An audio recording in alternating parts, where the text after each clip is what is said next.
Hello. Hello, Internet world. Hola, Internet world. How are you guys doing today? Welcome to Inspired by Mystery Podcast. And I am your host, Sammy Service. And back for the second time, 2 weeks in a row, we have Jama here today, my very dear friend, Jama. I just redid my hair, so I'm like, I don't recognize myself a little bit. I know, look at you. Now you're all blue. Are you feeling blue? A little bit. A little bit. It's very cute. Thank you. Yeah, Jama was my co-host last week for Weird News, which was really awesome. Jama's been a spectator of the show for a while. She's popped into the chat sometimes and has been here in the house, like watching from upstairs sometimes while we're doing stuff. And she's always thought it would be Always fun around. to join in on the fun. So last week I was like, you should host with me. And we had such a fun time. And I thought you were so comfortable and such a great guest that she was like, I'd love to just do like a solo thing sometimes. Like, let's do it. Let's totally do it. You know, we'll get to know Jama, the woman behind the blue hair. The blue hair. Yeah, Girl with the blue hair. it's awesome. I love it. I think it's a really cool upgrade of color. I do too. It's awesome. Dusty says a couple of times she even sat on the couch off screen. That is I very did. true. Yep. I was on the couch very quietly. Yes. And then texting on my phone. Totally. Popping in the chat. Yep. Which is so funny. It's hard when people are in the room and off screen because you kind of want to like you want to add to it, but it's weird because it's just a disembodied voice coming from beyond, you know. So That's why it was a must that I had the chat. Otherwise, I wouldn't have been able to do it. well, for a while, Dusty was here in the room when I was doing interviews, and it was hard because sometimes he'd be like, "What about this one thing?" And no one could hear him because he talks so damn soft, you know. So I'd be like, "Nobody can hear you." Like it's That just... wouldn't be a problem for me. No, you are also good at projecting your voice, Very as good at I projecting my voice. am. I went to like drama camp as a kid. Really? They taught me how to use my diaphragm. Interesting. Did you notice a difference in your like volume? I Just definitely speaking was volume. always loud, but I learned how to stage whisper. So it's whispering, but it's also projecting It's that whispering, whisper. but like yelling. So what kind of stage shows did you do when you were a kid? I did a lot of Shakespeare. Really? That's like fancy pants. That's hard. I did a lot of Shakespeare. I did like Peter Pan. Not like I wasn't Peter Pan, but what's the one with the rabbit? Peter Rabbit. We did that, or maybe Brer Rabbit. It was something with a rabbit. Okay. And then we did like in the theater camp, we would like make up our own plays. It was like a week-long Really? theater camp, and we would fun. like create our own sets and make up our own story, and then we would perform it for the parents and That sounds so like our family and fun. stuff. Yeah. How old were you when you got to do that? I did that for a while, so because my mom's a single parent, so in the summertime she would put me into camps. So I did that. It was my favorite one. It was always the one I wanted to go to, of like the ones that she let me pick from. And so I did it most summers for like my whole elementary school. Really? Yeah. But they didn't have like a whole summer program where you could just be in that one camp and do it. Oh, that's too It wasn't bad. like an overnight camp. It was like a day camp on Mercer Island. Gotcha. Okay. Hi, Tony. Tony's here. Yeah, Tony. Woo. Is this the Tony I know or Yes. a different Tony? No. Hi, Tony. It's the Tony. Bony Tony. Ah. That's what I'm calling him now since he gave me boxes of bones. Bony got Tony. the eye injury today. He did? Yeah, he said he fell and he hit his face on the ground, and he has got a black eye. Tony, no. Oh. Sorry, Tony. Didn't mean to call you out on. Shit. I am Twitch. so sorry, dude. What did you do? Were you like tap dancing or? He tripped on a rug. Fuck. Damn, man. I I am read so your sorry to post. hear that. That sucks. Put some ice on up there, bud. A steak. A steak. A cold steak. That's so weird. How does that do anything? I don't know. It's like a old. Yeah, but does it Midwestern thing. actually do anything? If your steak's in the freezer or something, yeah. I mean, is it just the same as putting a fucking cold compress on? Yeah. Or is there something in the actual, like, don't- steak I itself? don't think there's something in the actual steak itself. I think it's just a cold compress. But Okay. maybe the protein helps you heal. Yeah, I was wondering, or iron or something like that. I don't Does know. anybody know? Yeah. Dang. Yeah, Dusty says, cutting a rug. We're cutting a rug over here. I think he was talking about Tony falling on the rug. Yeah. Aw. Well, it's cold and it's soft, so it forms to your body. Oh, okay. That makes sense. Okay. So it's like those gel ice packs, yes, but it's a that makes steak. That makes. Sounds And then you get to eat unsanitary. it. Put it on your face for a while or your leg, and then eat it. That's weird. That seems like an expensive thing to do. It does. Steaks are expensive. But speaking of foods that you can put on your body and they help you feel better, onions take away bee stings. Interesting. And it works. I've done it. Really? I haven't had a bee sting in a really long time. Just a raw onion, just slap it on there. Yeah, you take a raw onion, cut it, and you put it on the bee sting, and it draws out the poison into the onion. You don't eat the onion after. Don't eat the onion.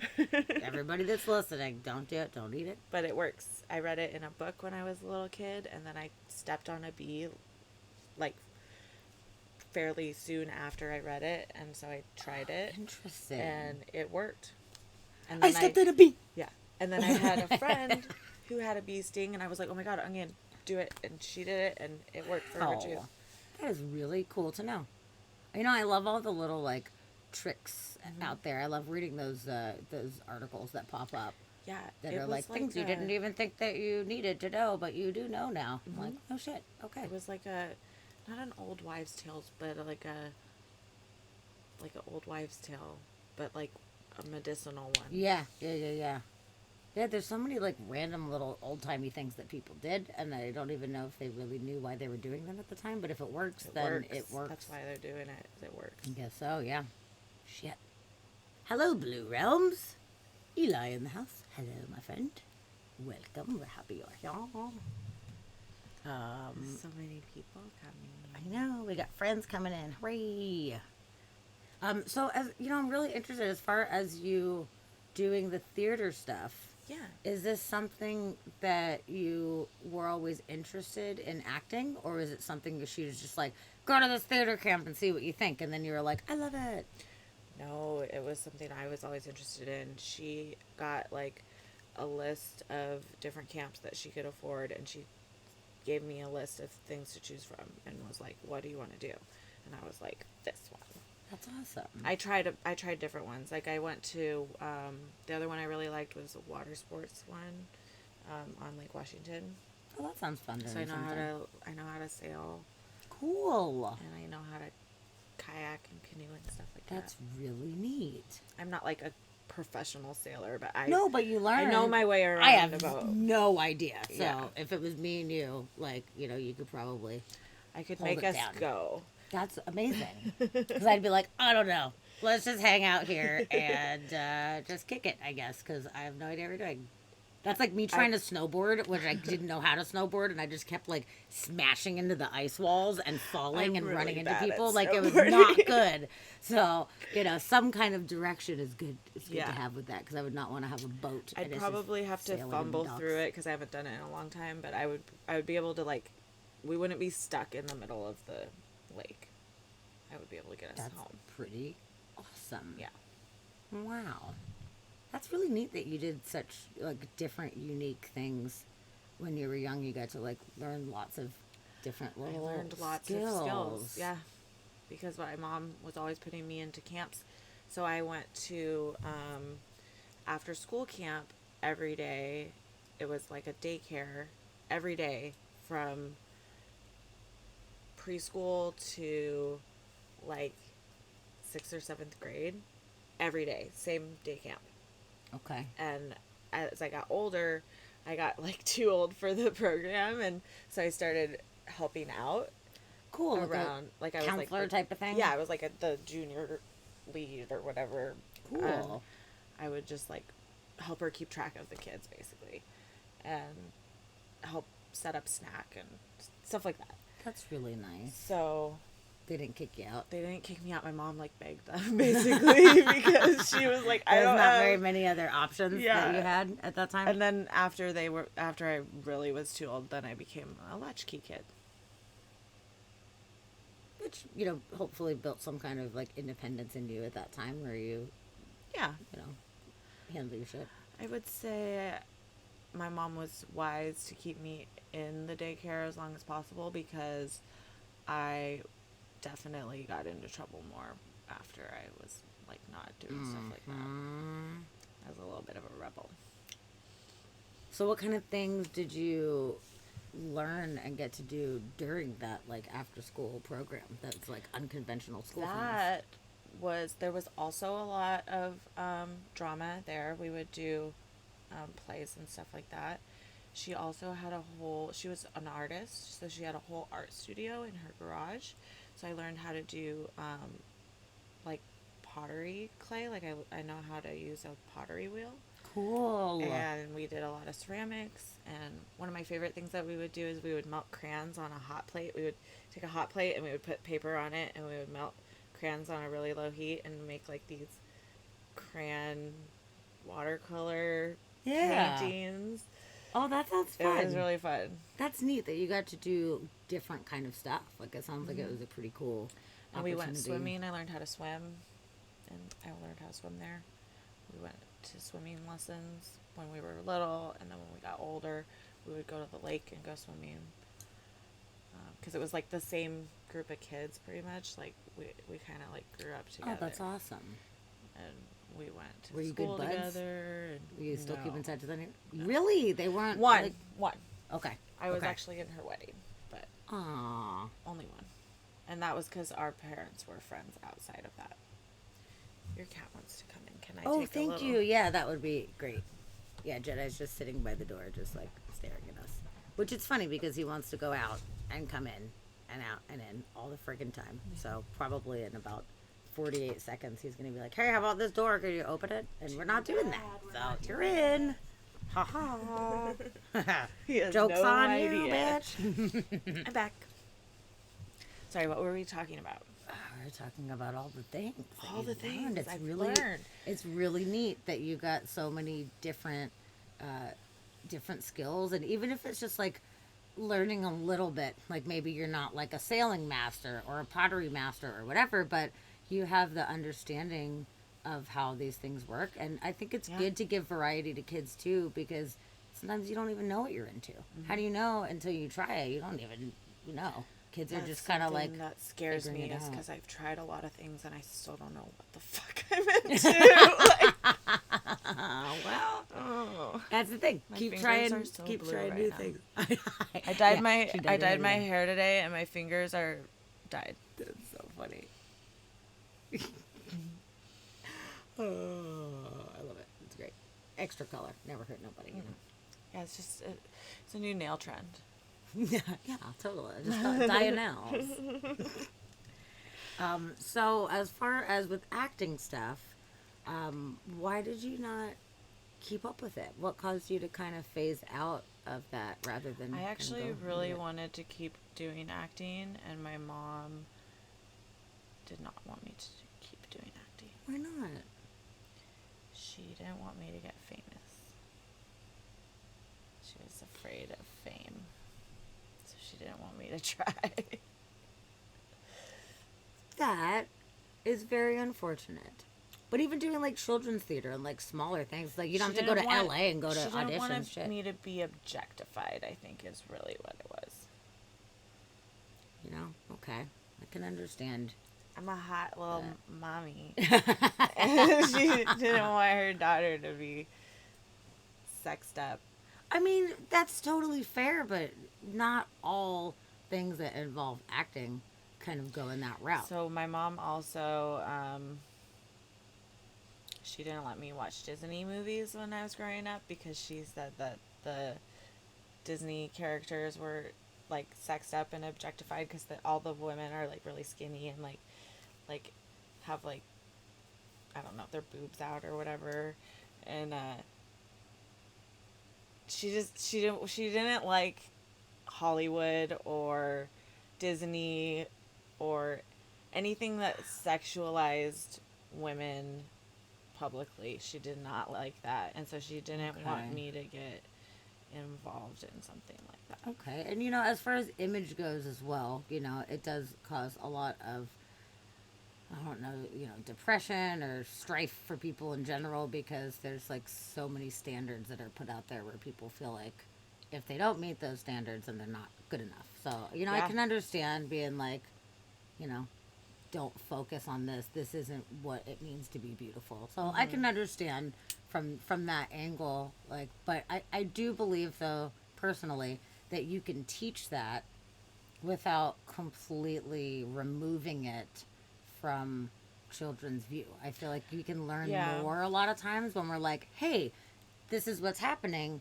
and this is the other side of the angle, and this is what we should be focusing on.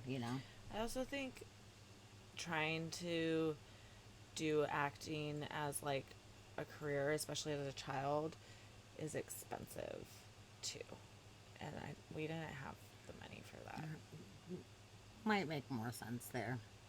That's too bad though. It seems like something that you really, really enjoyed I doing. really enjoyed doing it. I Ah, could have made it big. man. No, not really. I'm a horrible No, actor, but you just I enjoyed enjoyed doing it. it. And that's the thing, that there's so many like local acting things that, if you want to go and be big, then you have to really put that work in. You got to I go to all don't these wanna go and auditions. be big. No, but like as a kid, it's like it's too bad that it wasn't like, okay, you're welcome to keep it local, but we're not going to fly to New York City for an audition or whatever. That's totally fair. I can understand that. No, she just wanted me to do other stuff, so I did other stuff. I did horseback riding. I did.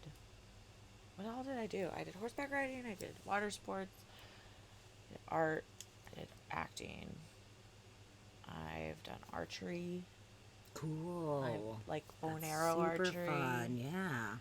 Um, I don't know. There's a bunch of other stuff too. Wow. Like every summer, I would do like a different summer camp. That's fun. I think that that's really fun that you got to learn a lot of different stuff. Well, I grew up in Seattle too, so there's a lot to do here. Like we have the water, we have the mountains. I know how to ski. I would go skiing with school. Cool. We have the mountains. I know how to rock climb, although I'm afraid of heights now. But when I was little, I was not, and I know Interesting. how to rock climb. That's cool. I did a lot of camping. Washington. That's a lot of random different stuff. A lot of random different That's stuff. super cool. I actually have some wilderness training experience as well. Really? How did you get that? Was that through a camp was a program camp. as well? It was a No camp. shit. Yeah. So was it like super intense wilderness training or No, it was a day camp, and I was like 12.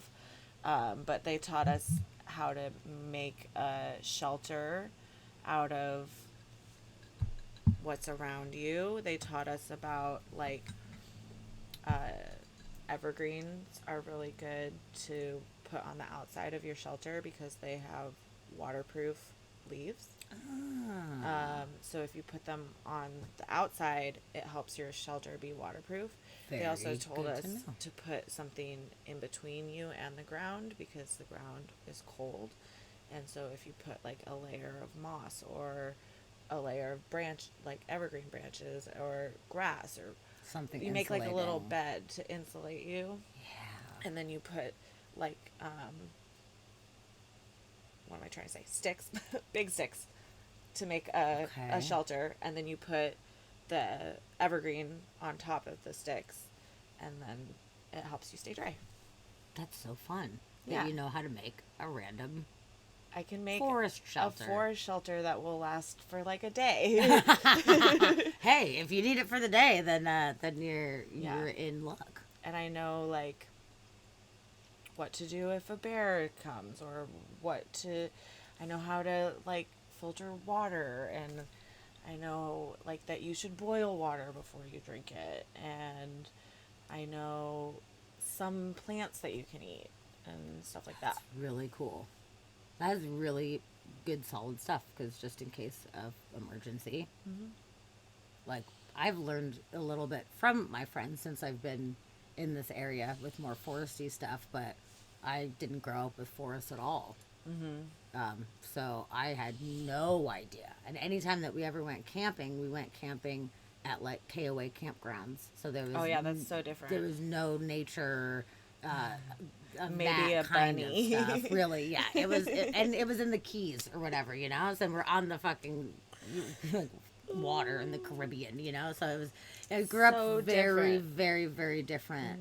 Yeah, we didn't have to worry about like getting cold in the night and how to like insulate shit. You'd probably Yeah. want the opposite. You want to like dig into the ground where Yeah. it's colder. Actually, you that know, like is what you would want to do. so it's very different, and that's really neat that you kind of grew up understanding nature a little bit more did. and respecting nature and knowing what you kind of need to do if you're ever in a situation where you need to figure it out.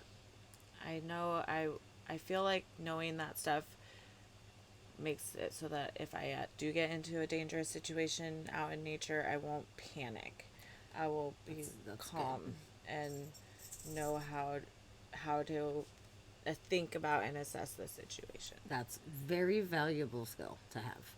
It really, really is. We had Stephanie on the show a couple months ago, and that was super cool because she did like intense training where they basically said, go into the woods and figure it out. You have no water, you can have no tools, you can have nothing.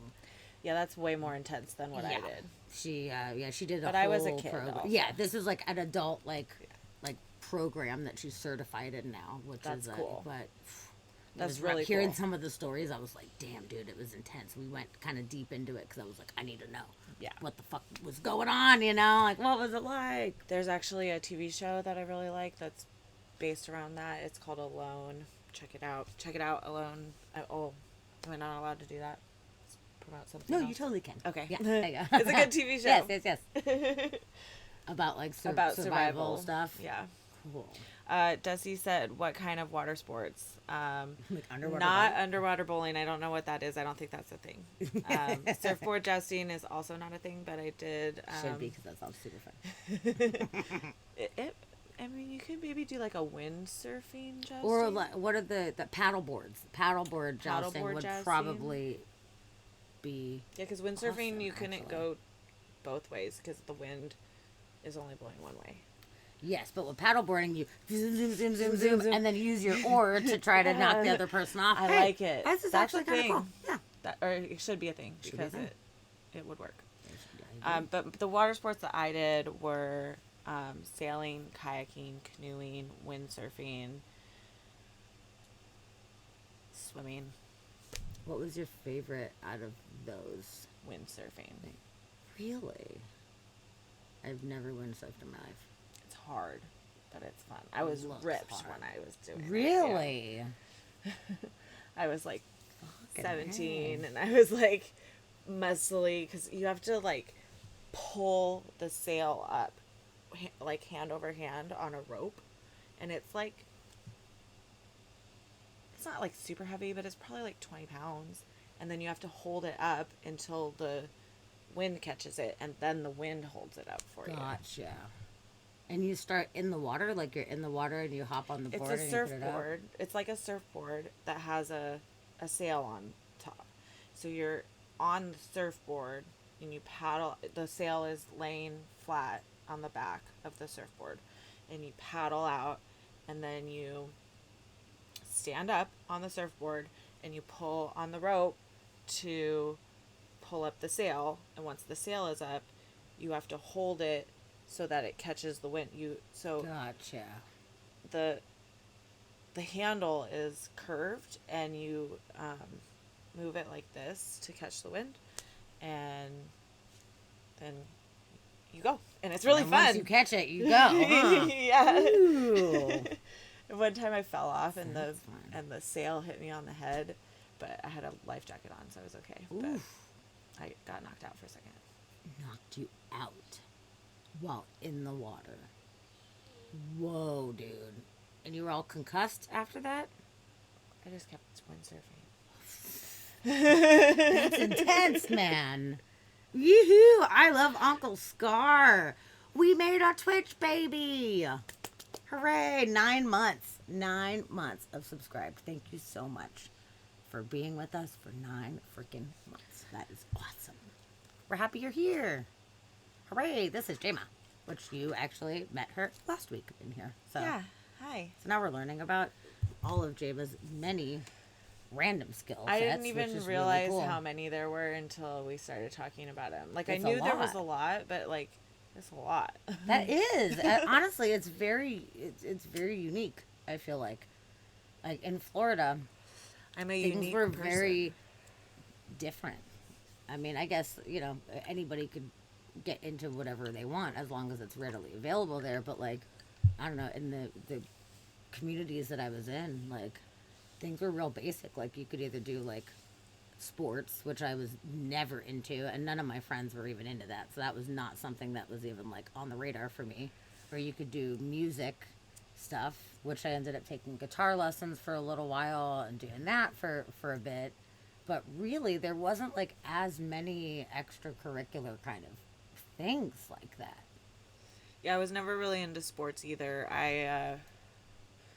This always sounds bad when I say it, but anytime I play a sport with a ball, I get hit in the face with the ball. It's like magnetically charged Every to your time. face. Either in the face or in the stomach, somewhere where it, like, hurts to get hit. It happens every time. That sucks. That sounds Really terrible. not hand-eye coordinated when it comes to balls. I'm not either, man. Volleyball, because volleyball is more of like a beach sport. That was something that sometimes was around when I was younger. I mean, it's not like I was like volleyball team or anything, but like there was times where volleyball was present at camp or whatever, and it scares the shit out of me. It makes you very uncomfortable. Like when the ball's coming, I'm like, like I'm not good at that. Volleyball is the one where it hit me in the stomach and knocked the wind out of me. Yeah. Yeah. I mean, it I was kind of tried. fun serving Yeah. it a couple Yeah. times. I'm like, okay, but once it was coming at me, I'm like, I'm not good at this at all. And then there was tennis courts. A friend of mine lived in some kind of complex that had tennis courts there. And in middle school, us and some of the friends, we would go and just like, I don't know, fuck around with tennis, but it was never serious. We didn't even know what the rules were. Like, Yeah. but we were just kind of like hitting the tennis thing around. Yeah. And that was honestly kind of fun, though. I kind of enjoyed that because I'm actually it's not okay coming at tennis. you. You have plenty of time to prepare, and you just need to hit And it with the racket. You can, like, bounce it, kind of. Like, yeah. Yeah, that's less aggressive in your face. I did a racket sports camp one summer, so I do know how to play tennis, but I'm not very good at it because it has a ball. Yeah, there's a ball, and it's coming at my face, and I hate it. Like that's I you know what? I feel your pain, and I understand your sentiments in that too, because I don't know. I don't like things coming real fast. Like I don't know, it just stresses me out. I'm more of like a solo activities person. Like I like windsurfing, I like kayaking, I like camping. Camping can be social, but I like art projects, like my own little thing where I get in my own little bubble. Yeah, so it's not really a matter of being part of a team. It's not like some people really get off on having this like team thing and like we're on a team and we do this whole thing. I never really felt like that as far as with any like things that I wanted to put my energy into. As far as like friendship, I do love having people and being on a team and doing fun things with my friends, but I don't know, I don't feel like I need that like team mentality. No, I never was part of I was part of a lacrosse team for like half of a quarter, and it didn't work out. But no, I'm really more into like detail focus work. Like when I was really little, I used to drool when I would concentrate really hard. That's really cute, Because concentrate Really? so hard on things. Oh my god, that's adorable. Yeah. Well, that's pretty cool, actually. That's neat that you just really get into whatever it is that you are doing in that moment, and you're focused on it, and you don't really need anybody else. You just want to Yeah. kind of do your own thing. That's pretty freaking cool. Yeah. And you get the horseback riding. Yeah, the whole horseback thing. You riding. got the pottery, which, man, I got to tell you, Jealous? I am. I love pottery. I think pottery is so cool. I love working with clay. I like squishy mediums like that. I think it's really fun just getting all into it. But the wheel, It's hard. fuck man, in high school we had a wheel session. I don't even remember how long it was. It was like this month we're gonna do the wheel or whatever. And need I was longer than that. excited. I was like, yeah, cool. This is gonna be so cool. You know, I've seen Ghost. It looks cool. Like let's do it. Let's make some shit.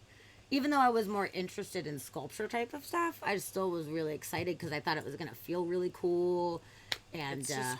it was It's like hard. so hard. And maybe the teacher wasn't the best. Like just in general, the art teacher wasn't so awesome, and she wasn't really patient or really willing to kind of You should take try the it again. time. I honestly have thought about it. I have thought about it. You have to, I would love to try. You have to regulate your speed is like the key. Okay. Because you pump it with your foot to make it go around. And the speed is what gives you control of what you're doing with your hands. Okay. Okay. So as long as you can work on that and get that down. Yeah, it's just practicing to get the speed down. If it's too fast, And then then it's like, your pressure with your hands and learning kind of what shapes to make with your hands to make the clay look, yeah. or like how to press it, or I don't know, I'm not like great at it, but it's a practice. You have to. Yeah, I would honestly be very into trying it again at some point would because say- it does look fun, but I was not good at it. I like I said, probably due to shitty instruction or whatever. But I also get really frustrated. Generally speaking, I'm really relaxed and I'm really chill. But if something is too hard or I can't figure it out, then I have a tendency to get really frustrated. I would and it say makes me intense. your first 100 or more things you make on a pottery wheel are gonna suck. They're gonna be lopsided and or break, like rip. See, that's the thing. I don't know if I have it in me, man. I don't know if I have it in me to work past that initial time that it takes to get Good. that good at something like that. Pottery wheel is actually really hard. I would say actually maybe more like your first 1,000 things that you make. Like it's Wow. hard. Well, you know, because I am more interested in sculpture type of things, you know, it's almost like I don't need the wheel. I just thought that it looked cool. So maybe I'm not passionate enough about doing it to Yeah. actually like put that much time The and energy thing in. that's cool about the wheel is once you master it, you can get really precise with it and do really cool sculpture type like vases and stuff. Did you get to that Vases. point? No, but you can see people who have, and Yeah. they can do very precise, large things quickly on the wheel, and Yeah. that's the draw, is if you can get to that mastery point. Yeah. But it's like mastering anything else. It's gonna That take makes sense. a long time. You And know, some people pick it up quicker. that's why I was always like a jack of all trades and master of none, is because some of the things that take so long and so much energy and focus on this one task to get really good at it, and I'm interested in too many things and want to do too many things that I was never willing to put that much work into Yep. one thing. The other part of pottery is the kiln. You have to know how hot to cook things at, which she had a kiln too. So we learned about that. Okay. But if you cook things at the wrong temperature, it'll either crack or like explode sometimes, or it'll warp the color. Interesting. Okay, so you got to learn that aspect, which at least in art class with us, we would make the thing and then we just passed it to them and they threw it in the kiln. So I never learned anything about kilns, to be honest with you. They never even like talked to us about any of that stuff. So that's neat that they brought you in on that. Yeah, angle of it, too.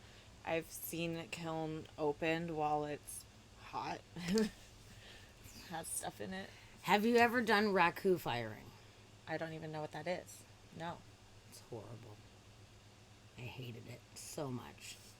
It makes a really cool effect on your pottery, but it's terrible. I will tell you about this process. It's crazy. So when I moved to Georgia, I dropped out of high school, and I decided I wanted to take some kind of like extracurricular thing. So there was essentially like a clay workshop. It wasn't an instruction class. There was the like, teacher person in charge was there, but it's like, okay, you pay this money, here's your clay, you get to use all the tools, you get to do, all this stuff, we'll kiln it for you, here's all the glazes, yada. But like, you can ask if you have a question, but it's just like a free-for-all type of thing. So I was like, okay, that sounds fun, I'll just play around with some clay, this will be good. So there was different firing methods that we could do, and they were like, all right, well, we're going to be doing raku, so if anybody's interested in this process, we'll walk you through it, but it's kind of a hands-on experience. So I was like, cool, that sounds fun, let's do it. Yeah. So there's a certain kind of glaze that you put on your piece, and instead of putting it in a conventional kiln where everything goes into the kiln, the top closes, and it sits and does the thing for a long time, this is... Okay, imagine you take like essentially a bunch of cinder blocks and you kind of make like a area for you to set pieces on. And then there's a giant metal barrel, essentially, cylinder that comes down over all of it. And it gets like the temperature of the fucking sun, man.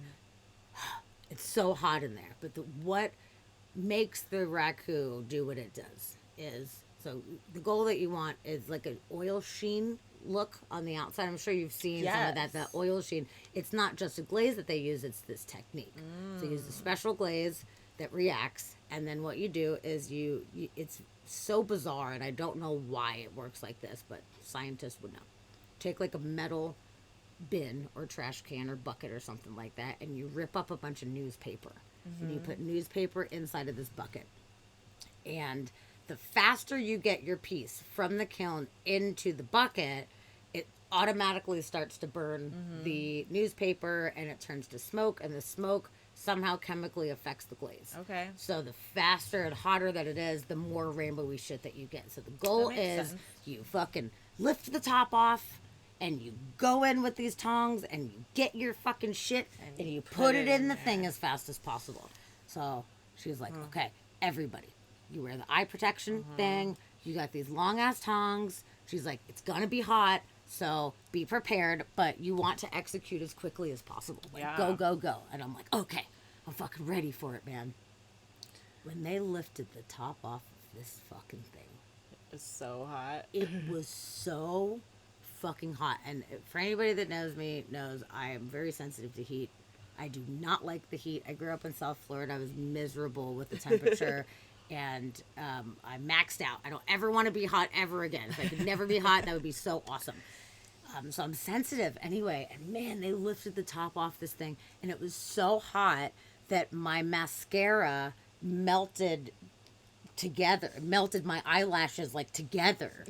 And I could feel it like beep. And I was like, oh my God. Ah. And everyone else is kind of like, they're like struggling, but they're going in. And I was like terrified, like it gave me anxiety. Immediately made me like super stressed out. That's too hot. And they're like, go, go, go, like you have to grab your piece. And I was like, okay. And I made this fucking octopus, which honestly, now that I realize how like horrible that was going to be, I could have made something that was didn't have as many pieces hanging off of it. It would have been easier to work with, but I didn't know.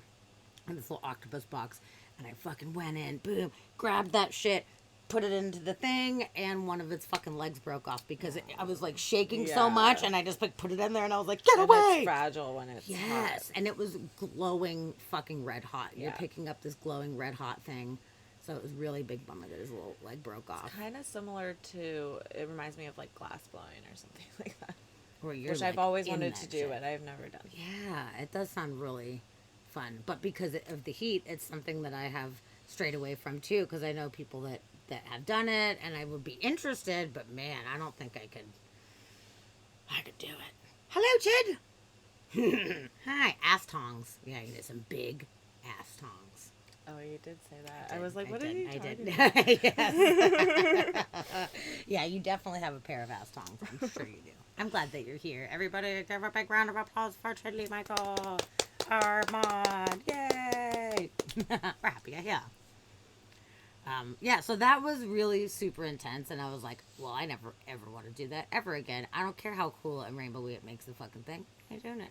Yeah. So, by the way, for all of you that maybe had no idea about that, That's cool.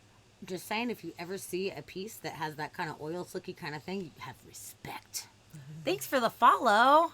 Yeah, let's go, herd. Woohoo, welcome.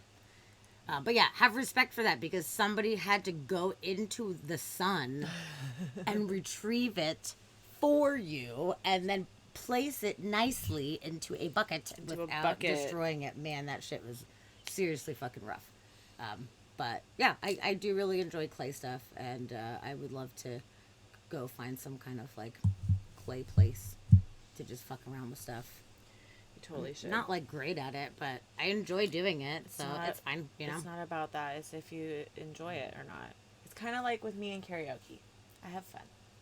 Yeah. Yeah, you do. You're right. You're right. It is about having fun. You're so right.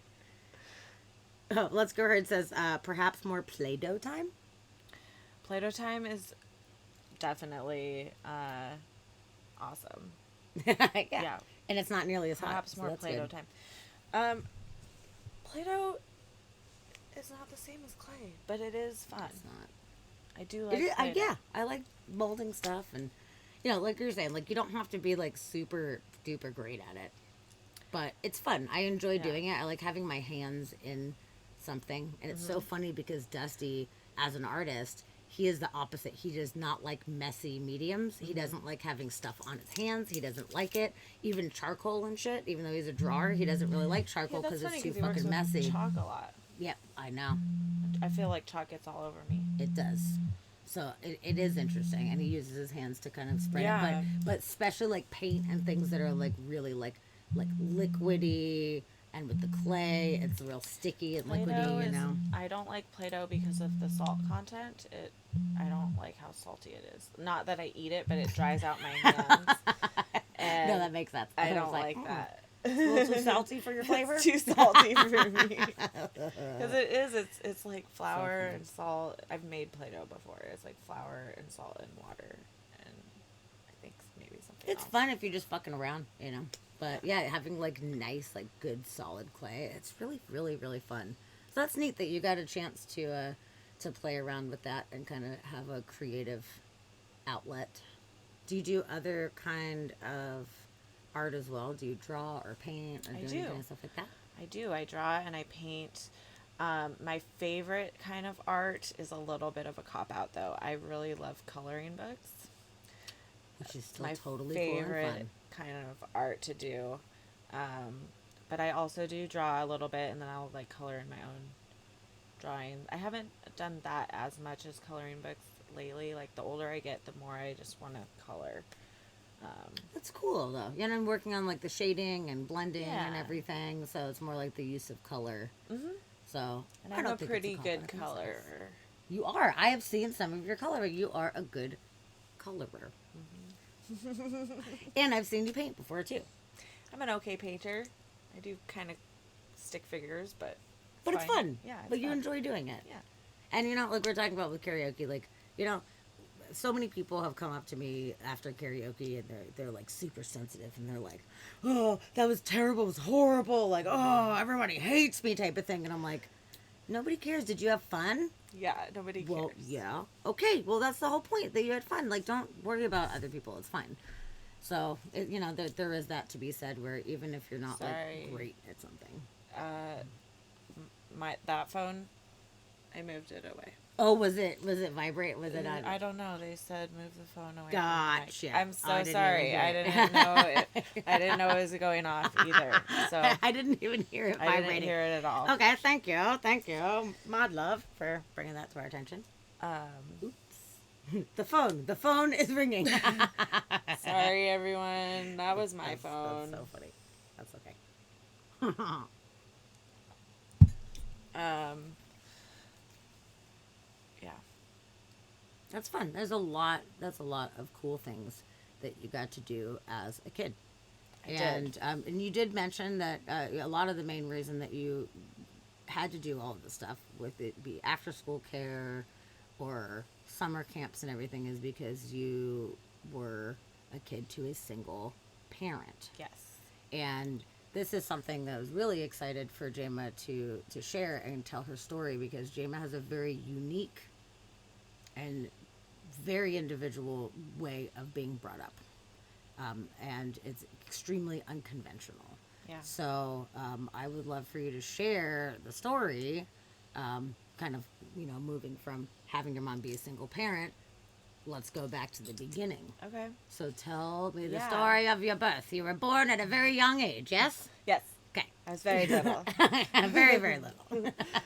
So I was born in 1986 in Missouri.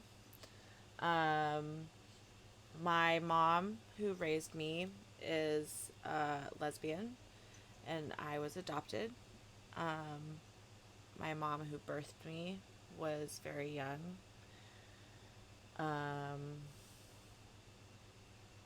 Let's see. So the single mom who raised me, I almost feel like I need a diagram because my family tree is really No. complicated. There's a lot to it. Yeah. You could use names too. Okay. So that way maybe it'll help distinguish a little bit. Okay. Because there's so many moms. You got three So, moms. mom Donna, who raised me, she adopted me and raised me. She was the single mother that put me through all of the experiences that I had, the wonderful experiences that I had. She was great. And then I had my birth mom, Pamela. She was 21 when she had me and had two other kids already. And That on shit is top of intense, that, my older sister Erica is only marginally older than me. I think she's like 13 or 14 months older than me. Like she's a little over a year older than me. So she had a baby at the time that she found out she was pregnant with me. Jeez, that would be very stressful. For And sure. she was 21 and she was going through a divorce with my brother's dad, and it was just like, as an adult, there's no way that I understand how there's no way that she could have raised me.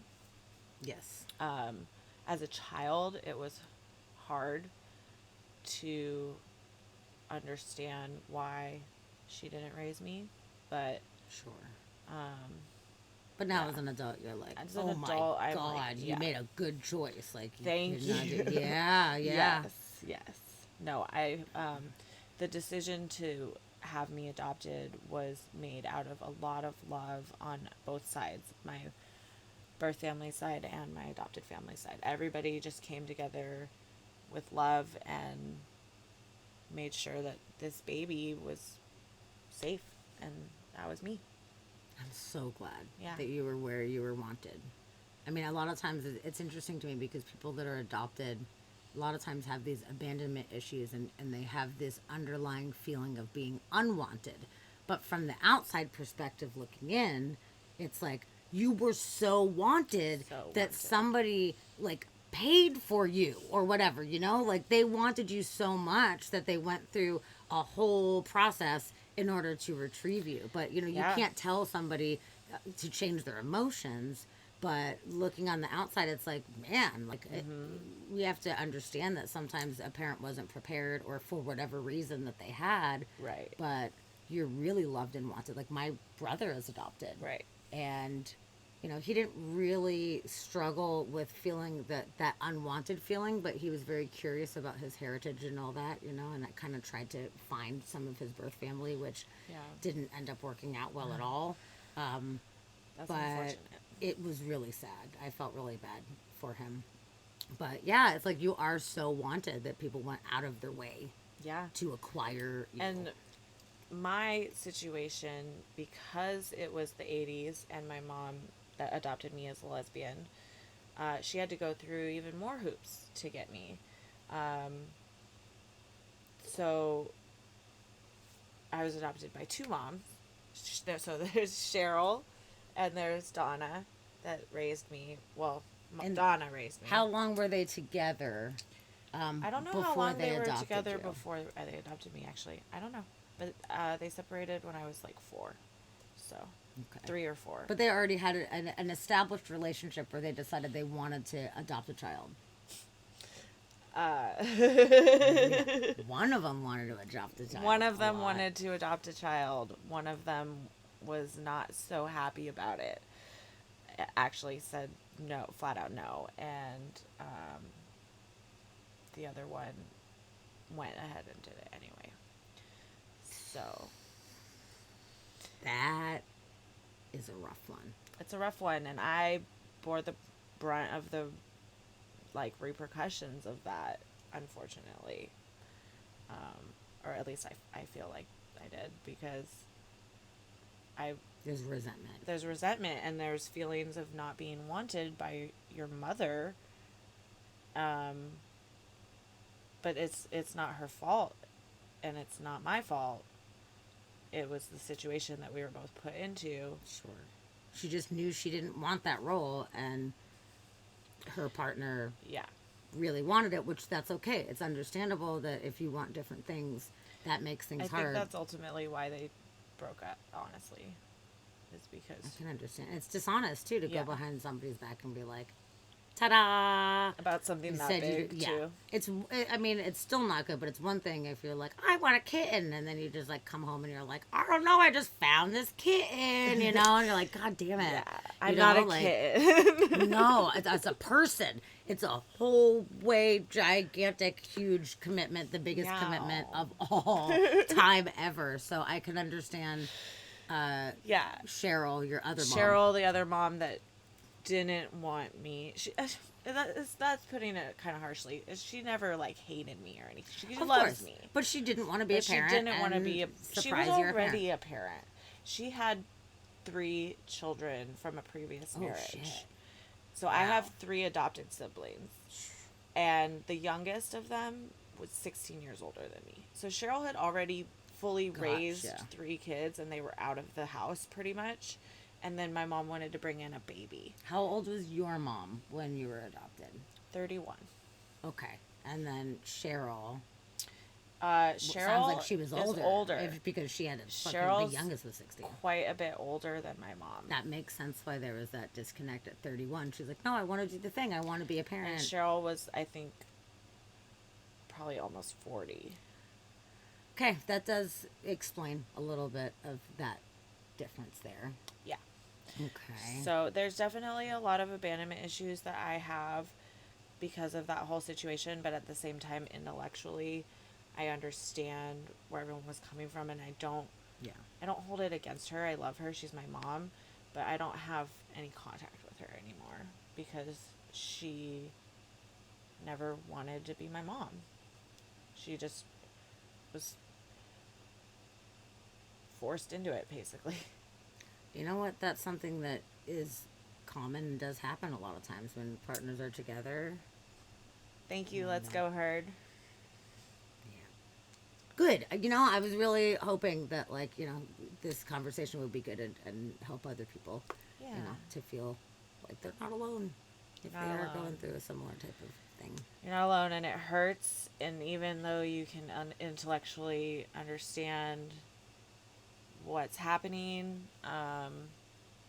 it doesn't take the pain away. It might make it better, lessen the blow a little bit, but the trauma's always going to be there. Yeah. Yeah.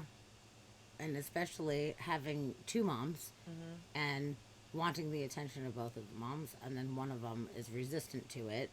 And then they split up when you were 4, right? You said Yeah. they split up when you were 4. And my mom, Donna, the one that wanted me in the first place, kept raising me. And the other one, I would see her on like summer break and stuff like that. So she was still in my life, as my mom, but it was like I had divorced parents kind of. Yeah. And my Donna had primary, like full custody, and then Yeah. Cheryl had That makes partial a custody. lot of sense there. Yeah. Did you guys talk, like, in any reasonable, like, often or whatever? Yeah. Did she call and check in on you Yeah. and stuff? She would Good. write me letters. Good. She's a librarian, so she's really into reading and writing. Cool. So she would write me these very long letters. And That's then nice she she would get made that mad effort. at me if I didn't reply to them with my own very long letters, which was a problem when I was a teenager because I didn't want to sit down and write long letters. But at least she made that effort. I'm She glad did. that she did, at that time, made that effort, even though she didn't sign up for it. But she didn't have to do all the hard shit at that point because Yeah. if she's the secondary parent, then Donna's got it covered. She doesn't And have that's to what do she day to would day always shit. say, even when I was really little. She would say, "Donna's your primary parent." Yeah. That's what Yeah. she called it. She'd say, "I'm your secondary parent." Yeah. And that happens a lot of times, even when parents are together. Yeah. I mean, shit, with my mom and dad, like, my mom was the primary parent and my dad was the secondary parent. Like, my mom's the one that handled everything. She knew what I needed and what I didn't need, and she was the one that cared when I was going through things and all of this stuff, you know? And it's not that my dad didn't care, but he just wasn't as present and he wasn't as aware. And he was just like, oh, I just went to work and now I'm tired, you know? Like, he Yeah. just kind of did this, like, daily grind kind of thing. But my mom was definitely the primary. Yeah. And there was at times if I was in trouble in high school or whatever, and like my mom would be like laying into me about something, you know, and I'm sure at the time I was pissed, but she probably had a lot of validity, you know, looking back at it. But my dad would be just kind of sitting back, like not saying anything, and then all of a sudden he would be like, yeah, totally, and like you're gonna be like grounded or whatever, you know, and I'd be like, don't you back Who are there, you? peanut gallery over there trying to pop in, you know? Like, I listened to mom. I remember there was one time in high school, I remember specifically, I was like, I don't need to listen to you, which is like so rude. Now that I'm looking back, I'm like, damn, that's so rude. But he wasn't really involved in shit. So it's like Yeah. you're just gonna pop up and start like saying shit. Like, You're you gotta not my earn mom. it. Yeah. So I was like, I listen to mom. Like, what mom says is what I will fucking listen to. Meh, you know? And then he was just kind of like, okay. Well, at least he recognized it. Yeah, my mom was always the primary parent, but it got tricky because she, even though she kind of forced Cheryl into the situation, she never, I think she never thought Cheryl would leave. She didn't. She's told me that she never intended to be a single parent. She's like, oh, well, we'll have the baby and then you're going to see. You'll see. It's going to Yeah. be so great. You're going to totally see, you know? And then Yeah. sometimes people are like, No, I didn't want I this. literally didn't want that. I still don't want it. Yeah. Thank you for the sentiment, but, like, it's not what I want to fucking do with And my you life. can't exactly give a kid back. So, Nope. Not if you are an ethical person. no. So, you know, Also, that she sucks. loved me. Like, they do love me. Of course, of course. They And it both wasn't a love matter me. of, like, you as your personality, No. as Jama. It's the act of having a Yeah, it was person that any you're kid. responsible for, doing all the things. Your life is completely different when you choose to be a parent. And I sympathize, you know, or empathize, I guess, whatever it is. I feel for Cheryl being in that position I do and too. being kind of like suckered into Like, it. what the fuck, And dude? expected that she was just going to like roll with it and it was Yeah. going to be fine. That's kind of a devious thing. Yeah. I mean, I don't know the full story. I only know what has been told, but from what it sounds like, it was not a mutually agreed upon thing. It just Yeah. Surprise. she just kind of did it. And mom, yes, I absolutely appreciated all the effort. Always. You were a really, really, really good mom and good parent. And you had to like pick up the slack for the other parent who wasn't as present. So thank you for like being both at times. Big I shout out appreciate to that. all the primary parents. Yeah, absolutely. Like anybody out there that is doing that. I mean, even if you're the secondary parent, but you give a shit and you Yeah. care and you're trying to be there for your kids, like it's fucking fantastic. I mean, being a parent is really hard, and I give a lot of credit to all of you guys. I couldn't do it. And you know, even in the situation with my parents, like my mom really wanted to be a mom, and she had this instinct to do this thing. Like she was like, I've been born to be a mom. She had this like maternal thing going on, and my dad was kind of like, I mean, yeah, that's what people do, right? We should do that. Yeah, cool. But let's do it later. You know, my mom was like, fuck that. Like, I'm getting older. I want to Yeah. do the thing. Knock it off. We're having a baby. And he Yeah. was kind of like, okay, yeah, whatever you want, honey. That's fine, you know? But he didn't have the paternal instinct. It wasn't Yeah. like, I want this kid. But he knew that my mom wanted it, and he signed up for it, and he agreed to it. Yeah. And wanted That's to make different. her happy and thought, at least from talking with him, like he kind of thought that like, oh, once you have the kid, that shit will kick in and you'll be like in the zone with it, you know. Yeah. And then I was born, and he was kind of like, what do I What do I do? do? I don't know what to do with it, you know. Yeah. And my mom's like, oh my god, come on, this is your fucking child, you know. And he's like, Yeah. oh, okay, that's cool, like.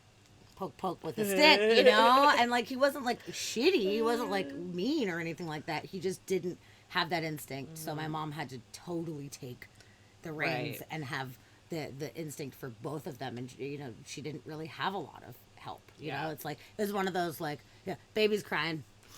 You know, and it's like, dude, it's your fucking kid too. Get up. Don't wake someone up and tell them baby's crying. You go do the thing, you know? But, like, that's kind of what it happened. And it was unexpected for my mom. My mom Yeah. did not expect that because my dad is, like, such a fun guy. And he was, like, real, like, lovey and sweet. And she just kind of was like, get it together, man. Do the thing. Yeah. And he just, it never kicked in. Yeah, my mom definitely had that maternal instinct. She tried to have kids on her own, but couldn't do it.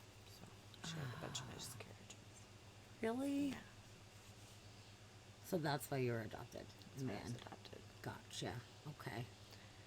So, all right. So, since your other mom is not in your life anymore at this point, how did you go from having her still there and spending summers with her and, you know, this whole thing to all of a sudden she just disappeared? She was living in Las Vegas with my sister because my sister had just had her daughter. My sister had just had a baby. She was helping raise the baby, and then my sister's husband got a job across country, and they told me they were moving, and that because of the nature of the job, they had to kind of pick up and go, so they didn't have their forwarding address yet, and that they would call me when they got that information, and they would stay in touch, but that I wouldn't be able to reach them. And then I didn't hear from them for like 10 years. I thought they died. I thought they died on a road trip. Is what I thought happened. And then maybe like 7 to 10 years later, my sister messaged me on Facebook and was like, hey, it's your long lost sister. What happened to you? And I was like, excuse me? What happened to me? Like, And you had the same I phone thought number. you died. I had the same phone number, same address, same everything. So they could have found you, but you had no way to find them. No way to find them. And she was like, And this was "What before happened Facebook. to you?" Yeah, and she said, what happened to you? This is your long lost sister. And I was like, excuse me? And I told her what I remembered happening. And she said, well, this is our new phone number. That was her response. And I just never called. She didn't even like acknowledge or anything or whatever. Oh my god. And then what about Cheryl? Did she I've ever never reach out? I've never Not heard since from her. that day. You never heard from her ever again. Has your mom heard from her Nope. at any point? They just moved across the country. Actually, according to Facebook, they're still in Las Vegas. They just told me they were moving. I think they did move, but just to somewhere else in Las Vegas. It's pretty fucked up. It's pretty fucked up. I have a lot of demons about that. I can definitely understand why, because that is the most like heinous thing to And now my do. sister has 3 kids that I've met one of them when he was a baby. And So you did reconnect with your sister at some... no, before they moved. Oh, When right, she right, had right. the baby. Okay, I okay. met the baby when it was a tiny baby. But then she had more kids after that, and I only know that because she found me on Facebook and messaged me on Facebook, and so I looked at her Sure. Facebook. Yeah, yeah, yeah, yeah. And I saw that they live in Las Vegas and have more kids. But Cheryl literally disappeared. Never, ever, ever heard She from her. That's fucking insane. she told me that she couldn't deal with my mental health, and so she didn't want to. So I guess I did talk to her after that because she told me that, and then I haven't talked to her since that So conversation. that was just like a one-time thing. Yeah. How long later was that? Do you have any I don't even know. recollection? It gets muddy because it's traumatic, You know, so the timeline gets muddy. that makes sense. I'm really sorry. I'm really sorry that you had to go through that. That is Thank you. really. Give me your address. I don't have it. Yeah. Las Vegas. Look for an asshole in Las Las Vegas. Vegas. Fuck. No, that's fucking crazy.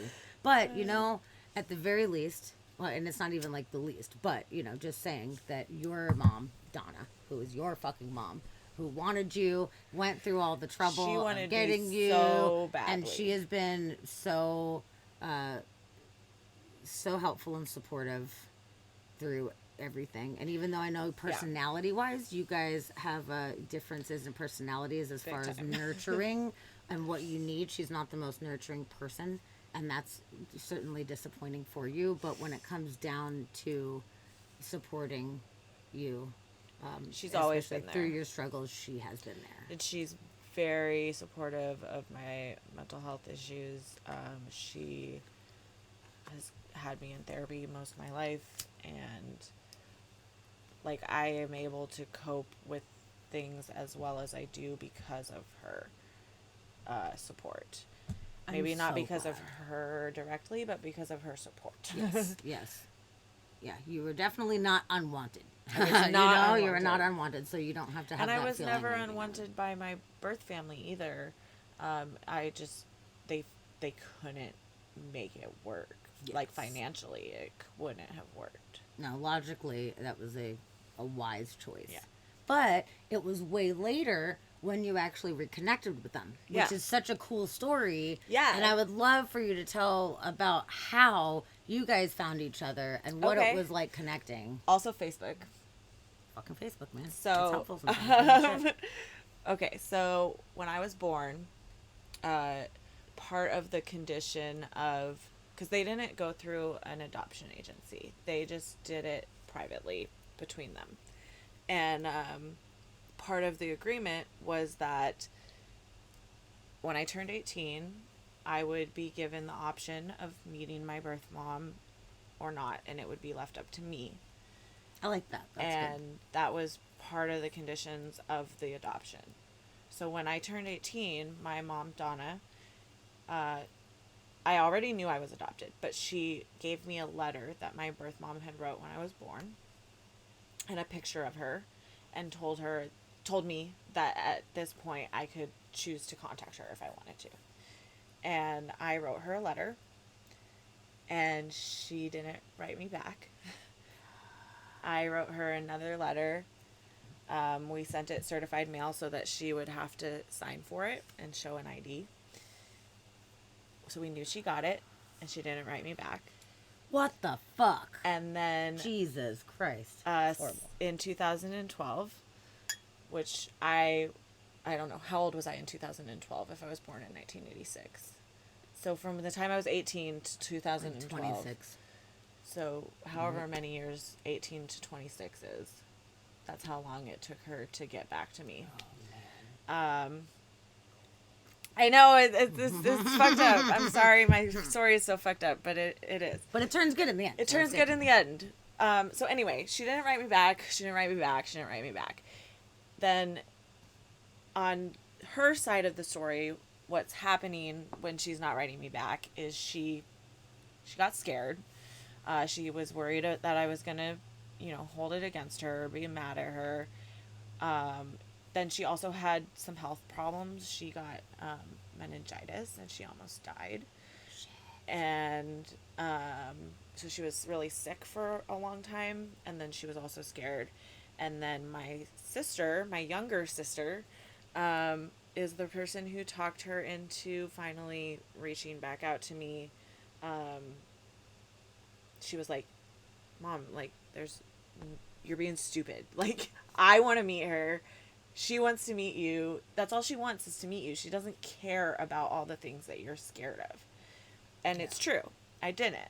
And so she found me on Facebook. My birth mom found me on Facebook in 2012. Wrote me a letter. And we started talking. And just like a month or two after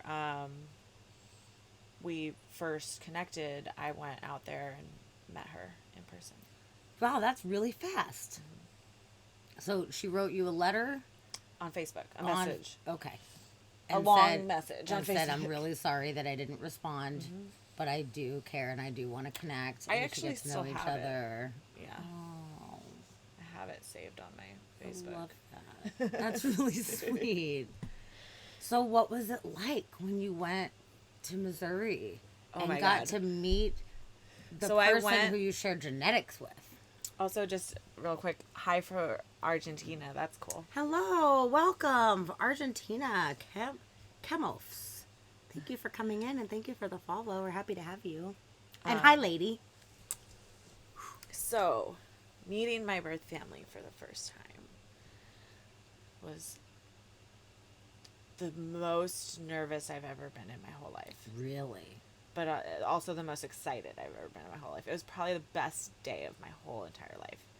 And the pictures Wow. from that day, my smile, oh my God. Like, everybody's smiling big, but my smile is like the biggest, most genuine smile I've ever seen on my face. It's really sweet. I actually, can I show a picture? Please, yes. Okay. I'm going to find it while I keep talking. But, so we met them. Me and my mom, Donna, went out to Missouri. Oh, she went with you. She went with me. That was very nice of her to She go with felt you. like it was necessary for her to kind of close the circle. Yeah. She didn't stay for very long. She just stayed for like a day or two, and then I stayed longer. Okay. But she wanted to come out and meet and be there for me when I met them. I love that. And also, that's really nice. kind of as a protection in case things didn't go well, Sure. she wanted to be there for me. Good. That was a good, solid mom move. To feel yes. it out and then, leave. And knowing that you're also, okay. after she left, my uncle, her brother, who lives in Missouri, said he was available. He was like 3 hours away, but he was like, if you feel uncomfortable at any point, I will come and pick you up. That's so nice. Yeah. Good. So I felt really supported by my But you were family. welcomed. Yeah. And I was welcomed by my birth family. It went really, really well. This is the picture of me and my mom meeting for the very first time. Oh, cute. Yeah, you can show it in the camera. Awesome. There's that. And then this is the picture of like the whole family. Wow, you and everybody. Me and everybody. Welcome. Yay. And my huge smile because I'm so love happy. that. And then you should tell about the plates at the dinner table too. Oh, yes. I was told by my family when I met them that they always felt like there was a missing person in their family, and they would not like every dinner, but for like Thanksgiving and Christmas, holidays, birthdays, they would set a plate for me at the table that just was empty. And I think that's really sweet. It's really sweet. I love that they did that for you. That's like the most beautiful part of the story, that you were still acknowledged and relevant to them. And my mom, Donna, wrote a letter to my birth mom almost every year with a picture of me and a letter of what I did that year. That's so nice. And my birth mom would read that to my siblings. So they were all always involved in my life. I love it. I just wasn't involved in their life. And you didn't know? Did you know that that was happening? No. Okay. Did you ask before you were 18? Did you express to your mom that you were interested in Yes. knowing more about the family? And she told me when I turned 18 that Okay. I would get more information. Okay. Yeah. That's totally fair. Wow, what a cool thing Yeah. to experience, especially as an adult too, where now you get to come into this new family and be welcomed by welcomed. everybody. Immediate family connection. Like, I'm very close with them. Do you look Immediately. do you look like them? Do you see Yeah. parts of your features in Oh, yeah. your family? I look a lot like my older sister Erica. We're the closest in age. All of us women, my mom and all my sisters and me, have very similar like shape to our face, and we have like the same forehead and like our eye shape. So like from here up, we kind of all look this God, really that must really have been similar. So interesting to walk into a house and see people that look like you for the first time ever. ever. Wow. Yeah. And I have 3 siblings. There's 4 of us, but we're all half siblings. So nobody is, yeah. Okay. Anyway, we'll just glaze over that. But nobody is like more of a sibling than anyone else. So we're all on equal footing as far as like even me coming into the family, not being raised with them, like I'm still just as much a sibling as all of them Absolutely. Yes. Yes. That's cool. That kind of works out good in that kind of way. There's no like, oh yeah, we all have the same dad, and then there's like the random, Yeah, like the stepchild. Like mom cheated, and then Yeah. there's this random kid or whatever. So it's nothing like that. Everybody's Everyone's even. Although they all were raised and grew up together, so that gives them a different level of a bond. Yes. But you were still But relevant. my birth family, I mean, there's a reason why I was put up for adoption. They were not a stable family, so they didn't really all grow up together. Like, my brother and my sister, my older brother and sister, were out of the house as soon as they could be, like as teenagers, before they were supposed to be living on their own. They were out of the house. Wow. And so my younger sister, she was raised a lot like an only child, which is how I was raised. Interesting. So And you guys are super duper close right now. super close, like best friend. She's my best friend. We're gonna get matching tattoos, I love it. and I'm not gonna tell you what they are because I don't want anyone to take my idea. And you don't have any tattoos I don't right have now. any This is going to be tattoos. your very first tattoo. Yes, And you're getting it with your sister. yes. I wouldn't have it any other way. Aww, I love it. It's so cool. It's so And it has a lot of wonderful. meaning behind it. The tattoo idea that we have drawn up has a lot of meaning behind it. I cannot wait to see it. That is going to be so cool and so special for you guys. Yeah. I really love it. Like, even though you felt like something was missing when you were younger, I love the fact that eventually it ended up working out. And Yeah. now it's a new chapter of your life. And Meeting you just get them- more family. How fun. Yeah, meeting them, I definitely felt like a missing piece from my life was restored, and it was very healing. That's so awesome. And then, you learn that the trauma is still there. Never goes away. No, but I would imagine that you have been able to put some of the feelings to rest that you had when you were younger, like, the not knowing and then Yeah. feeling sad and feeling like left out and all that stuff, that Yeah. now those parts are put to rest. And now, if I have questions, I can call my mom and ask her. And I do call her mom. I call them both. I call them all mom.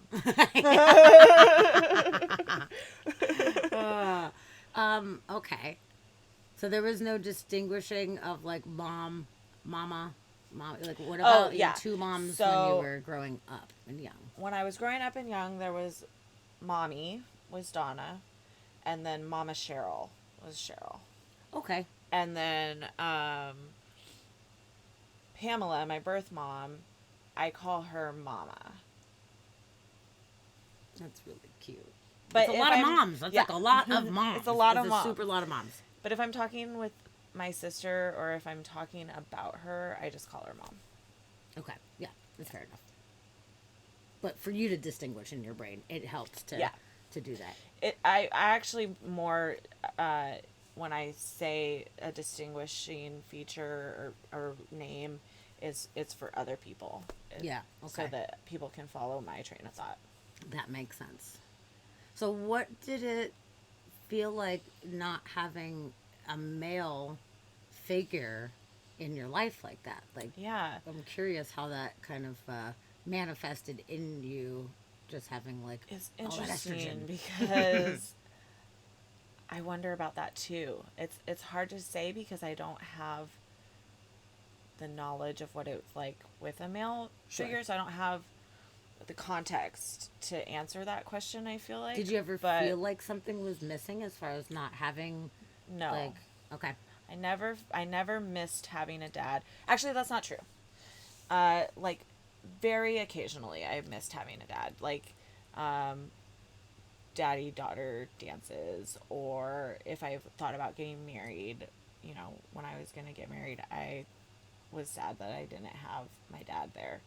But I also don't have any desire to look for him or connect with him, so I don't feel like something's missing. I feel like I have enough parents. Like yeah, for sure. I have, and my mom. I'm trying to put this delicately, but my mom has a lot of masculine energy, so I feel like I got a lot of that growing up anyway. Honestly, that's a really good way to put that. That's a very good way to put that.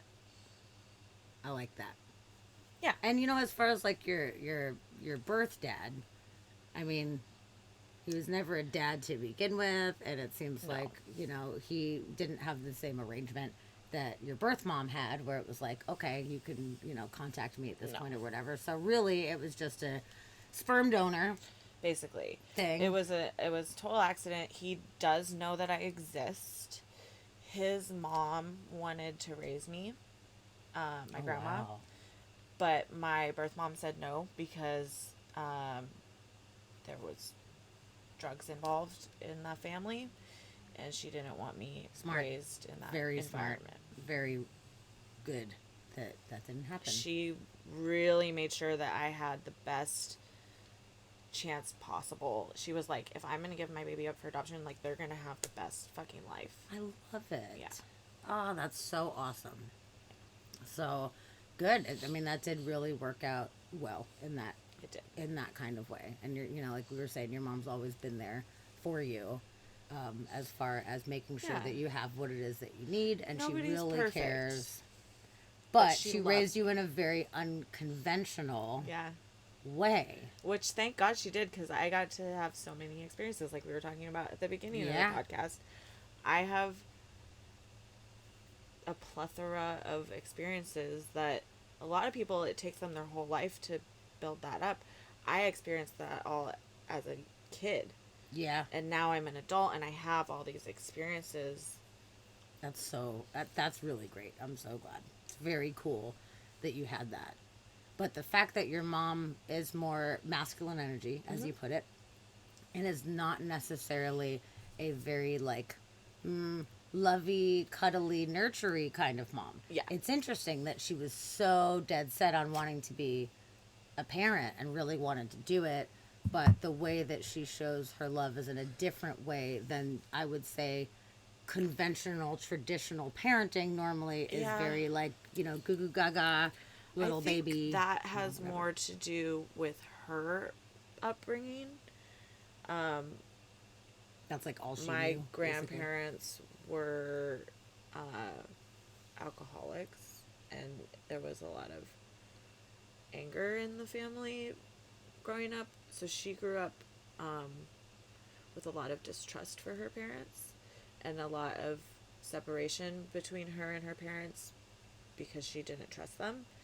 Shit, that And sucks. so I think it's hard for her to show her emotions because of that. Makes sense. You think she was looking for a bond that she didn't have with her parents growing up, and that's maybe part of the reason why she wanted to be a parent, is to have that kind of Maybe, bond? but I think it was more than that. I think she just really like had that maternal desire to be a mother. But that, I mean, that could be part of it. That would make sense. She doesn't. I would never know the answer to that question. She would never, even if I asked her that, she would never tell me the answer to that. Okay. So you guys, you don't really get super deep about emotional kind of stuff when you guys talk? Is it she kind of is more guarded? Just very careful and guarded about what she says. She also, like, for that specific example, like, she would never want to say something that would make me feel anything, like, bad. She would never want me to feel like she only wanted me to fill a void. You know, like, she would never Okay. want to say that. something like that to me. Okay. So since she was a little bit more, excuse me, more like unemotional, and you are a very emotional person. And you know, even Extra. when people have their own children, you know, like a lot of times they pop out very different than the parent. You never Right. know what you're going to get. It is not a carbon copy.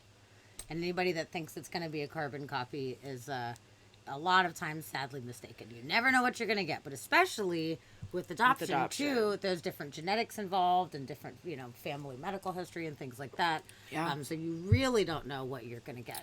So how was it for you? It was hard. Being a super emotional kid and then having somebody who didn't know how to handle those It was emotions. hard. I feel like, back to kind of what I was saying earlier, like, I handle my emotions as well as I do because my mom put in my life therapists and people to teach me skills to deal with that. But what I learned from her in my relationship is how not to deal with my emotions. I cannot regulate my That's emotions. also a valuable lesson to have, for sure. Her way to deal with my emotions was to shut down. She would leave the situation. Even if when I was a very young kid, she would leave me alone while I was freaking out. That's a rough one. But if that's always been her, you know, way of dealing with things is to kind of run, then it's hard because all of a sudden, okay, now you have a kid, now you have all these responsibilities, but if you don't have the tools and to know how to properly handle those kind of situations, then it's not like you just have a kid and all of a sudden there's like a magic wand gets waved and you handle things differently. You know? Yeah, exactly. I think the best way to describe that, or the thing that stood out for me in my childhood, is a very good friend of ours who's kind of like another mom to me. I spent a lot of time with her growing up. She lived in our house, and then after she didn't live in our house, I would see her on a regular basis growing up. And she always said that I was a very reasonable kid. I didn't have emotional outbursts. My mom, on the other side, said I was a problem child that had all these emotional outbursts. Well, her baseline's very unemotional. Then any emotion is too much emotion. But also, when I would start getting emotional, my mom's reaction to it would make me more emotional. Lisa, my friend, when I would have emotional outbursts, she would stop and she would sit down on the ground with me and she would ask me what's wrong. And usually I would say what's wrong, and then she'd be like, okay, this is how we can fix it. And I'd be like, okay, let's do that. And then I would go on and do that. my mom's reaction would be, why are you freaking out? Stop yelling. Like, and then I would just be like more upset and more emotional. Because you're not being acknowledged or heard, and you know you're annoying somebody, but you're just trying to communicate. And as a kid, Yes. you know, it's hard because you just want to communicate, but there's this hierarchy Right. that's going on there. So I think that sucks.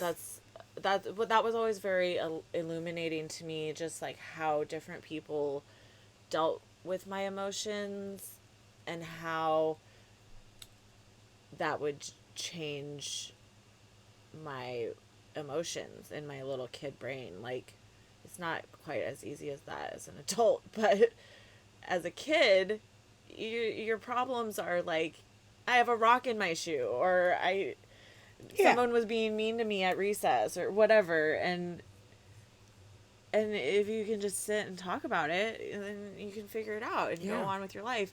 But if somebody's like, why are you upset?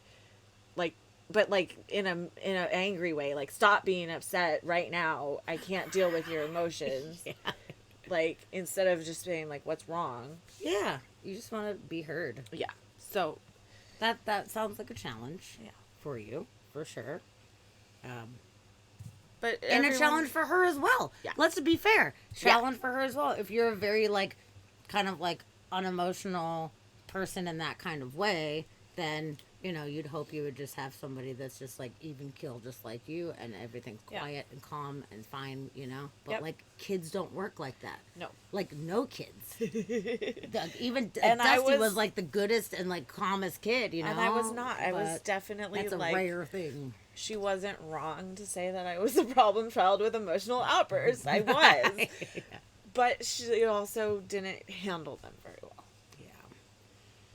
Did she learn and evolve in any way over time? Did Yes. she adjust? Yes. She's much better at handling my emotions now. She I'm so still doesn't like any kind of emotional anything, like, at all. But she understands now that that's how I am, and she accepts me, and Good. she just asks that I not yell at her, That's fair. and that's fair. And you know what's cool? Asking for things, communicating, putting boundaries, and saying like, okay, if we're gonna communicate, I need you to not yell. Be at me. respectful, And you're yeah. like, okay, I need you to hear me. Yeah. And actually be present. So it's like it's Exactly. great if you guys can come to that point where you We have been went able to talk to it. therapy together, so we learned how to communicate better. It really helped. It really That's helped. so great. I'm really glad that both of you guys were willing to do that. We reached a point in our relationship where we both were saying to each other, I love you, but I don't want you in my life anymore. And so to try to change that, we went to therapy, and it worked. I'm so glad. I am so glad that it worked. And you know, you're never going to not be who you are. She's never not going to be who she is. Right. Everybody is who they are, but you have to find ways to compromise. And we to work understand with each other better. We were able to share things that we hadn't ever felt safe sharing before. Yeah. And so we understand each other better. Good. I'm glad that she's been able to share more with you and open up more Yeah, me to you. And you know, maybe she's learned a little bit just from being around somebody who does really wear their emotions on their sleeve. You know, maybe that helped her to see that it's okay to share those kind of things. I think it has. She's told me it has. I I have a hard time seeing it because for me, I'm like, I want so much more from you. Yeah. But for her, she feels like she's come out of her comfort zone Yes. because of me. So I like Yeah. that. That's really, really good. And, you know, we can't expect somebody to make a complete 360 just No. for you. So the fact that she really acknowledges that she has tried a lot and that you can at least see and acknowledge that she has Yes. tried and that she is working with you more, I think that that's a really wonderful and positive outcome to come from it. Yeah. And she's not all of a sudden going to be like the little snuggly mom making you cookies or whatever and, you know, like wiping your tears. But that's okay because you know that's what it is. Yeah. And I then know you what to can- expect from her. Yeah, exactly. And then, you can get that She's kind of emotional not- support from your friends. Yeah. She's very, like, reliable. Like, I know what to expect from her. Which, She in a just- way, is yeah. pretty good. Yeah. That's pretty cool, in a way, too. It's that stability. Yeah. Which, if your parent was as emotional and all over the charts like you can be sometimes, can you imagine how challenging that would be? Yeah, that you would guys be butting even heads. worse. So she kind of like holds the space. Yeah. It sounds like she's holding the space. Yes.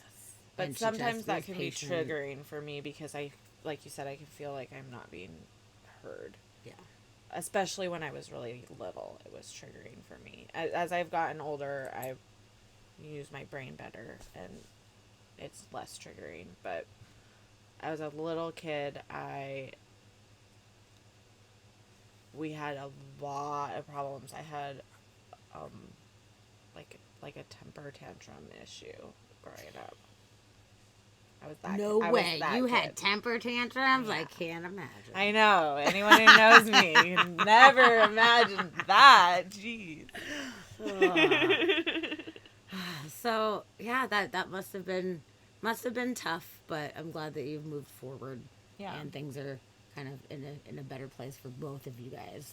Yeah. So, but not only just you like having temper tantrums, just being a kid and doing like normal kid things. This is something that I did want to go into, and some of you guys in chat may or may not relate, and feel free to share your stories if you want to.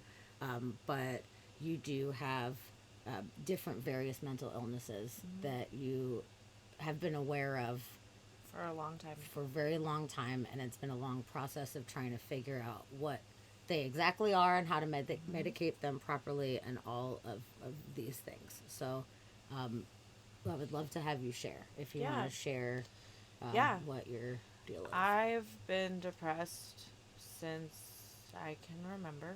I don't ever remember not having issues with anger or depression. Sucks. I was originally diagnosed as bipolar, but now they said that's not what I am. I just have really, really, really, really bad, severe depression. Major depressive disorder with extreme tendencies or something like that. So it's just like clinical as far as a chemical imbalance that causes It's a chemical your brain imbalance in to my be brain sad. that causes me to be depressed. Is different than being sad. And I've been in therapy for it since I was about 5. Wow, you were 5. I don't know exactly how old I was. But tiny, but a tiny I was person. I was the age where my therapy sessions were play with this dollhouse while you talk to this person about the dolls and like, yeah. So, okay, I'm curious before we keep moving forward, which I do want to do. But on this note, being so young, how did that manifest as a young person that you noticed and that obviously your family noticed and wanted to put you in therapy for? Like, that's really bizarre for such a young child. So, like, was it triggered by Cheryl leaving, or was it just always there? Like, how did that come to be? Cheryl left when I was so young that I don't know the answer to that because I don't remember. Like, I don't really remember. I was like 3 or 4. I don't really remember Sure. before she left. That makes sense. Like, I have memories of her living with us, but I don't remember like what I was like before she Sure. left. Okay.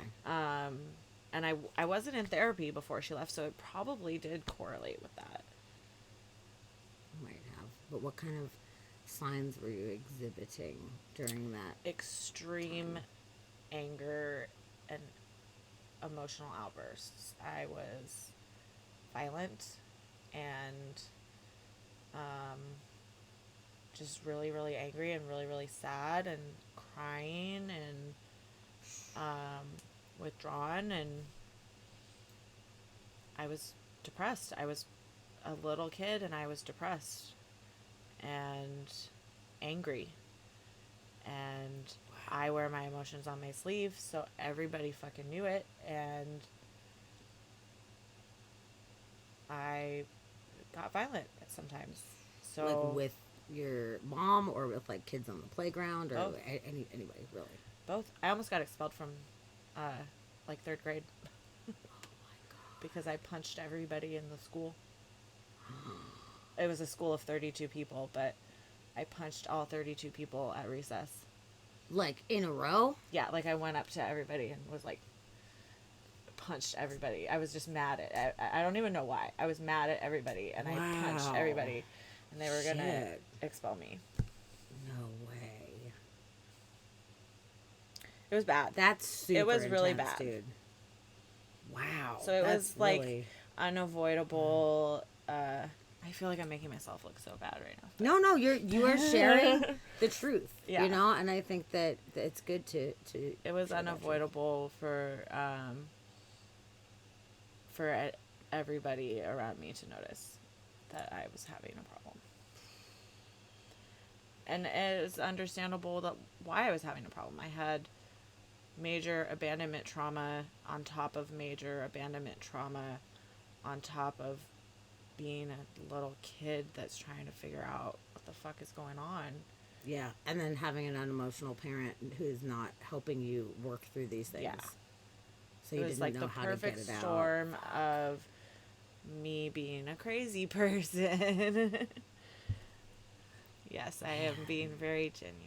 Thank you. I'm glad. I'm glad that you are. I think it's good. And you know, there's some people out there in, you know, internet world that might be really benefiting from hearing these things as Hope far so. as maybe feeling like somebody understands if they're in a similar situation, or maybe having more insight if they don't struggle with these things, to help other people that they Yeah. love too. You know, I think it's really good to talk about a lot of these things for various reasons.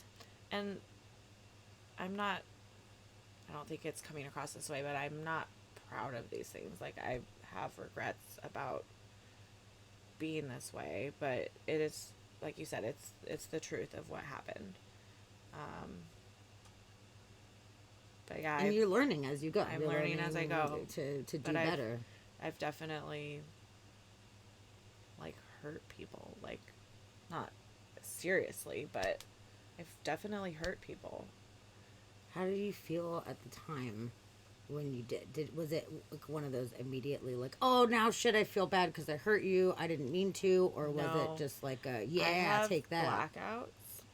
I remember, but like I go into like a somebody else takes over as like an alternate.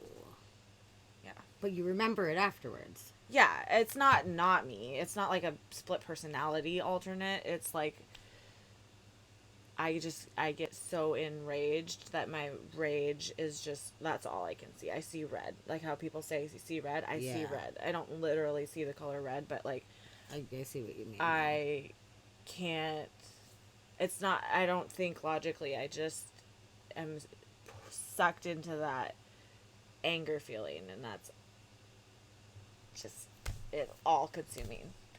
When it gets that bad. Wow, that sounds really fucking challenging. It's scary. Honestly, it's scary. Man. And that was happening at a super young age. And Oh, that, yeah. That sucks. That is Like, definitely... pretty much before I can remember that was happening. Oh, man. I could see that challenge for your parents, talking about the challenge for both of them. You know, I could understand that being really hard. Yeah. And especially, too, back in that time, in the 80s, Well, I mean... 90s then, but I was born in 86. Okay. All right. So early 90s, but even around that time, like, there wasn't as much understanding in the field of mental health. No. And, you know, we were just coming out of the time when institutions were the whole thing. Someone's crazy, you just chuck them in and you just leave them, Thank you know? God I wasn't born, like, Yes. a decade earlier. Seriously. Because, yeah. I mean, that's what they would do. I mean, Yeah.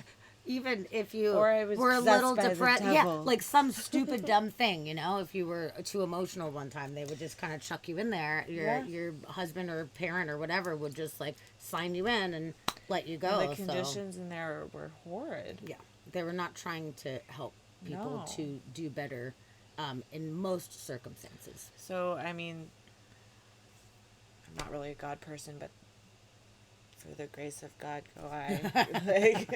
Like, I mean, I'm very glad that that did not happen, that that was not the fate. yeah.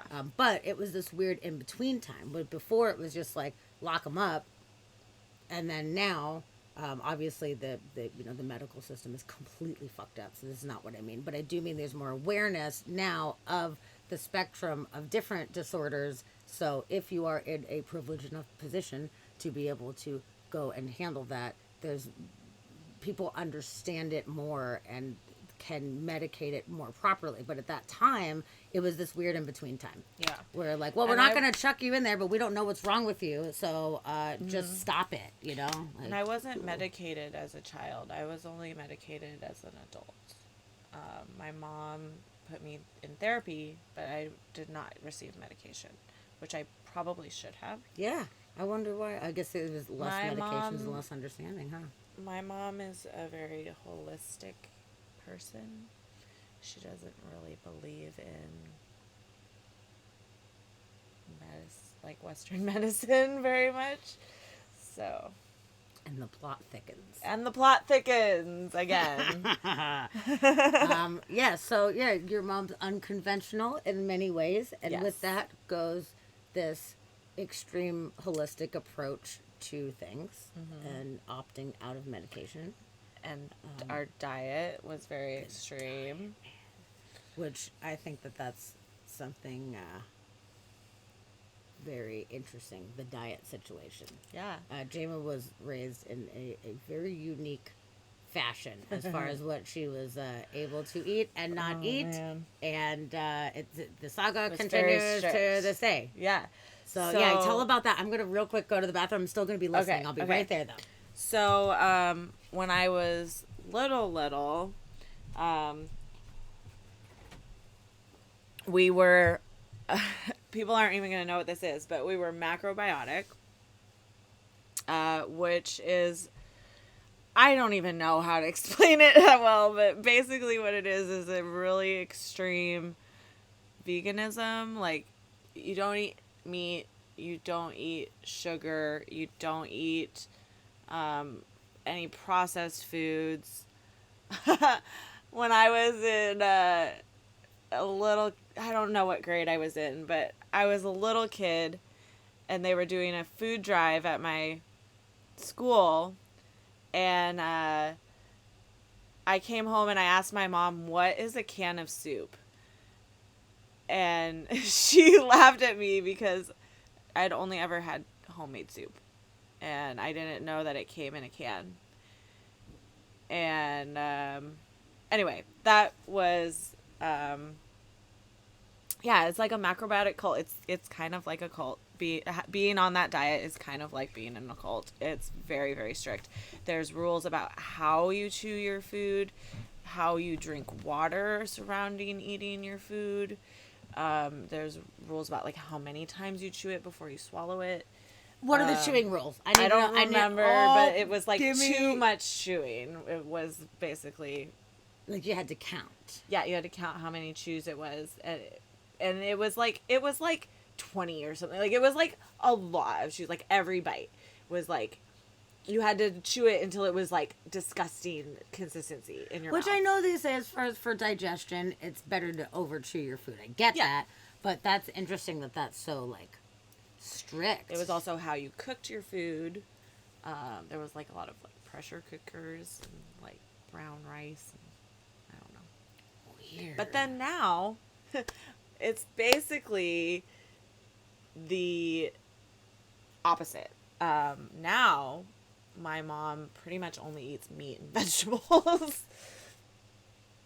So what? And she really Changed? regrets the macrobiotic diet. Does she really? She thinks that it gave me a lot of health problems. Really? Yeah. So what are some of the things that you could eat on that? Like, give me like a traditional meal when you were a kid, macrobiotic meal at that time. 'Cause Brown it's rice so and random. tofu with broccoli and soy sauce. Actually, that was one of my favorites.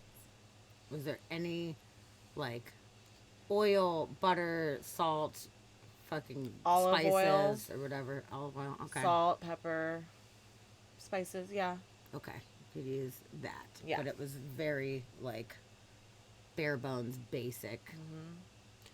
Yeah. And no meat, no sugar, very few fruits. I remember I got in trouble once for having a banana peel in my lunchbox because I had traded somebody at school something out of my lunch for a banana, and I forgot to throw the banana peel away. Fuck. I didn't hide it, and I got in trouble for eating a For banana. eating a banana. Because It was the too much natural sugar. But even though it's natural sugar, what was she worried it was going to do to your She thought I was body? gonna get diabetes because diabetes runs in my birth family. From eating some fucking fruit sometimes. It's one thing if you're not like pigging out on cupcakes and candy constantly in the house, but like Ooh, speaking of, natural I have shit. carrot cake. Just sidebar. Awesome. It's just a little bit, but we should eat it later. Awesome. Man. You're like, fuck this diet, I'm doing it. Yeah. I definitely rebelled as soon as I got old enough to sneak foods that were not allowed. I ate way too much candy. Way, way, way too much candy. This is the issue that happens when people hold shit back from their kids too much. Whether it be, I don't know, movies or TV or food or whatever it is. If you hold somebody back, then all they're going to want is the thing that they weren't allowed to have that they Yep. saw other people having. So I Yep. feel like it backfires so substantially. It's good to be able to do things in small doses and teach moderation and teach, hey, it's okay if you're at a birthday party Yeah. to eat a piece of cake with all the rest of your friends. That's Yeah. okay, but we don't just have cake in our house Or constantly. eat a whole cake Yeah. in one sitting, But which bet- I would do. yes, because you're like, fuck this. I'm Maybe not the doing whole it. cake, but like as much of it as I Sure, wanted. sure. Not Yeah. just a piece. Yeah. Yeah, but if you're kind of taught moderation, like, hey, it's fine, do the thing, then people don't feel the need to binge on that. I feel like I'm just now at this stage in my life balancing out my sugar intake, like my Took a long time. cravings. Wow. Like I've always my whole life had a really high sweet tooth. I've always craved sugar almost constantly and almost couldn't get enough when I was eating it. And I feel you on that. I'm like, now good night, Steve. I eat Aww. He says, thanks, Jama, for sharing your story. It's very brave to talk about it. Much love and Thank respect to you. you. Thank you. Thank you, Steve. It Love really you. is. It's some deep sharing stuff. So thank you for being here and appreciating that. Yeah. And we appreciate you, and we'll see you soon. Sweet dreams. But now I'm at a place where if I eat too much sugar, my body starts telling me to stop. And I never had that when I was younger. Interesting. But now I get to a point where I'm like, oh, I've had too much sugar. Like I'm good. I That's- never had that until I've never had that ever. I've never Recently. one time felt like that. Yeah. In my life. No. I could live off of cookies and cake and pie and ice cream and would I make could me be sick. 100% fine. Like I love cheese and bread and meat and like I love like other foods. I love vegetables too. I like that. But really like I don't ever have that thing in my head that says, you've probably had too much sugar. Why don't you like eat a fucking zucchini or something Yeah, like that? I Like, do. But it took a long time for that to develop. I'm very glad that that did work eventually. Me too. For you. Me too. I don't know why I've always just had like such an extreme sweet tooth. And Were you know, ever deprived of it when you were little? No. No. No, actually we had lots of sugary snacks and stuff like that, but we also had healthy meals and stuff too, so it wasn't like we only ate junk and that's what I got used to. Yeah. But we had like Pop-Tarts and toaster strudels and the yummy cereals and shit like that. Like we had that. Well, for some reason I'm just tuned Must to just that be frequency. like your genetics a little bit, or like your Must be. your physical composition. You just Yeah. the whatever bacteria make up your bio, whatever you call it. Yeah. There's sugar Bioflora or something. Yeah. There's something in there, and it's funny because nobody else in my family that I'm aware of is that big of a sweet tooth. Like, my mom loves snacks. My dad loves snacks too. Like, it's but it was like a normal amount. Like they Yeah. ate like regular people. And I swear I have like the taste buds of like a fucking 5-year-old, because I just want to, like, I just want candy and ice cream and cake and all this stuff, like And chicken nuggets. Cravings for me generally, like, are, I would say 90% of my cravings are Candy. sweet things. Sweet things, Are, yeah. are chocolate based things, specifically chocolate too. That's how it It's used very to much be for me. chocolate. Like, I don't really do like the fruity I like candies sour as much, candy. I like sour candy, but I don't crave it. I do. It's always chocolate. And I'm like, I need some chocolate. I Yeah. need chocolate, chocolate, chocolate. Like, I don't eat Starburst and, that kind of stuff. Like, I don't really care for it. It's fine. It's good. But, like, it's totally not my go-to I at don't all. usually get cravings for a specific kind of sugar. It's just sugar. Like, any sugar will do. Any sugar will do. Interesting that Blue Realm says, I'm vegan and I don't have food binges anymore. Sugar represents energy in the human body. I wonder does. what my energy fucking is, because it has never wavered ever. It has never You do fucking have a lot wavered. of energy, though. I do. So yeah, I wonder if that has to do with just like abounding energy and it represents in that kind of way. I have no fucking idea, but it's like an issue, and I know that I have so much diabetes in my family, and that's honestly like a concern. Yeah. Because people on both sides of my family have diabetes. Right. And I worry about that, too. I am aware that I need to like be mindful of it.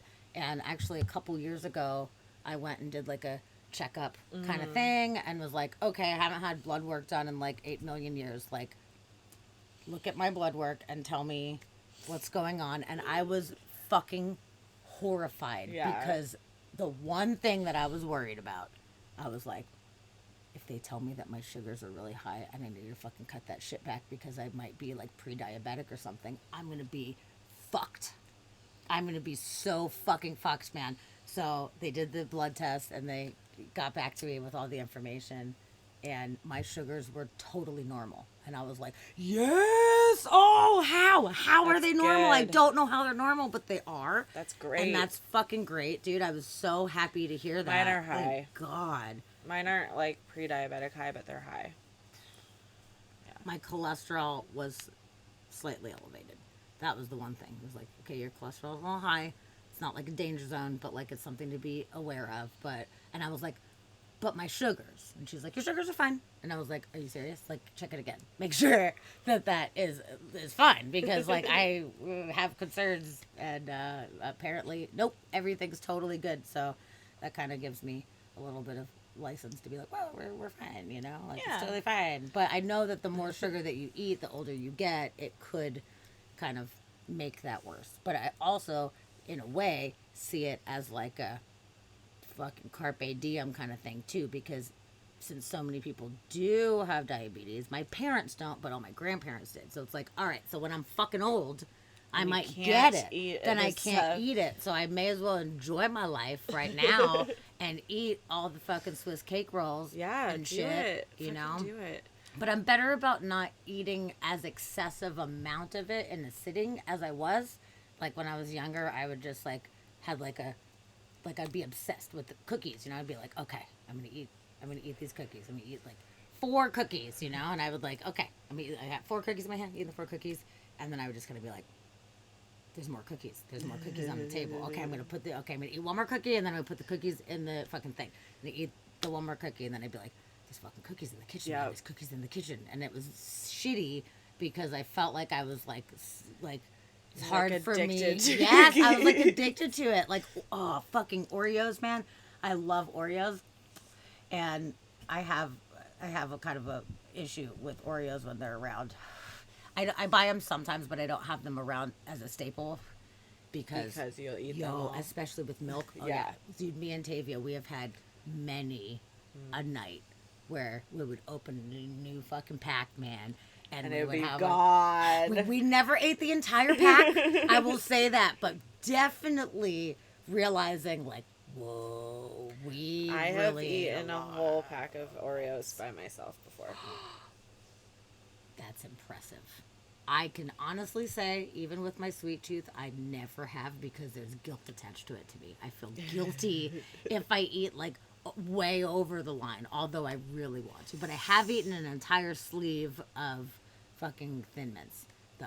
Like, I've I just eaten a opened the whole sleeve and I'm like, box I of can't Thin stop. I can't Mints. stop. I can't stop eating the Thin Mints, man. Like, it's a problem. Hey, princess, I welcome. definitely like pendulum swung. Like I went from not eating any sugars to binge eating sugars, and now I'm kind of back in the Good. middle. Okay. And you know what? It sucks that it has to take that long for you to come back around, because depriving kids of stuff like that, like, it does have an emotional toll on you where Yeah. you feel left out, and it sucks. It sucks. Like, I know some It people does. actually back in Arizona, when I lived in Arizona.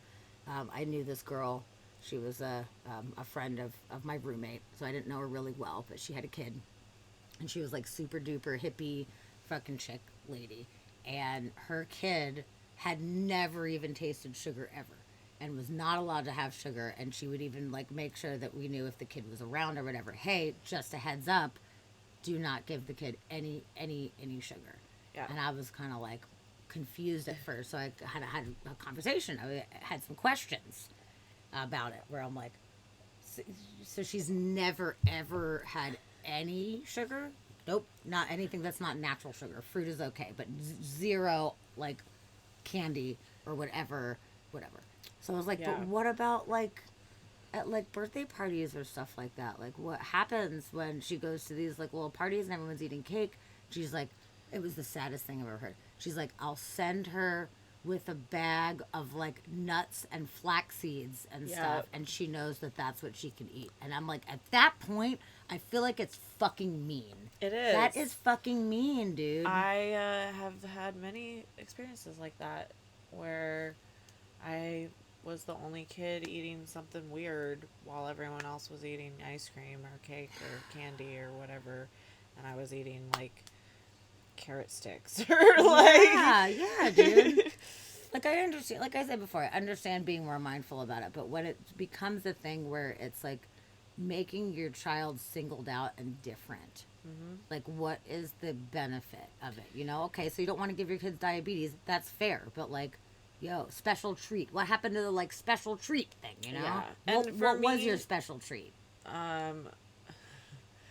my mom would make I don't even know what it's called. It's like I think it was like polenta or something. And she would make this cake, but it was with like I think it was polenta, and Just then like it had cornmeal, strawberries on it. Okay.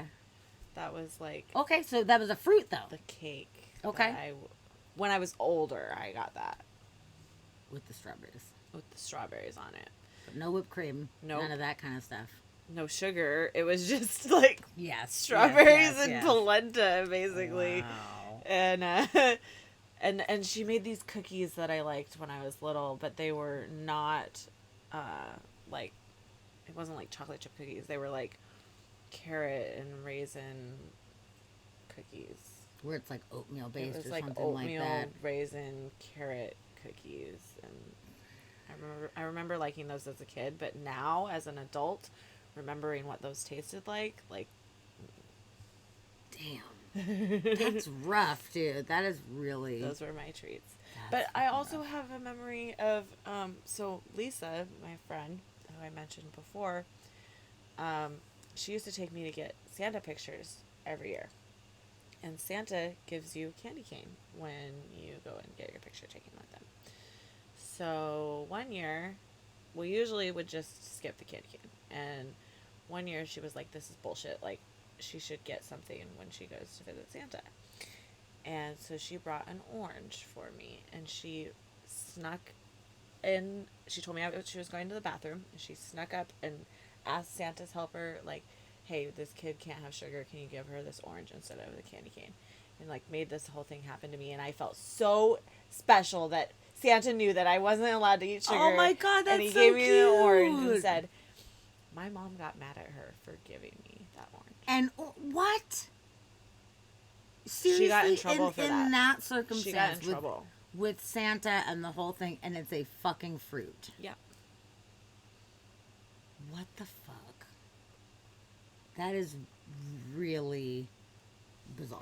And it was such a special moment for me, too. Like, Santa knows me. Like, Yeah. You would have thought that she was like, hey, Lisa, that was a really nice thing for you to do. We know Yeah. that she doesn't eat, fruit a lot all the and time, I think but it still, was it's like, okay. it was like, hey, that was really thoughtful, but don't do it again, kind of thing.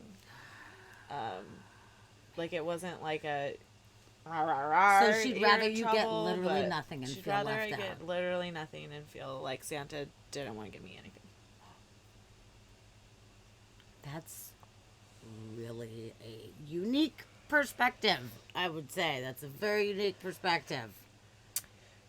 That sucks. I'm so sorry. I'm sorry that you had to deal with that kind of stuff because that is really sad as a kid and feeling left out like that. I also, it was well known at my school that I wasn't allowed to eat sugar, so like the bully kids would like monitor me. They'd be like, Jama's trying to eat sugar and she's not allowed to eat sugar. They would like tattle on me. Oh, really? Yeah. Shit, man. Like I'd try to sneak it and they'd be like, you're not allowed to eat that. So did you sneak shit? I tried to every chance I got. Were you successful at any point? Yes, but not always. But yes, I was kind of sneaky. So yeah. Do you remember the first actual sugar that you had? No, but based on what we had for snacks, it was probably one of those, those ice cream cups that have like the half orange and the half cream. Yeah. And the with little the little wooden stick. spoon. Yeah. I think it was that. Yeah. Was it the best thing you've ever So eaten in your good. fucking life? It was so good, and I had wanted one so bad because they were like everyone's favorite snack, and only the cool moms would bring them. And did you steal it or did somebody give it to you? Do you I remember? don't remember. I was really little. You somehow got but one. I though. somehow got one, and I ate it in secret, and it was the best. Oh man. And my mom would probably be mad right now knowing that. She doesn't know that. I won't tell her. That's the thing, man. Like we gotta sneak shit if we're being held back from certain things. If it's unreasonable, yeah. Then we find ways around the rules sometimes. And I would say the majority of kids are going to push the boundaries and try to figure out ways to get what it is that they want. Mm-hmm. There are some kids out there who are so good and are so concerned with making sure that they're following the rules and the respect and everything that they wouldn't dream of defying the adults. But I was like rare. in the middle. I was not like a bad kid pushing every rule all the time. But when I thought that it was stupid, yes, then I would. I totally understand. Yes. So, yeah. And I thought that was stupid. I was similar too. Like I had a lot of freedom growing up, which was really good. But then there were certain things, that my mom, just trying to be a good mom and a good parent at the time, she had good points, like, hey, you're 15. Maybe you don't need to drive down to the Keys where you don't know where you're going with your other 15-year-old friends and winging it, like maybe you shouldn't do that. Yeah. So yeah, I'm glad my mom talked me out of getting a boob job when I was like 17. There you go. Yeah. So sometimes there's good things that come from it, but at the same time, like with that situation with me, like I don't know, I felt mature enough to be able to make some decisions, and I would already know what my mom was gonna say, so I just wouldn't ask. So it wasn't like she told me no and then I defied her. Right. So I would just be like, oh, she's not gonna go for it, so I'm just gonna do it. Yep. And I'm gonna be sneaky about the way I'm going to go about it, and I will say that I'm doing something else and be able to get away with it. I did a lot of that when I was in high school, but when I was a little kid, I was a good kid. I tried to follow the rules when I was little, when I wasn't having a temper tantrum. Sure. But regular mode. I was a good kid and I tried to follow the rules. But then when I was a teenager, I did a lot of rebelling. Honestly, I feel like many of us did. Yeah. And it's something that I think is very important, honestly, for kids of that age, 14 and on, to do. Because your whole life before that, up until the time you're 14 or 13 or whatever, I feel like there's all these ideas and expectations that are placed on us by the adults around us, by our parents and by the teachers, and people expect these things from us. Yeah. But then when we get to a point where we are really starting to feel like we're coming in to our own person, and we have the things that we're passionate about and the things that we love, and I don't just love, I don't know, the color purple because my mom loves the color purple, so therefore I think I should love it, Yeah. like because my mom's cool and I want to do. Purple's my favorite too, like it's okay to step out of that and be like, no, like cool. I can choose my own favorite color right now. I can choose what it is that I want to do. So when it gets to that time where kids are transitioning from being a literal child and still parents are treating them like a child, because in the parents' mind it's only been a couple years and now all of a sudden they're like little kid is now this person who has all of these wants and dreams and passions and all of this stuff. So it's hard for parents to kind of roll with that. So I think kids need to push those limits. They need to, it's necessary to and it's some natural. point, to kind of establish autonomy, and sometimes that means being sneaky. Yeah. And I was pretty good compared to a lot of the other kids that I knew, and seeing some of the shenanigans people were pulling, making like really bad choices. Like I don't feel like, generally speaking, that I made very bad choices because I had a good solid baseline of morals and such, although I tweaked them to work for me, where some of the things, like I don't believe in following every rule. Right. I don't believe in all the rules, like, so like you were saying, if I felt like something was kind of stupid or I just wanted to do it anyway, I would be like, okay, well, how bad is it? I'm not going to go rob a fucking liquor store. Right. Just because, to see what happens, like But I'm you not might going to go do that. smoke pot on the swing set with your friends. Yes, exactly. And hopefully not get busted, and there was some close calls with some of it. Like I definitely did some things that were not rule following, but I think it was good because it helped me figure out who I was and what it is that I stood for. And I think that is, it's hard for parents, obviously, to know that they've lost that control. Yeah. And they're still doing their job as a parent, trying to teach the kids the right way to be. Especially if you're a control freak in the first place. Yes. Which my mom is. Which makes that pretty rough, because you're like, okay, I had this kid and they're going to be this thing. And Nope, I wasn't you're not gonna any do of these the things. things that she wanted me to be. My mom's a tomboy for sure. She really wanted me to play sports with her, and I have that whole thing with balls, and she grew up playing basketball. She really wanted me to play basketball with her, and I would always get hurt, and we would get in a fight, and it was like the worst thing sucks. ever. Well, think about like flipping the script and imagining like, okay, No, from her position, it sucked too. It does. It sucked on both yes, sides. it fucking does. But like for me, like knowing the type of people me and Dusty are, like, okay, theoretically, we have this kid, and we're like, oh, we're totally like, eclectic, colorful artist people who are super into music and all this stuff or whatever. So naturally, we're gonna have a kid. They're gonna be raised in this environment. They're gonna love all this shit that we love. It's gonna be great. And then you have a fucking kid. And they turn out to be a jock or something. Yes. Yeah. And then like, I want to play football. Yeah. And then it's up to me, theoretical parent person, to either say, well, okay, you are your own person and I support you in doing your own thing, which is what we all should do for each other. But I feel like I would be like, you're not doing fucking football? You're playing a fucking guitar. This is what you're playing the guitar. Oh, you don't want to play guitar? You can play drums. How about that? You want to play bass? That's cool. But like football is not on the table, And then if they're like, oh, why? I want to play football. And I'm like, fine. But it's like, I'm not coming to your football games because I don't give a shit about it. And I don't support it. And I don't want to be a part of that. And I don't care. And then I'm an asshole. I would be an asshole. My mom was always supportive. Like, she really, really, really wanted me to do sports. But she accepted reluctantly and slowly accepted that I wasn't into that. And she let me do all these other things that I got to do.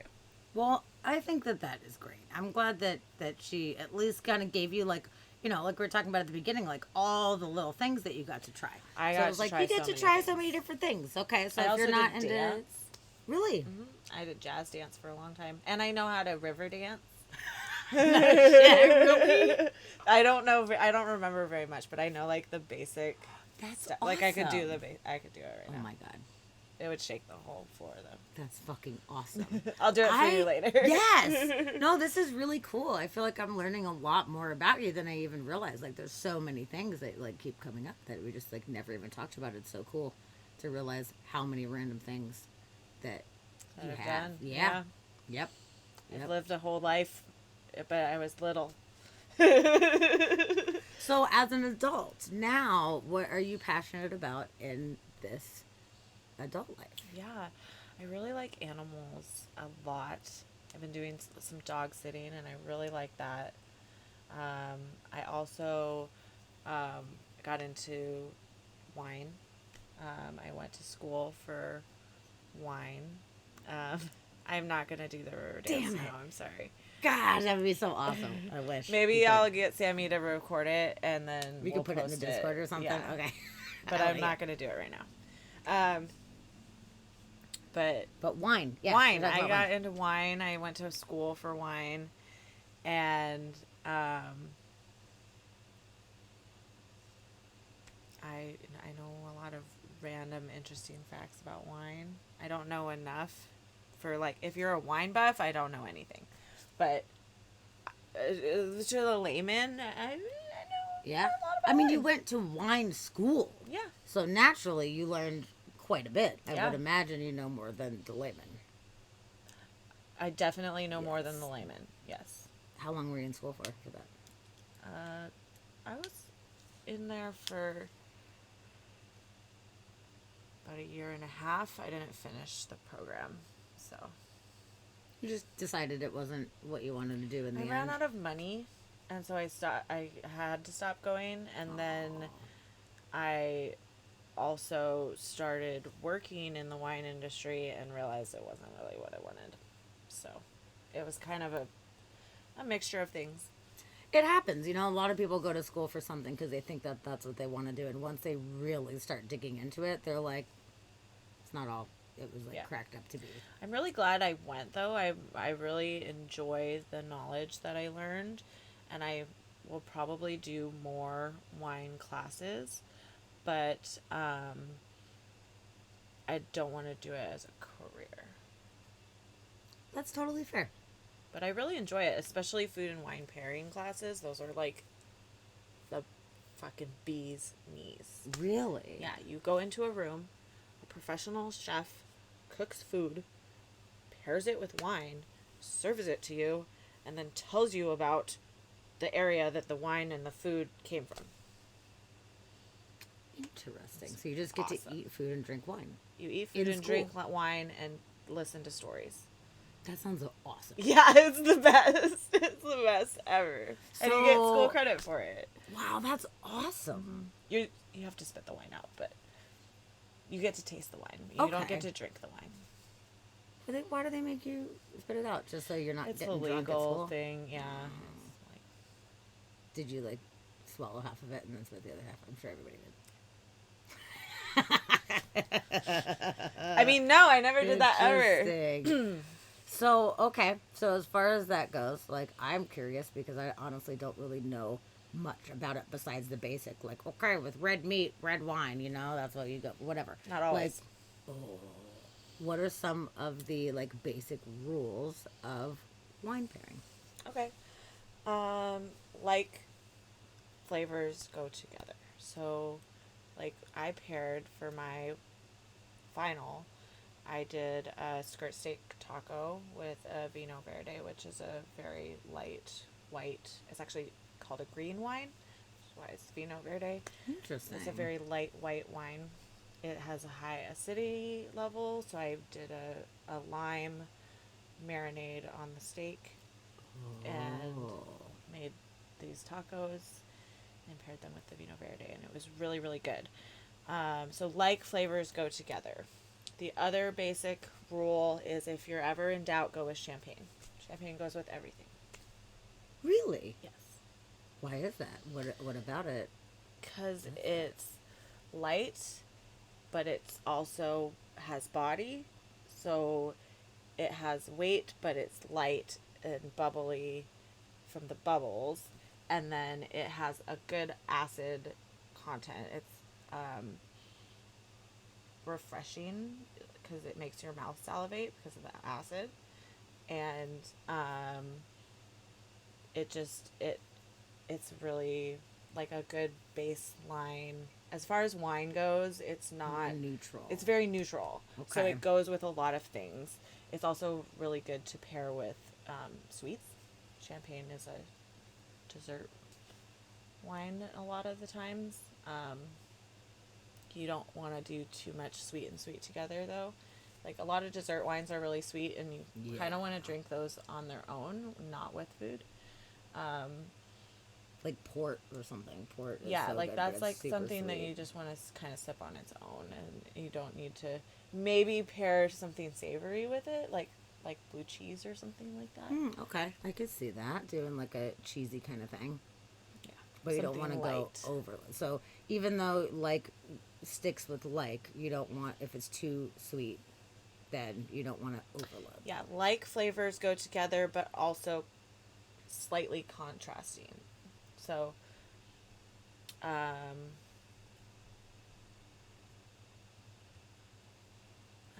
like a spicy Thai peanut dish, I would pair with a sweet white because it's Okay. sweet and spicy. Gotcha. Okay. Um, so it's not always like and like, but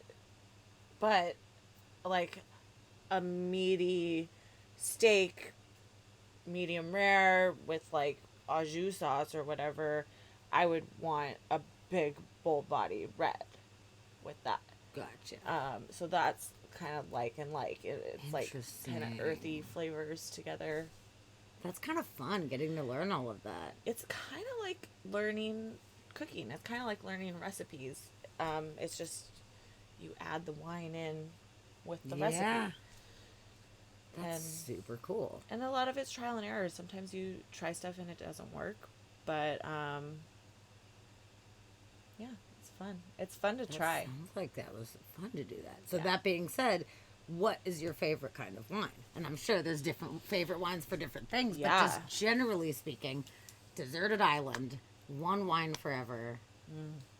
You know, one. I would have to go. I'd have to go with Pinot Noir Really?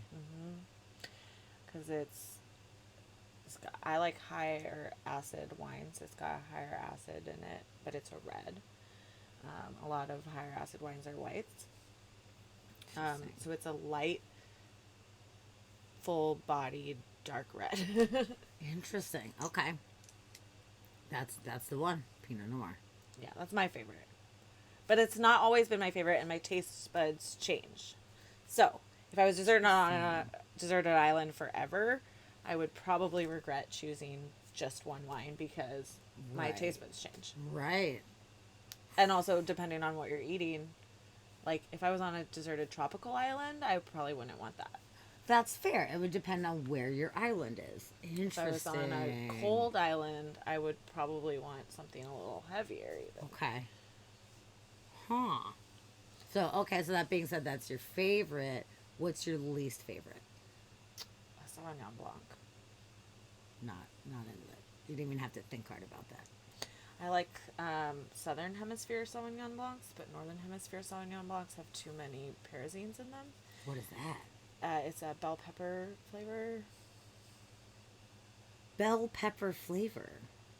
Yeah, What an it's interesting. the chemical thing. compound that gives bell peppers their flavor, Interesting. and it's in a lot of white wines, but specifically Sauvignon Blanc. Wow, because that's like just a natural element that's in the grapes in that region, present in the Yeah, soil. it's this type of grape. It's the variety of grape. It's in the grape itself and in the stems. Wow, that's really interesting. I would not have ever thought about that. Also, it depends on how and where you grow it. So, like, I like Southern Hemisphere because it gets hotter, so they have less of that green flavor because they get riper. Gotcha. Wow, shit, you did learn a lot. You really did learn a lot because I have no idea I could about keep any of this going, stuff. Like but it's, I it's don't know really if it's cool. interesting. I think it's really interesting, honestly. I did learn a lot, and I had a lot of fun. Actually, Tavia was there when I was going to school. I would go to school, and then I would come home and I would study, and I would like basically teach my friends what I learned in school as my studying for my tests and stuff. It was like how I would learn everything is I would reteach it to my friends, and I taught Tavia a bunch of wine stuff. So That's a lot of the really wine stuff that she cool. knows is from my wine school. I love that. That is super cool. Yeah, there's so many different kinds, and even like just one kind. There's so many regions of the world that it can Yep. come from. So then it's like so diverse within that. And then the different types of That's tough. soil, and the different types of sunshine, different types of wind conditions, the different types of weather conditions that year. Every vintage, a vintage is the year that it was picked. Every vintage is different. Wow. Yeah. Yeah, I guess that makes sense. The climate's going to be different. Mm-hmm. You might get hotter one year, colder one year. So, with the climate changing as much as it is right now, and things are getting hotter Yeah. in more places, how do you think that is going to affect the wine industry in general? It's affecting it a lot already. A lot of places that are getting too hot, the wine there is suffering because the grapes get too ripe, the sugars get too high. It's a chemistry. Making wine is a chemistry, and you have to have the right balance of sugar, water, you know, Yeah. in the juice for the yeast to be able to convert the sugar into alcohol. Fuck. So, a lot If of the there's too places that are much- established vineyards right now are noticing that they're struggling to keep the same standards that they had for a long I time. wouldn't say a lot, because a lot of places that are very established vineyards are in cooler, not cooler climates, but more moderate climates. Grapes don't really like super. Grapes can grow anywhere, but they are picky. They don't really like super hot or super cold. At least not if you're trying to make wine with them. Sure. If you're trying to make table grapes, like they like it hot. But that's a whole different kind of grape. So there's the American species, Vitis vinifera, and then there's the European species, which is Vitis labrusca. And the European species is the one that you use to make wine. The American species is table grapes. Interesting. And they're is it completely because different. The American ones naturally have more sugar in it, so they're more like sweet to the taste. And Actually, it's the other way around. Really? The winemaking grapes have more sugar in them. No shit. Interesting. Because the more sugar, the higher your alcohol volume can be. Oh. Okay. So you're saying if it gets too hot, and they get over sugared or whatever, doesn't that just make it stronger? Not necessarily, because at a certain point, if your alcohol content gets too high, it starts killing the yeast that are making the alcohol, and then it stalls. Oh, interesting. I never would have ever thought about that. Wow.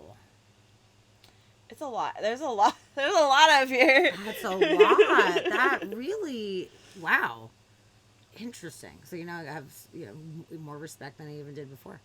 Thanks. For these, for you and all this knowledge and the growers and them putting all this stuff. That's why together, wine is like, expensive. wow. That's why it can be really expensive, is because, so the things that go into deciding the price factor of a wine is, actually the biggest thing is the label. You can, if you get the right label, you can charge more for the wine.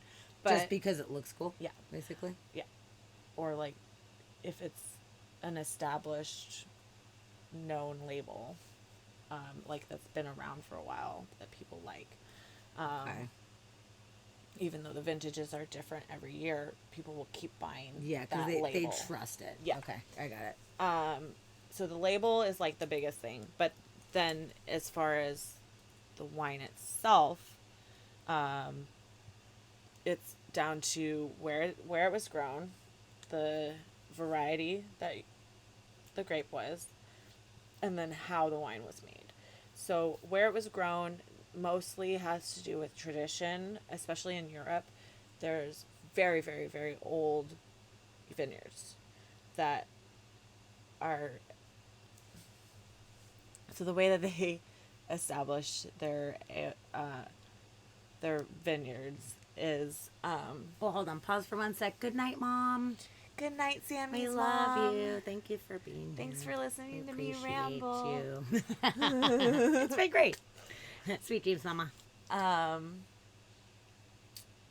The so they have it's this is a lot, but I'm trying to succinctly say this. But basically, back in the Middle Ages, most of the wine was being produced by monks in monasteries, and they did a lot of research on what land was the best land to grow grapes in, and they took that land for the church. Gotcha. And so those vineyards are very well established. They've been there for a very long time, and there was a lot of thought put into the placement of them because it was before there was a lot of buildings on the land. It was, it was a long time ago. So they Sure. were like looking at this big field, Yeah. empty field, and they Do were it like, wherever you want. grapes would be perfect here. Let's plant grapes here. And so they did. And they have the best sunlight. They have the best soil. They have the best, all the best conditions have already been established there for a very, very, very long time. Gotcha. And so those grapes go for a lot. That's where you get like the high end expensive wine. Gotcha. Premier Cru. Which that is the Premier Cru. It doesn't have anything to do with the variety of grape or the type of wine. It has to do with where the grape was grown. Interesting. Yeah. Okay. Because it's so old that there's like history kind of mixed in with it at Yeah. that point. Okay. And Wow. because these monks did this extensive research on where would be the best place to grow these grapes, and they planted those specific grapes in the best place for those grapes to grow, and they're still growing there today. Wow. Yeah. Does it drain the soil of nutrients by having the same things planted over and over? Because I know that like in farming, a lot of times you have to like rotate the crops and shit like that. You do have to do that a little bit with grapes, but grapes are very hardy. They send down their roots. They send down a really long, I forget what they call it. Like but a it's like taproot? So yeah, it's like a taproot that goes way, way down. So they get a lot of their nutrients from, they don't get it from the topsoil. They get Okay. it from the bedrock.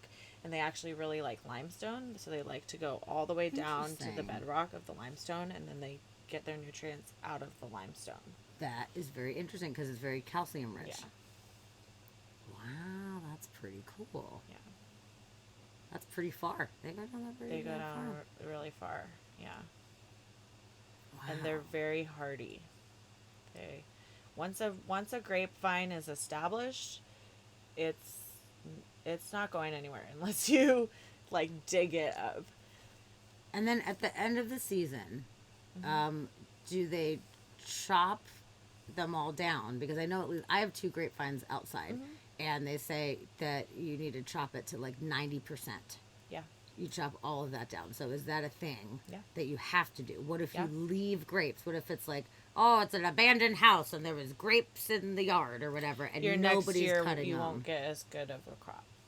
Okay. You you'll still get grapes, but they won't have the right sugar content. They won't have the right alcohol content. You'll get less grapes because it's got too many leaves.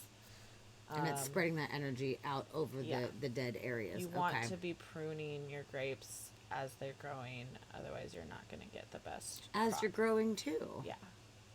So Oh, that's interesting to know. viticulture, which is the growing of the grapes, is an all year round process. There's different stages, but it's all year round. So in the wintertime, well, before the wintertime, the sap in the grapes, because it gets cold, it stops moving as much and they go into hibernation. So that's why you want to cut them back in the wintertime, because they don't have, it's kind of like your body's blood flow. They don't send it out as far, so the stuff that's farther out is going to die anyway. Gotcha. So if you cut it back, then it doesn't have to try to keep those things alive that it can't really keep alive anyway. Right. And Okay. so they go into hibernation. And then when they start to grow, you want to, before they even start sending out shoots and leaves and stuff, you want to start pruning. They send out these little like nubs. They're like fuzzy, and that's what is like gonna be a vine. And you're gonna want to take probably like every third one off. Really? And then did also not know on this. the main vine, you're gonna want to cut it to a certain length, however length you want for your trellis, and you're gonna want to put it on the trellis, and then you're gonna want to prune as it grows, and like keep pruning as it grows. You kind of follow it, and it's a lot. There's a lot that goes That's into so it. interesting because our grapevines, like, they're like insane right now. Like, they're just going crazy. And there's two of them in one trellis, and it's totally taken over the trellis. We've been meaning to go get another trellis, but they're like Yeah. reaching out into the driveway and I into should the give you yard. They're some like of my crazy. grape books that I have That'd that be- I'm not using. That'd be really cool because I didn't realize, and I thought, like, God damn, there's like so many fucking vines, and the leaves are so big that it's like, kind of You choking want itself leaves out. because the leaves bring in the sunlight, and Yeah. that's how it gets the chlorophyll. And that's why I didn't think I wanted to chop them, But because I wanted them you to don't have want leaves. too many leaves because you want it to produce fruit. So it needs A, the energy to produce the fruit, and B, the room to produce the fruit. If there's too many leaves, there's not enough room. They also get shaded. The fruit needs to get sunlight, and The it fruit also needs sunlight. it also needs to get good airflow. Fucking brilliant. Okay, because this year there are not as many grapes in there as there was. They're just kind of little baby bunches. Last year was pretty decent. You're also going to want to prune your bunches of grapes. Once it starts making grapes, you're going to want to take any that are too small or not maturing as fast. You're going to want to take those off. because they're just taking energy from it. Mm-hmm. Okay, this is like honestly really a great conversation right now. This is awesome because how would I know any of this stuff? Yeah, I'll give I you my just planted the viticulture grapes book. in the ground and I was like, make me some grapes, and like the shit's out of control. Yeah. Like seriously, some of these vines, oh my god.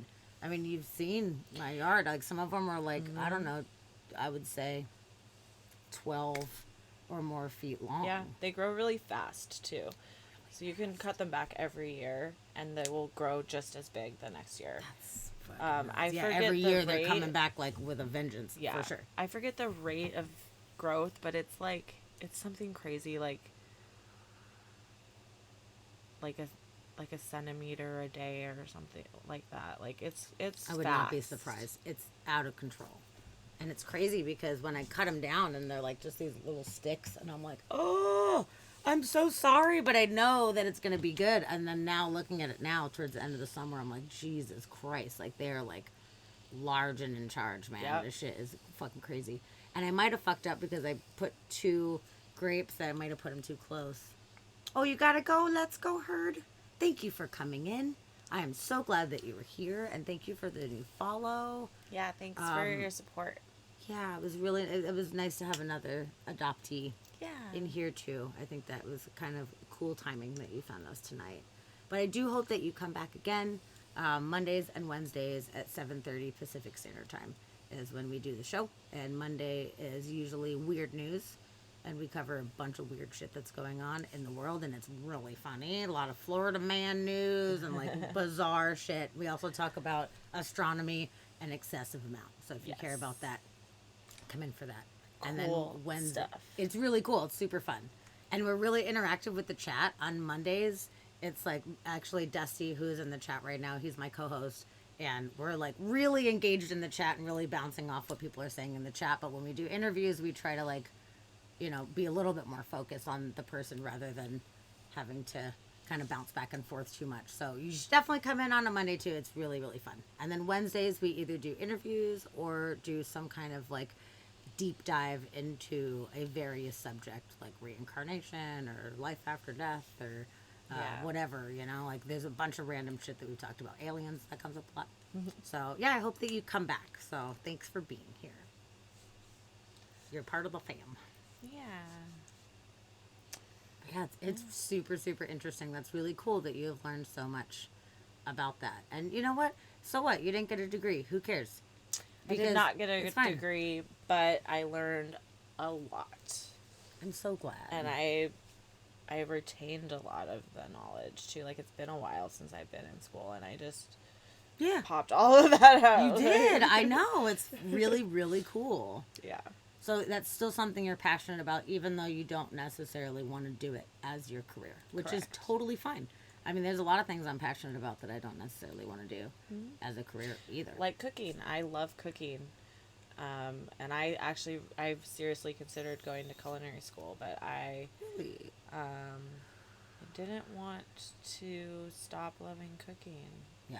And so I didn't do it. And you know what? To be fair, I know like a good amount of people who went to culinary school, have these degrees and whatever, and they end up working at, whatever conventional regular kitchens. Yeah. And maybe they have a little bit of a higher position, but there's still turn and burn on shit, to work in a high-end, really nice kitchen. It's competitive. It is. And, having the experience, well, I've been doing this for 12 years. You're going to hire someone out of school? Yeah, right. You're going to hire the 12-year-old professional. Right. And then, on top of that, you have to work in a fucking kitchen, which is hard. Tough, man. Yeah. It's hot. It's tough.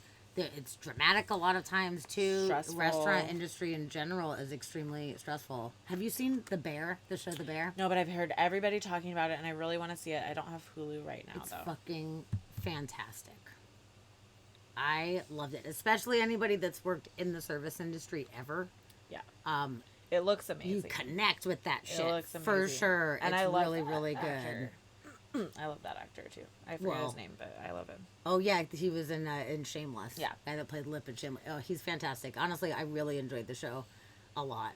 And anybody that does have experience working in a kitchen or in a restaurant in general, it's like speaking the language, And for those that don't have that frame of reference, it's still a good show, but it doesn't hit the same. Yeah. Like Everything I I've showed heard Dusty, about it. and Dusty was like, "It's awesome. fine." Like he's like, "It's a fine show." He's like, "But I don't think it's having the effect that it is on like you and Tavia." Yeah, where he's like, "Oh my god!" Oh my god! Yeah, there's one. That actually happened. There's one episode that is so fucking stressful, and me and Tavia were watching it, and we were like, "Oh," we were like really on edge this whole episode because something happens and they accidentally turned on pre-orders for shit, and as soon as the shift starts, they start getting like hundreds of orders for all this stuff coming in fucking immediately, and everybody's losing their fucking shit, and there's no way to do it. And I've like not been in that situation, but there is times where there's too many orders Where coming the ticket in, just, man. and it Yep. just keeps ticketing, and you're Yes. trying to cook as fast as you can, and you're like, I can't cook it. I can't Like, cook any I faster. can only make as many as I can right now. Like I have this. 2 hands. I have 1 stove. Yeah. And then being in the kitchen, you have the servers coming at you that are like, Yep. "Where's my shit?" And you're Yep. like, "Fuck you." Or But I'm so and so usually- needs to change their order or whatever. Yes. Oh my god. Yeah. Yeah. So I'm normally front of the house. I've been predominantly front of the house. So I've had to be the one to say, actually, they don't want mushrooms. Can you change it? And then you have people throwing things in the kitchen and they hate you. And it's like so stressful, you know? But I also have had some time in the kitchen. I was a pizza cook for a while too. And that's rough because during the rushes, it's like pizzas, especially if you get to goes, you know, like want 8 pizzas. You know, like, fuck, It's dude. hard. And sometimes you're hard. in the middle of a rush and you're just like, I need a break, and you can't take one. Yeah. And like, Yes. And you know, it's the whole thing about like eating. How it's so funny, you work in a restaurant, everyone else is eating and enjoying the shit around you, and you're lucky if you can even shove some stuff in your yes, mouth. you know how many times I have shoved shit and just been running and trying to chew, you know, as you fast try as and I chew fucking it can before you get to the table. yes. And I totally admit it, I have definitely taken like shit if people have leftovers on their fucking plates, man. 100%. Like sometimes, like, oh my god, mozzarella stick, and I'm like standing at the trash can, like putting it, and I'm just like, whoop, don't fucking care, man. Like they didn't even touch this mozzarella stick, don't care. Oh, jalapeno popper going on my fucking face, because sometimes that's all you're gonna get. Or if the kitchen made something wrong and then it's just sitting there and like everybody kind of eat some of that. Like that's your only meal that you get. That's the best of it. It's like, oh, fuck up, and then everyone's like, and you're just shoving, and then you're running. Like it's really intense, man. Yeah. And you know, there's like labor laws where you're supposed to have breaks, and with like 99% of restaurants, there's no physical way that can ever be done. It would shut down the restaurant. It would. Yep. I mean, there's been times where I've been like, hey, I'm gonna run outside for like 2 minutes, just keep an eye. Or like, I have to pee right now. Yes. So sometimes like, or like, oh fuck, oh, we're out of milk. Someone needs to run to the walk-in right now and grab milk, and you're like, oh, I don't have time. And then like, you're like battling over who's gonna do it, and then you leave for 2 fucking seconds, and then like something happened, whatever. Yeah. Like it's crazy. It's crazy every day. It's crazy every day, all day. Yep. That's why I decided I was good.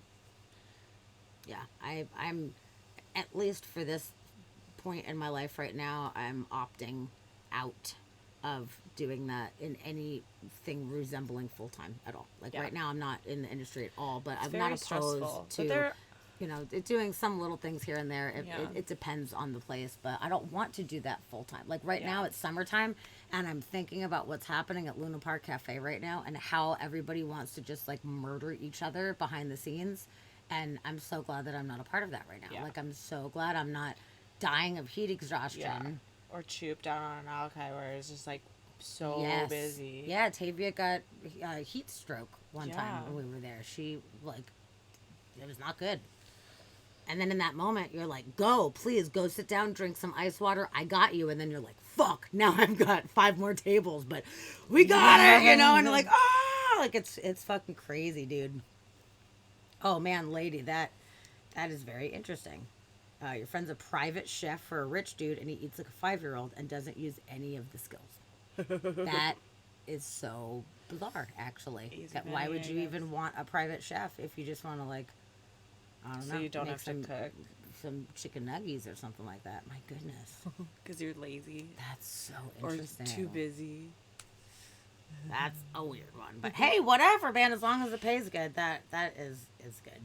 Yeah. But yeah, it's definitely a very intense, high stress industry to be in. Yeah. And it has its rewards. Like there's a lot of fun to be had as well. That's very true. But it definitely comes with a price. It's true. For your body too. Yeah. I mean, shit, I did it for like 23 or 24 years, and my body's like beat to shit from that, you know? Which actually, it's been really repairing since COVID. I feel so much better since COVID. I am not in nearly as much pain as I was. I thought that I just had pain forever. I just thought that was like me because I always worked all the time. Mm-hmm. And then since I stopped doing that kind of work, I was like, okay, this is kind of awesome. Like, it's really not as bad. I was just beating the shit out of myself constantly. Yeah. And my body was like, please stop. And I was like, shh, can't stop. You gotta keep going, man. Yeah, it's definitely intense. Yeah, it wasn't for me. And to be in the wine industry, you have to put in your dues in the service industry. You know what? That's what I was going to ask. That of course, you didn't follow it through because of various reasons.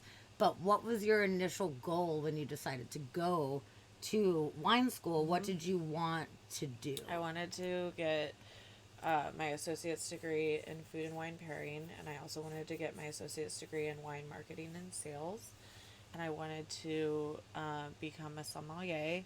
I had a couple different career choices that I was considering. I either wanted to do a sommelier on a cruise ship. I thought that would be really fun. Ooh. Or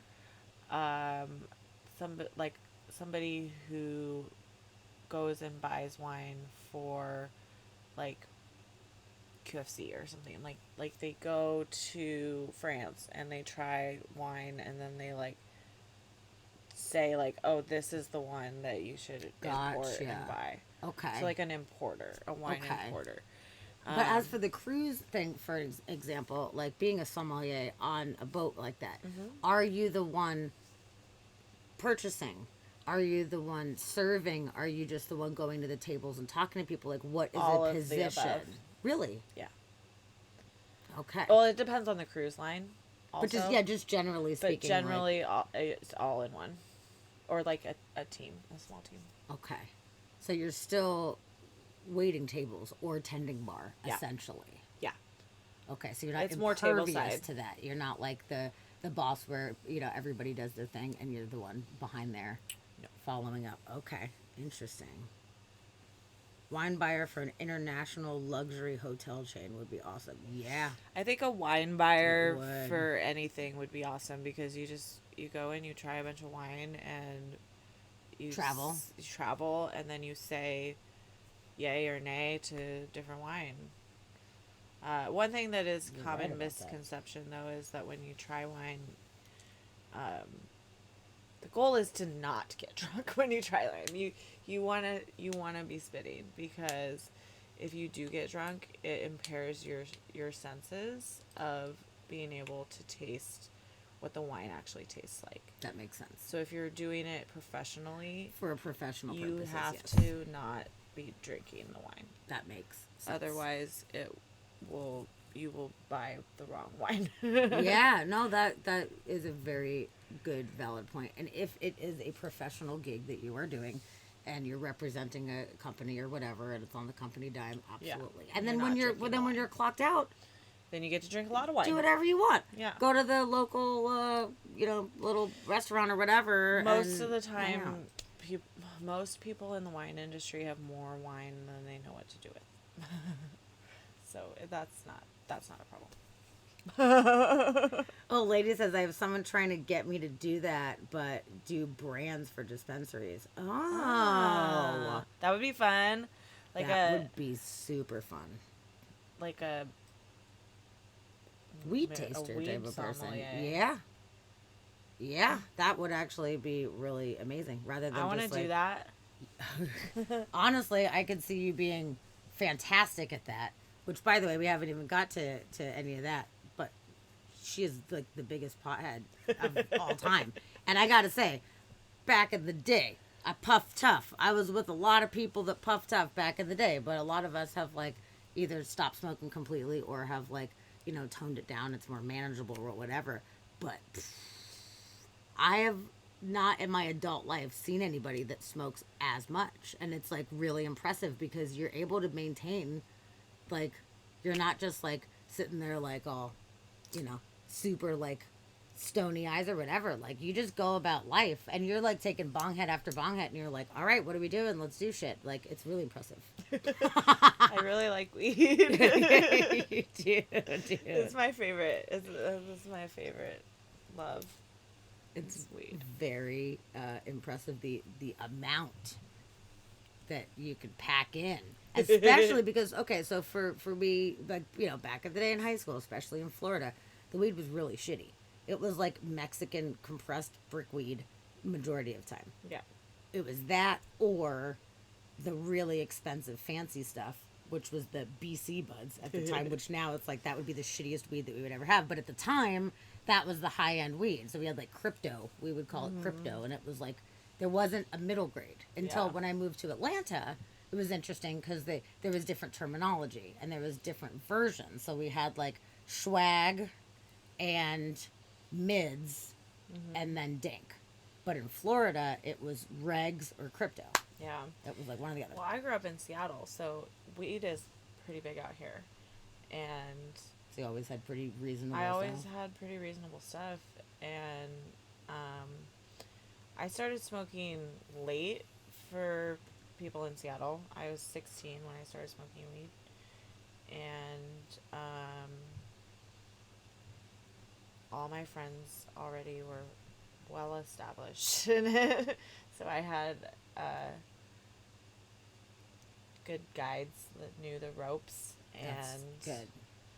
I have had really only good experiences with weed. I haven't ever had a bad weed trip. That's I know people That's who really have, good. but yeah. For the longest time, I never did. It was only until I took a break. yeah. Once I took a break, like I feel like my chemistry changed. Something changed, and Yeah. it never affected me the same after. And I've kind of gone through ebbs and flows. But now at this point, I haven't smoked in a really long time. Right. And I'm like fine with it now. But before I really enjoyed smoking, but I would Right. notice it would affect me differently. So I had to like adjust it and would I try to go think- back to it. Then I'd take another break. I think if it Would- affected me differently, I would cut back or stop. But like you said, it doesn't. I can smoke a lot and still function. Yeah, And it's impressive. it's not even like it's hard for me to function on it. Like that's like my baseline. So Yeah.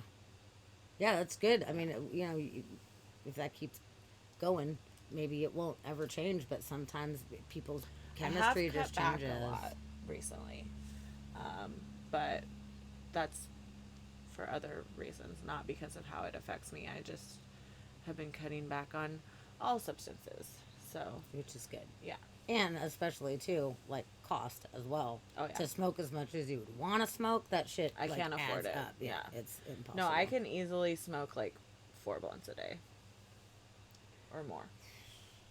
Dude, did you hear about the Snoop Dogg blunt roller thing? He rolls like 36 a day. It was more than that. Really? Yes. I thought it was No, like it was 30 something. 80 something, I think it was. I don't remember the exact number, but it was like an excessive number. I can't do that. And we were like, what are you fucking talking? That's just like, how is constant. this That's constant. possible? And we made a joke, actually. Dusty We're says like, 81. 81. Okay.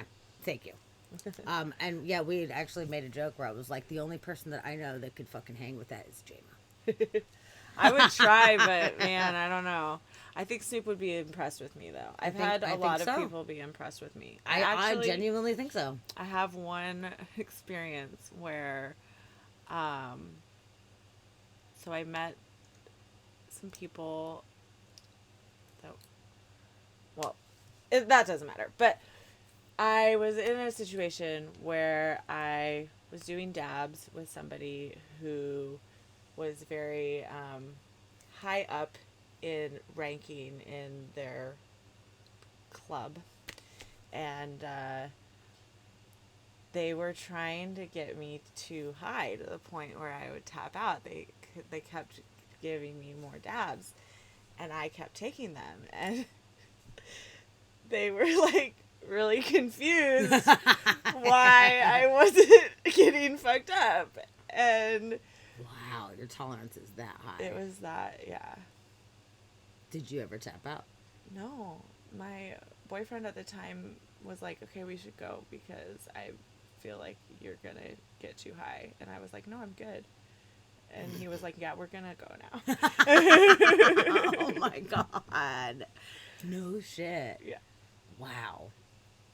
Dabs. I've never even done a fucking dab, man. Like that's became a thing like after I would already kind of phased out of smoking. But there was one time it was a pre-dab situation and it was the most bizarre oil burner situation that I've ever seen. It was really strange. I've never seen one before or since. But my friend Crystal, who is the biggest pothead I've ever fucking known, besides you guys could have a battle. It'd be amazing. Out in Colorado, she had this thing. It was like a hash oil burning contraption pipe box thing. It was like a box. I don't know. Yeah. But she was like, okay, we hit these all the time, but it really does hurt your throat. So seriously, take a very small hit, a very smaller than you think you need. Take that. And I'm like, okay. So I took this like tiny little hit, and it was so interesting because it was like this burning from within that came over the next like minute. And then it was like, oh, fuck, my chest was burning. You start coughing, and that makes you more high. And I got to tell you, man, it was one of the highest I've ever been in my life. Yeah. And I literally took one hit off of this thing, and I almost, like, passed out at one point. That type ridiculous. of smoke, when it's, I've been told this, maybe don't quote me on this, but I've been told that that type of smoke in, like, dabs or, like, oils, concentrates, it expands in your lungs. And so you actually get, it's more than you think it is. It's actually physically more than you think it is. That would explain so much. It was intense. Dusty too. Me and Dusty were both like, oh shit, man. And we were gonna go, and we were walking towards the door. I was super fucking high, and Dusty was driving, thank God, at that point, which I could have driven, but I was like real fucked up. So we were like on our way out the door, but we'd been sitting before, so I felt okay. And now I'm standing, and we're standing by the door, and Crystal's like, bye before you go, yada yada yada yada. And I'm standing there, and I'm like, I gotta go. Oh shit! Like I feel like I'm just gonna like black out right now, and I just like knelt down, and I was just kind of like sitting there, and they're like, "You all right?" And I'm like, "I'm not sure. Yes or no? Like I'm really not sure right now. Like I'm okay. I'm not like freaking out, but like I'm getting really lightheaded, and I felt like I was gonna pass out. So just so you guys know, like if I get lightheaded and pass out, you have been warned, And I like kicked it for a little bit. I was like, before we walk out to the car and go drive, I need a moment. And then we went out to the car, and I was like, what the fuck is this shit? What the fuck? I feel like it was like some crazy, like crack or something. I've never even done crack. And it probably is nothing like it, but it was like so strong. I do remember the first time I did dabs, and they're definitely on another level. Like, the first time I did dabs was like the first time I smoked weed ever. So. The first time you did dabs? Was like the first time was I smoked the first time you smoked? No. Oh, how high you got. I see. I was like, wait, what? No, my first experience with weed was not dabs. That would be intense. Hi, honeybee. My first experience with weed was a blunt, though, which is still pretty intense for your first time. Wow. I smoked a blunt with one other person. So I had half a blunt for my first time. And I was so fucking gone. Oh, my God. I remember going into the bathroom. It was dark out, and the moon was shining through the window, and I was washing my hands, and the moonlight was reflecting off of the water, and I got so mesmerized with it, and I was like playing with the water and the moonlight. My friend came and check on me and was like, "Are you okay in the bathroom? Like, you've been in there a really long time." And I was like, "Yeah, I'm fine. I'm just playing with the water, like, in the moonlight." And she was like, "I'm gonna make you some food." Oh my God, that's so funny. I'd had that happen, like, when I've been on acid at times in the past. I'd go in the bathroom, and I'd just be, like, staring in the mirror, watching my face change and watching everything change. And I've had people be like, "Hello? Are you okay?" And I'm like, "Oh, I'm good to go, man. Just, if someone needs the bathroom, let me know. I will, like, vacate." But really, I'm just staring in the mirror right now, and it's totally tripped me out. And the popcorn ceiling's all bright in the bathroom, so it was like all crazy. So I was like, "Hey, I'm good." So I've definitely had that like get lost in the bathroom scenario.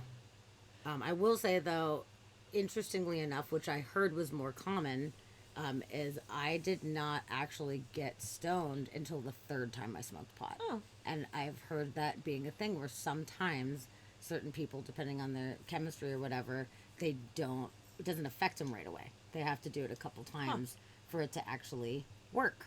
Well, I think I did so much that there's no way that it wouldn't have affected me because I smoked half of a blunt. Oh man. Well, yeah, the first time that I ever tried it, I was at a Tom Petty concert with my friend, and her dad brought a joint. And we were like in middle school or whatever, which was awesome. And he was like a cool dude. We were at this Tom Petty concert, and it was the Wildflowers tour. So let's get to the point and let's roll another joint. And he went like, during that, like he waited for that song, and he was like, "This is gonna be cool." And he was like, "I got this joint. Like, if you guys want to smoke it, you can if you want to, you know." And we were like, "Fuck yeah, that sounds awesome!" Like Randy's dad is awesome, and that was great. Like it was cool, but it didn't get us stoned. Randy either, which was interesting. We both smoked, and we were like, "Okay." And he's like, "Are you feeling it? Are you feeling it? Are you feeling it?" And you're like, You know, "Actually, we're I like, don't "No," know." and he's like, "Damn it." So another time, well, actually, you know what? Wait a minute. That was the second time. I'm gonna correct myself. That was the second time. But took to the third time to get high. It was the first time I was in a tree. It was really dumb. Now that I understand, it was really, really dumb. But a friend of mine, her sister had weed, and she was like, "Hey, we can take some of my sister's weed, dude, and we could like smoke this weed." And I was like, "Sick, let's fucking do it." So she takes the weed, and we went to the park because we had to find like a place to like go be out of the way, and then also just sitting in a park in broad daylight, people could see you. So you went in So the tree. we're like, "Oh, let's climb the tree. We'll just hang out in the tree. It'll be great. We'll hide and we'll smoke the weed." Did you get stuck in the tree? Oh, Oh no, you didn't get high. because I didn't even get high, and I was like bummed out that I didn't feel it. Probably good that you didn't get high because you would have got stuck in the tree. Or falling out of Or the falling fucking out of tree the for tree. sure. After the fact, like when I actually got high the first time, I was like, "Oh my god, I would have died in that tree. I would still be in the tree. Holy shit!" Um, but but the first time I did actually get high, we smoked a little extra because I smoked twice and nothing fucking happened. Yeah. So Randy was like, "Okay, we're gonna hang out in my room. We're gonna make sure it happens this time. So we're gonna like smoke a bunch. We're gonna do it. We're gonna get high." So we were sitting like on a little chest or whatever that was like right by the window, and her parents totally smoked weed, obviously because her fucking dad, had given us weed, but she was trying to be mindful about not like getting busted for smoking in the house or whatever. Yeah. So we're like sitting there smoking, and she's like, "Okay, we just gotta really smoke it, man. We gotta really get it in there to make sure that we get it." So we were like smoking this fucking joint, and I remember the moment that it hit me. Yeah. It was like this rush, and I started hysterically laughing and fell backwards laughing off of this chest. And I was like, "Dude, it's working, man. And It's you're fucking so excited. working." I remember Like, being wow, so excited. yes. Yes. And we all got like super high. It was Randy and her cousin Robin, she had already smoked. She moved from New York and she had already smoked. So she was like in the know. But me and Randy, it was our first time actually feeling it. And it was so funny because I had the giggles so fucking hard. And I wasn't like excessively loud laughing, but I was like really laughing. And she kept being like, "You have to be quiet. My parents are going to hear us laughing. They're going to know." And I'm like, "Your dad gave us fucking weed at the concert, man. It's fucking fine." And she's like, "Shh." Come to find out, her parents were the biggest potheads, and they literally did not care at all. But, she was just trying to be mindful. She didn't want to get in trouble. That's so it was cute. so fucking funny. So that's my first memories, of attempting the weeds. The first time I did it, I smoked the half a blunt, got lost in the bathroom. My friend made me fried rice with shrimp in it, which was really good. And then we watched Dude, Where's My Car and How High. Nice. It was like the perfect first Oh, man. stoner experience. Yes. Which is probably why I'm such a big stoner, is because I had a really good experience. That's super fucking cool, man. I like it. I love weed. And Lady says her whole family is big stoners and that her grandma eats a cookie or gummy because her lungs can't handle smoking. Yeah, I That's- think that's- I'm that's going to pretty be cool. to that point, too, because my lungs are not the best, and I smoke cigarettes, so I probably should switch to gummies. But they're Wouldn't more be expensive. bad. Well, what about the vapes? It's only a little bit less bad for you. Okay, but it doesn't have all the like tar and carcinogens and shit like that that's in. Yeah, but they're coming out with new stuff that says that it's. Have you tried? Oh yeah, there you go. Yeah, yeah, yeah. My doctor said that it's not really enough. Okay, okay. So you're just gonna have to start putting it in your butt. Yeah. Soaking my tampons in Yeah. Oh weed. my god, that's so funny. Or edibles, yes. Honestly, edibles, and they're long lasting too, so you don't have to actually like do them as much because they last for fucking ever. Good lord. Lots of metal, really. Yeah. Shit, that's not good. Yeah, it's not. Vapes aren't really that much better for you than smoking. They're just like different, and they have less like scientific studies. That's true because behind they are them. newer. Yeah. It's very true. Yeah, I supplement my cigarette smoking with vapes here and there, but I'm definitely not like hitting the vapes hard Yeah. all day. But I have some friends and I see them like with the crazy contraption machines and they're blowing these like giant clouds, and I'm like, Yeah. that I'm not sure how that Yeah. is good, especially because there's not as many studies. Like we know that cigarettes have the potential to give you lung cancer, and people take that risk anyway. But we don't even know exactly what the risks are, or if there's risks, or if there's not. Like Yeah. who knows? You know? I definitely do vape. I'm not saying I don't. I don't have anything against vaping, but I don't think it's like the magic cure to smoking. Sure. No, that's fair. Well, with all the edibles and stuff, I think that's a Yeah. better route, I guess, to I go. actually prefer making my own edibles too, which is Yeah. cheaper, but they are more stony. So That's true. yeah. That is very true. But edibles are not my favorite way to consume marijuana. I don't like the high that it gives me as much, which is why I smoke. But if I am going to do edibles, I like to make my own butter, and then make some cookies or something. Oh, one time I made these, when we went and picked blackberries, I made these little, they were like in a muffin tin size, little blackberry pies, and they had wheat in them. The butter for the crust. was wheat butter. That's cool. And then I also had they had a crumbly top, and that had wheat in it. That's awesome, dude. And they were really, really good, and they got you really fucked up. My ex-fiance, when we ate those, he ate like 3 of them. Oh no. And he it was bad.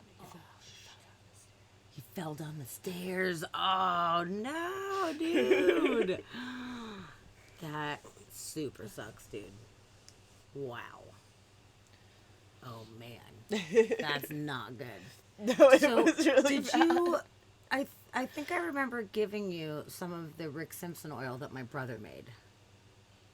In the little syringe, the black goo in the syringe.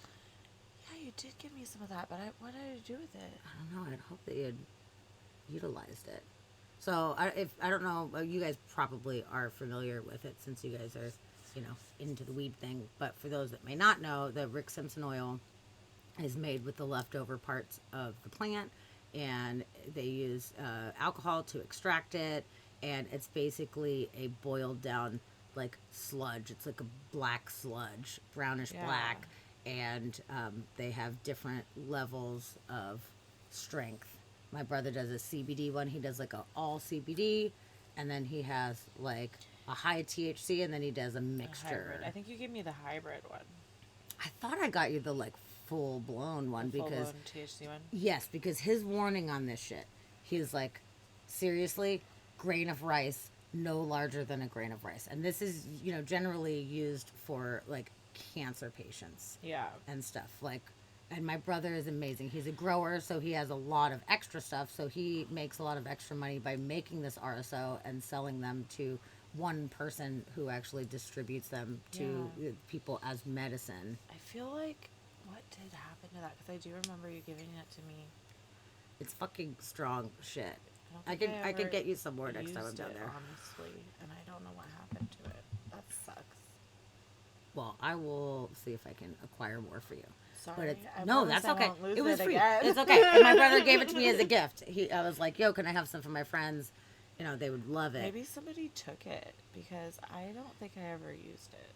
Well, if somebody took it, I hope they knew what the fuck it was and didn't get crazy because my brother was like, "Listen, grain of rice. Don't care if you're a big stoner. Don't try to be a hero and get crazy with it. Trust me." And he had told this one guy this, and the guy takes it home and he's like, "Yo, whatever. I'm a big fucking stoner. Don't tell me what to do or whatever." And he called my brother, and he started cursing my brother out in the middle of this like crazed fucking weed fit. And my brother's like, "Whoa, yo, whoa, what's up, dude?" And he's like, "Man, what did you put in this shit? I'm fucking tripping fucking balls. Like, there's something in it. I don't know what you put in it, man." And he was like, "Bro, how much did you do?"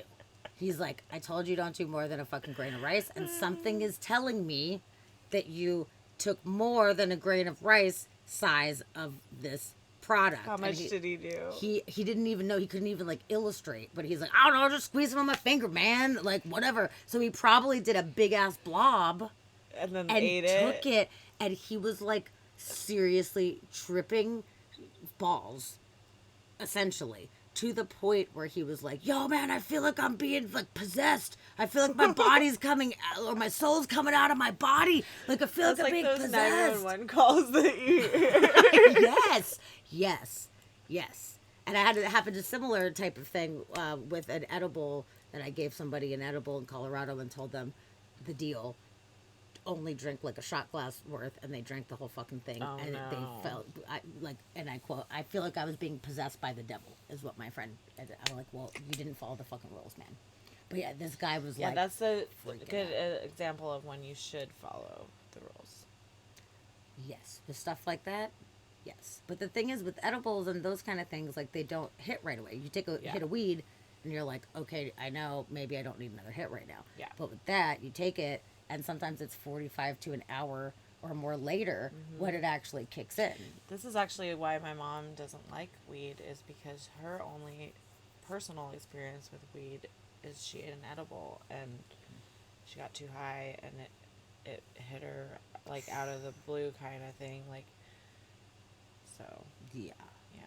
my mom's in the same kind of boat as well. She, I don't know, smoked a little bit of pot when she was younger back in the day, and isn't into it. But my brother was like, "Yo, you have so much pain. Do the CBD. Take the CBD." And she was real resistant to it for a while. And he got her to try vape, like the volcano, not a vape, but like a vaporizer volcano thing. I like a volcano. And my brother fucked up, and I don't know if he did this intentionally. I doubt he did. I think it was probably a oopsie. He gave her real weed. He gave her instead the of real weed instead of the CBD. yes. Oh, And no. for like 3 days, she was affected by it for like 3 days. Oh no. It fucked her up so bad. She Volcano's was having pretty- extreme anxiety about it. Volcano's pretty intense. It fills this Good big night, bag. honeybee. Have you smoked out of the volcano? Once, yeah, I The did big CBD. bag? Yeah. But no, she was like traumatized from it, and I felt really, Aw. really, really bad, man. I felt so bad for her because she was like fucked up, dude.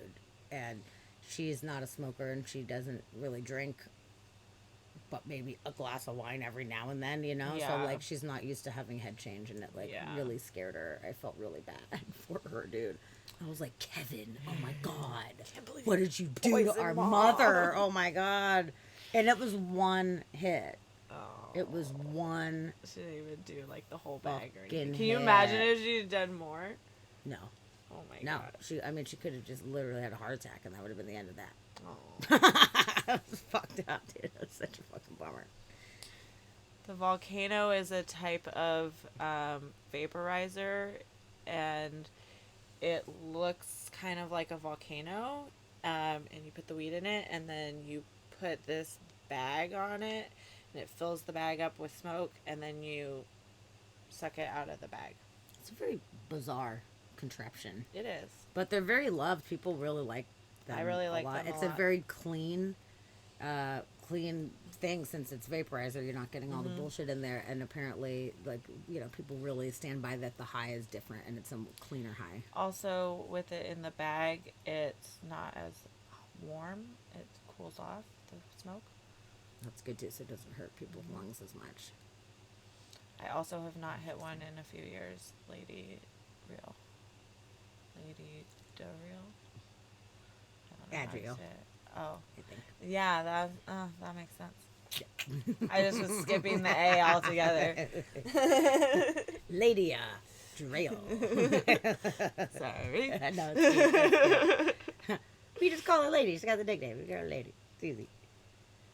I dab for when I need some instant relief. Dabs yeah. are the best. Yeah, that's good that it helps your pain. I mean, it's definitely could really be a great medicine for a lot of people, and it really helps a lot of people. And then recreationally too, it's totally fine for that too. Like I definitely think use it good. recreationally, but I feel like it does help with my mental health. It helps with my anxiety levels. That's really good. I'm glad that it has that effect on you. So it's Some something people natural. it has the opposite effect on Yeah. them. It makes them more anxious. It does, yeah. But for me, it helps calm me down. That's good. Everybody's so different. Every single person is so different, and you never know how anybody's going to react to anything until you do it or try it. So honestly, a natural approach is great. I mean, obviously, like pharmaceuticals are extremely important.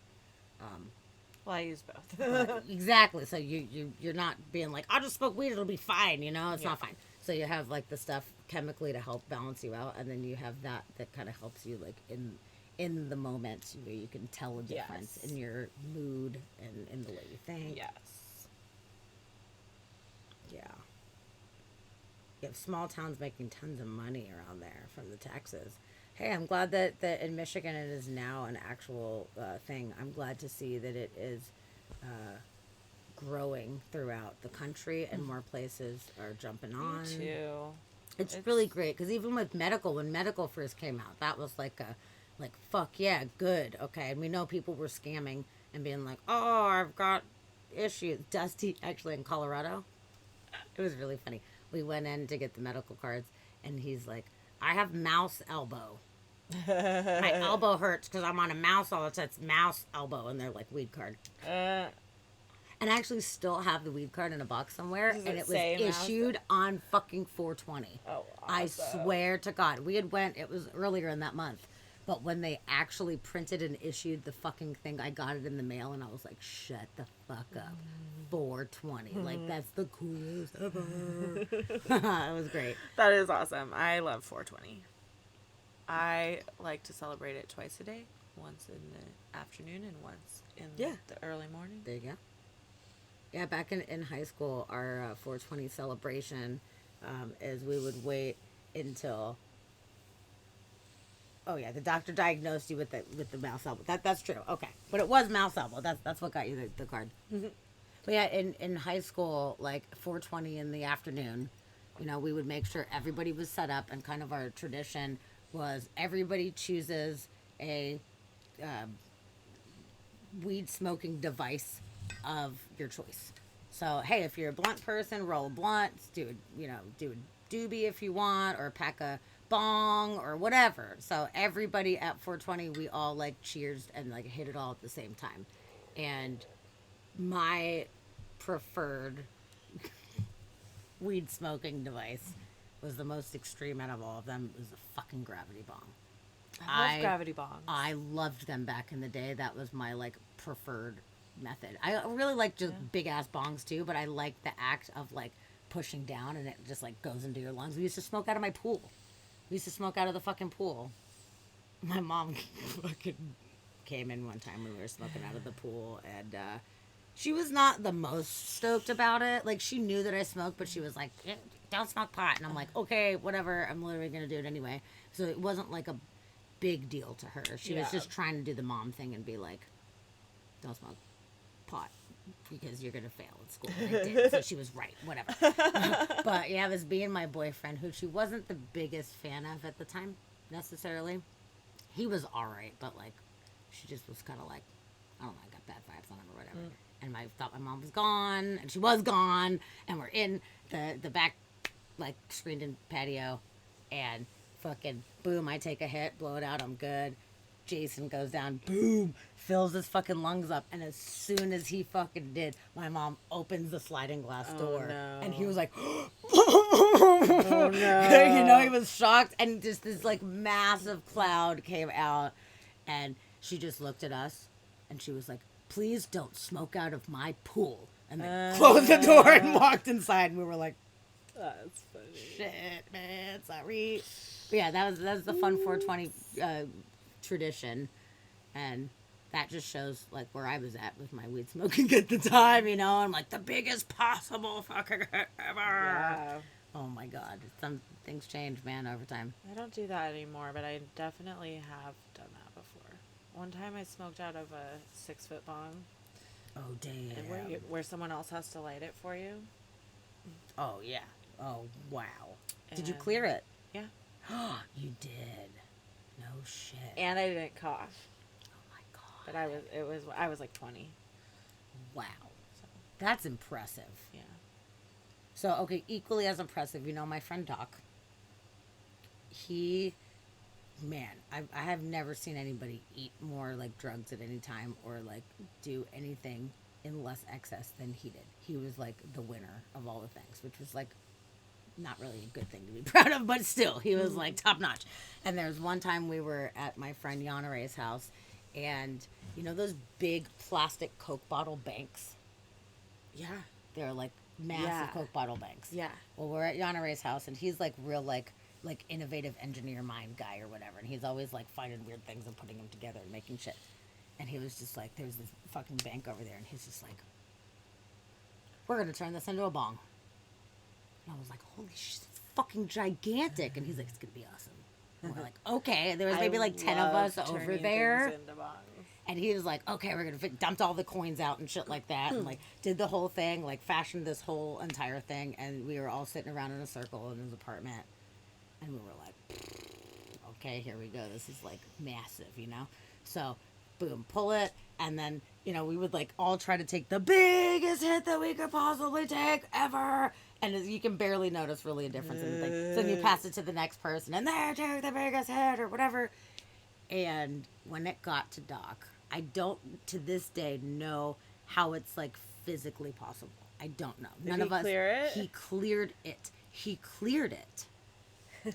And we were all like, "Okay, your lungs are this big and they can expand, but they can't expand that much. And how? How did it happen? I don't know. But there was witnesses, man. There was totally witnesses that he fucking did the whole thing, and we were all like standing ovation, man. Like, what on earth did we just witness? Like, I don't know if I would ever see something that impressive again in my life. I know. dude. I was impressed with myself too when I did that, and Yeah, I had clearing a 6 witnesses footer, dude. too. It was my friend and her husband, and it was their bong, and they couldn't clear it, and I cleared it, and then they both like They were like, what? kind of looked at me. And then my friend was like, "You didn't even cough. Like, what? What's going on?" It's fine. Still, I'm a professional. Professional Thank you very smoker. much. Thank you very much. That's awesome, dude. Yeah, that's impressive. That is very impressive. But you know what? Maybe even though maybe your lungs are, you know, not super stoked because the amount of stuff in there, but maybe it's like exercising it since you've been known to like take these biggest hits. Maybe it's like helping to work the muscles and exercise it. I don't think so. Yeah, damn it. Trying to think of something positive come out. Good of this try. shit. Fuck. Damn it. But yeah. So you slowed down a little bit right now. Did you notice it affect your tolerance substantially? No, No, not really at all. Okay. I still have a really high tolerance. Probably because it's like all stacked in your fucking Yeah. bloodstream. So if It you is. took like a month off, I wonder what that would be like if you actually like if it I don't left think I your would make it a system. month. But if you did, your tolerance would be so low that it would cost way less money to get you stoned all the time. That's true. It might be like a worthy thing just to like hit the reset button. I don't know. I don't know. I feel like I went a long time in my life smoking a little bit, and keeping my tolerance really low for a long time, and I only have gotten up to like this crazy tolerance in the past like 10 years, which I guess is kind of a long time too. Yeah, it's an But entire decade of your life. but Holy shit. um I don't know. I probably should cut back, but I don't want to. That's okay. Do whatever you want. It's at least it's natural. I should and I could, but I won't. I think just for the sake of tolerance, it might behoove you to just like tone it back just to make it My work tolerance is really high. better. You know, because that would be kind of worth it. I feel. I Like. can smoke all day and not really feel like it's not like I don't feel high. I do feel high, but I don't like get too high. Even if I smoke weed all day, I don't get too high. Is what it is. That's crazy. So you would be a very good weed tester person. I would be. You know, I mean, I'm sure that there are positions for that. That might be Maybe something. I should check it out. Maybe you should. Maybe there's like classes or whatever that you can take where they actually teach you all the specifics about the about the weed. tasting. Yeah. I mean, at I this bet point, there is. there's so much of an industry in it in so many places. I would be surprised if there was not. You know? That would be a fun class too, a weed class. Yeah. Shit, it's worth looking into, man. Somebody's doing something I'm with that, sure- training people for sure dispensaries that's and a stuff thing. like that. Yeah. That would be so cool. I to get like paid this to do that. idea. I know, right? It's pretty good. There's a new career path for you. Try it out. Doesn't One sound more, too bad. One more skill in my belt. Yep. There you go. Okay, so you have all these other skills, and now we have like weed that is a potentially good future skill. Are there any other skills that you have yet to tap into that you're interested in, that you've always wanted to do, but you never actually got around to doing? Probably the animal thing. I really like working with animals. I've never really done that professionally. Like I do dog sitting, but I've never done like. Well, I guess that's not true. I've done dog training and dog sitting. I used to train dogs to herd sheep. Oh, what? What? You're just pulling the shit out where I'm like, what? I did swear to not God, know that. this is true. No, I believe you, but it's weird because there's just more layers coming out where I'm like, you did what? You trained dogs to herd sheep. Yeah. Where? How? It How was do you like get that our job? hobby. What's going on? It wasn't a job. Oh. It was okay. a hobby. So, Okay. growing up, we took our dogs to this place. It's a farm out kind of by Tacoma, but it's not in Tacoma. But in the farmlands out there. The old Tacoma farms. The old Tacoma farms. No, it's not Tacoma. It was Roy, Washington, to be specific. Okay. But anyway, we went out there every weekend, and we trained our dogs how to herd sheep. It helps them with obedience training, and it helps them get their exercise and their energy out, and they feel. It engages their brain, so they feel good. Okay. And I did that for a very long time, and I got to the point where, because I basically grew up doing it at this place, when I got to be a teenager, they would have me train other people's dogs. Like I didn't work there, I never got paid or anything, but I worked there. That's pretty cool. So Wow. I'm Okay. pretty good at dog training. And What kind of training is there to be a professional dog trainer? Do you know anything about I'm that? sure 'Cause that you have to take classes. and that stuff. could be a really cool Yeah. thing, that if you want to work with animals but you don't want to work with the sad part of like sick and sad animals, like that could be kind of fun to work on training them. It'd be awesome. So I do like training dogs. The only thing I don't like is that it's somebody else's dog. Like, not in the sense of like I want the dog. Like I want all the dogs, but that's not what I mean. I mean, um, if something goes wrong, or if the owner doesn't agree with the way that you're training their dog, um, it becomes very tricky because it's like their pet, it's their baby.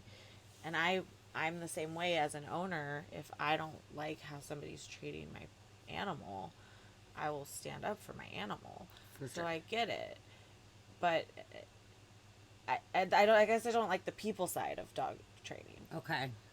Wasn't it something that you kind of discussed, like you have to find the right person type of thing? So you're like, hey, this is my training style, and this is what I do. Is that okay with you? What is the outcome that you want? And this is how I would go about it.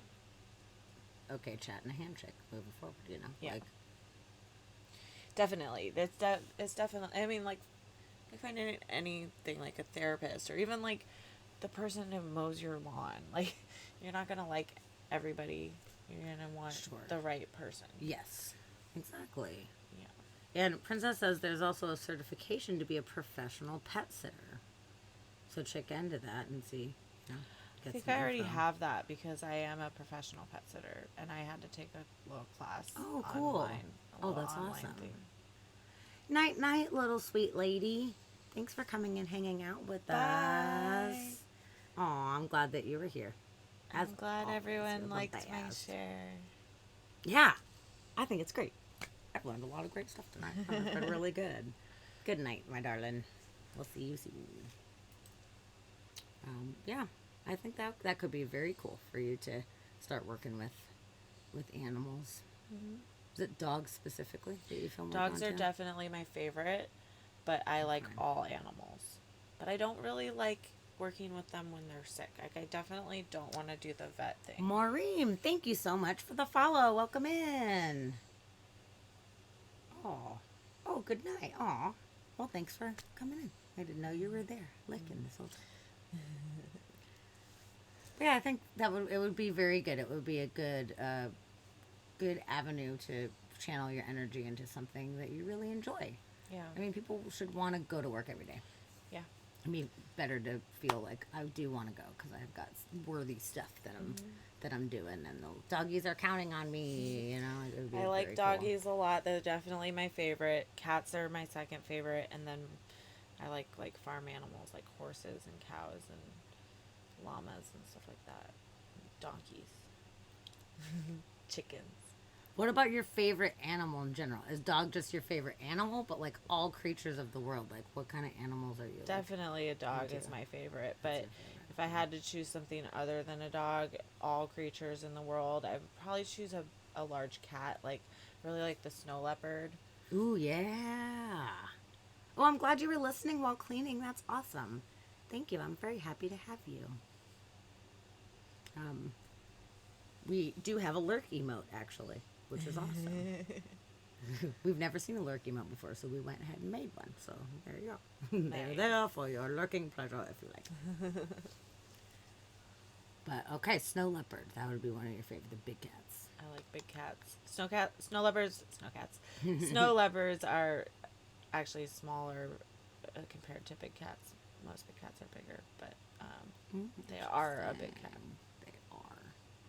I always thought it'd be really fun to get to hang out with a big cat that's like super domesticated and sweet, and then snuggle with this like giant creature. I would be scared though because there's a lot of more often than not those stories end badly.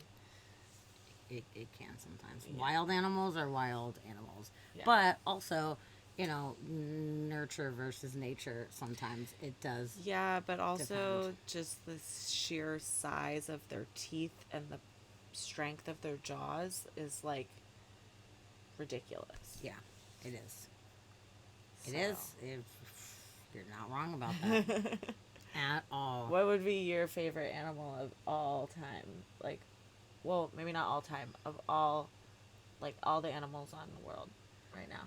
So, really, for the most part, I love cuttlefish. Ah. I love cuttlefish. I love deep sea creatures, especially. I think they're so fucking intriguing. Cuttlefish is a good choice. Thanks. Yeah, I think they're so smart. They're so intelligent. They can change their texture of their skin. They can change their color. They can be sneaky and cross dress and like pull one over. Yeah. And I think that's really cool that That is it really actually is cool. using its mind to be like, okay, here's what I need to do. Like they Yeah. have a lot of forethought. Yeah. And I appreciate and respect that They're like a very, whole very lot. intelligent. They really are. They have the biggest brain to body ratio of any creature. So it's pretty fucking That's awesome. cool. Yeah. So they're super smart and they're really cute They are cute. and they're fun. And they like do a little like. They do, yeah. Like when they're hunting, they like, stun their prey with this like visual light show and shit. I'm like, you guys are Yeah. fucking bad ass. They are cool. So yeah, so that as far as like deep sea stuff. all Scares me a little creatures, bit. that's my favorite. But as far as like terrestrial creature of the land, the owls. I love owls. What's your favorite kind of owl? The great horned owl. That's a good one. Yeah. I mean, I love owls. There's so many kinds of owls, and I love all of them. They're all so cute, but I definitely feel more like akin I saw a to meme it. that said that owls can sit crisscross applesauce. It had like a picture of an owl sitting with its Oh legs my crossed. god! See, that's even more so. I mean, I'm always sitting fucking crisscross, so that's so funny. I love that. Yeah.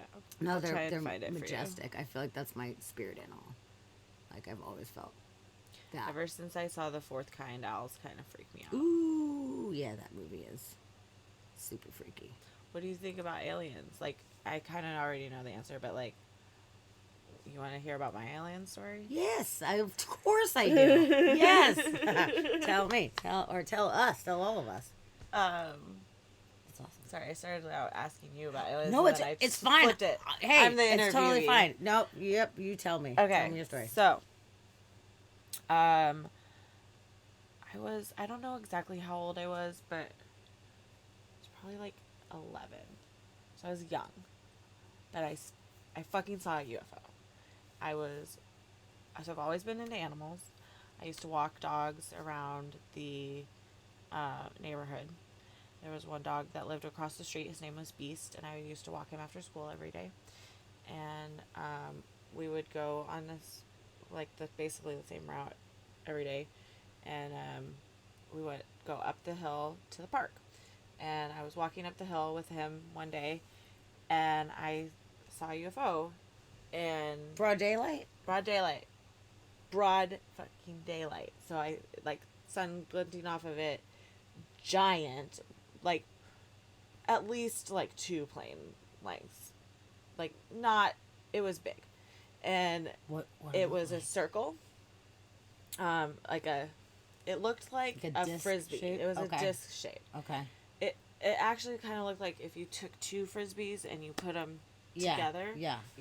Okay. Because there was 2 layers. Like, you could see 2 rows of windows, or what I assume are windows. They were black, up and down lines. They looked like windows. But I guess they could have just been decoration. I don't know. But there were 2 rows of up and down black lines on the side, and it seemed like it had 2 levels, and it was frisbee shaped, and it was flying like this, like let's see, how did I do it for the camera? It was flying like this, so it seemed like it was maybe out of control, and then it seemed like it regained control for a second, and then it just disappeared into thin air. Weird. And nobody else was around, really.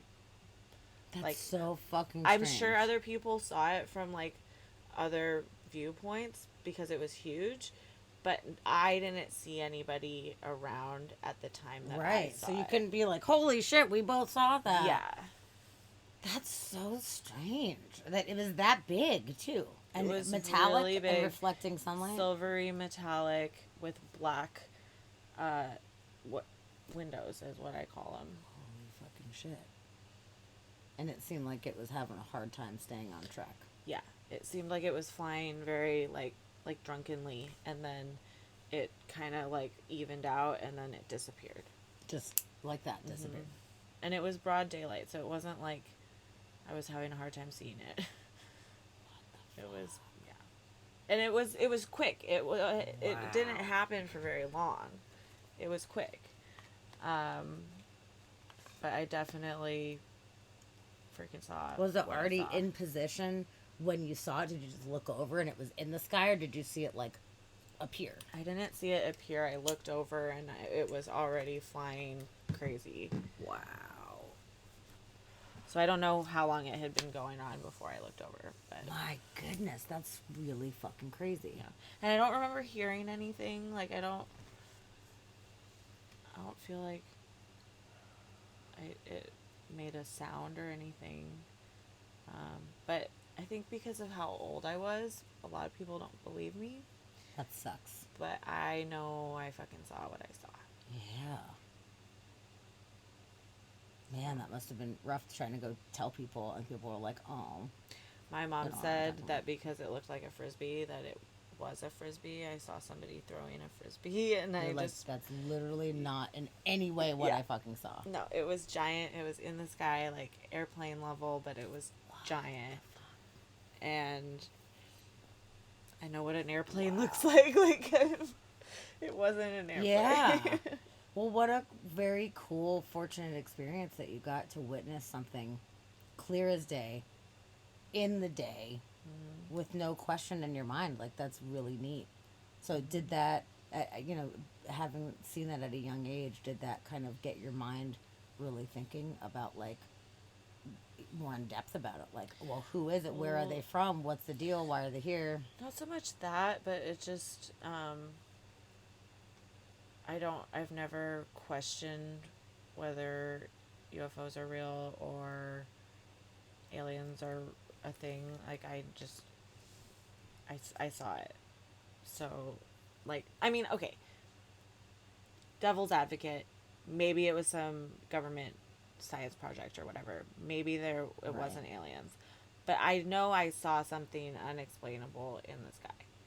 And I think that aliens are real because we live in a giant universe that's expanding, and time doesn't make sense everywhere. There's so many fucking possibilities. There's so for many that to happen. possibilities, and there's so many things that could be true. Like, why wouldn't aliens be true? Agreed. And so many people have freaking seen evidence. So many people. So it Yeah. it just makes sense.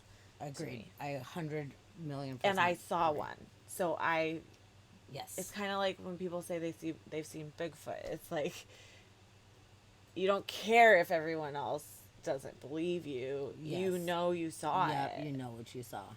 And Yeah. I saw something really bizarre, but I didn't see detail in the craft like that. But I saw something that didn't make any sense. It made no sense, and it was not moving in a way in which I've ever seen anything fucking move. So at that time, I was like, okay, so that is something. Like, I will tell you Yeah. right now. But I think if I would have been able to see that it was like a double frisbee shaped disc, like that would have been that much more profound. Because me seeing what I saw, I had to wonder if it was some kind of military government thing. But it was like a long time ago. It was in the mid 90s.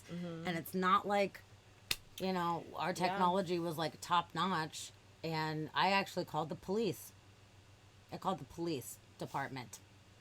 And it's one of the only times I've called the police department. I've called a few times over like random things, but so it scared you.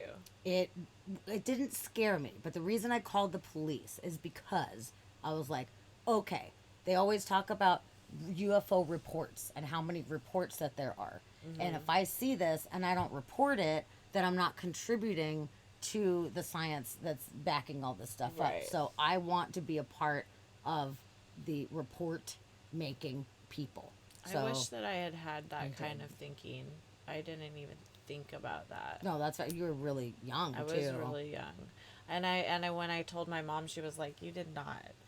Like, she did not believe me at all.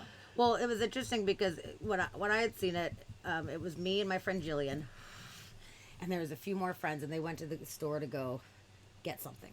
So they left, and it was just me and Jillian sitting out on my driveway, and we were facing each other just like this, and I saw it behind her, and I was like, "Turn around right now! What the fuck is that?" And both of us were like, "Oh, what the fuck, dude? What the fuck?"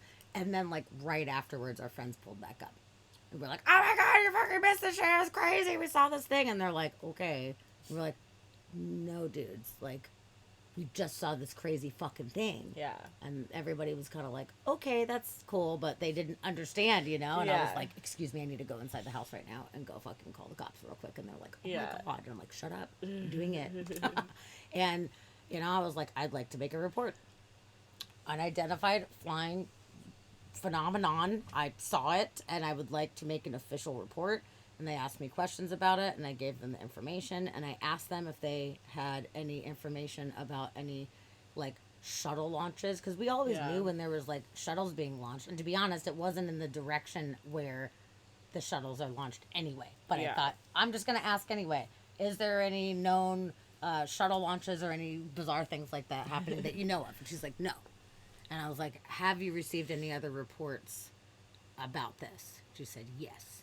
And I was like, okay, cool. Just wanted to check. See, Thank that's you what very much. that's the kind of information that I wish I had about mine, is if other people saw it. I would love to have known if other people saw it, but I have no idea. It's just my own personal little experience. Yeah, which that's the thing too. There's so many reported sightings. There's so many millions and millions of reported sightings from all over the world. And then there's probably an equal amount, if not substantially more, people that have Unreported. seen them that are unreported. Yeah. So if we're only going on reported numbers, they're pretty big fucking numbers as it is. Yeah. But a lot of people just see it and they're like, that was fucking weird, and they tell their friends about it, but they're not actually making official reports. Also, it was always like, it used to always be like, well, that was a government science experiment or fighter jet or whatever. But now they're just like, yeah, it was fucking aliens, like, whatever. Yeah, we don't know. We don't know what it was. Ooh, Desias, where were you? I was in Seattle. I was in the city of Seattle. I lived off of Cherry Street, and it's in the Central District, kind of by Garfield High School. So it was like right in Seattle, near that's like fucking Washington. crazy. Like other people had to Yeah. have seen it. Yeah. It was in the middle of the day, So middle of weird. the afternoon. And Princess, yeah, the shuttle launches are massive, and we could see them from where I lived. And you had seen one Also, before. Yeah, I saw the Challenger explode. Yeah. Fucking Christ, man, that was so fucked up. So I definitely knew what that looked like, but I just wanted to ask in Yeah. case, because what if there's a different thing they're launching that I don't fucking know about? I don't Yeah. know. You know, like it was long before internet and shit like that, so there's no way to just be like, let me just look up and see what's going on. You know, it's just Right. like if you didn't catch something on the news, then Right. it's like random as fuck. You know, so I don't know. It was just very bizarre and didn't make any fucking sense. And it was cool that I got to see something like that, but I have no answers whatsoever.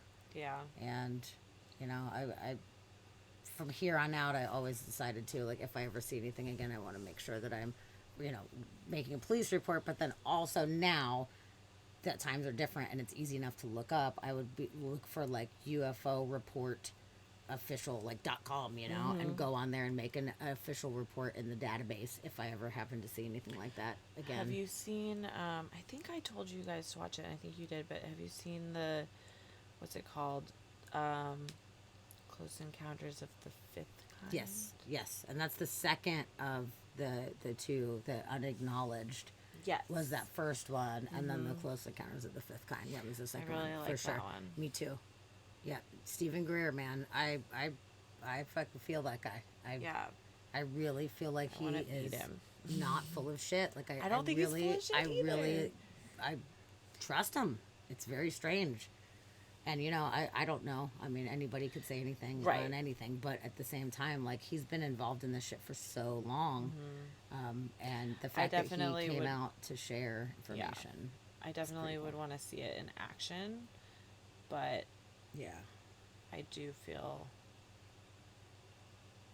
like a sense of trust. with it. I It do, just feels yeah. like it feels right. I agree. It's very interesting, the stuff that guy has seen. But one thing that I don't quite understand is how he's able to release this information publicly without having a mysterious accident kill him. You know, like so Because the many people. government has already decided that they're not going to cover it up anymore.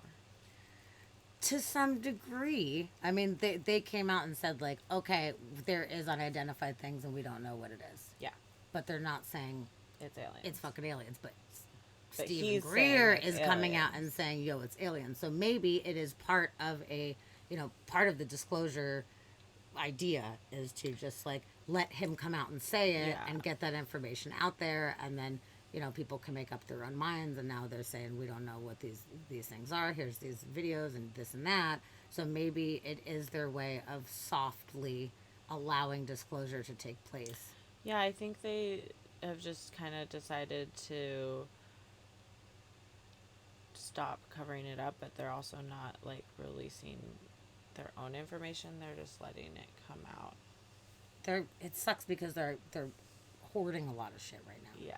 And looking at some of the documents that came out when they did the whole thing last year, where they were like, okay, we need all the government agencies to compile all their data, put it all together. We're going to look at all of it. Now everybody's talking to each other, which is good because they weren't before. Mm-hmm. And then we're going to make an official report based on what it is that we learned. Right. And the majority of it was blacked out. Yeah.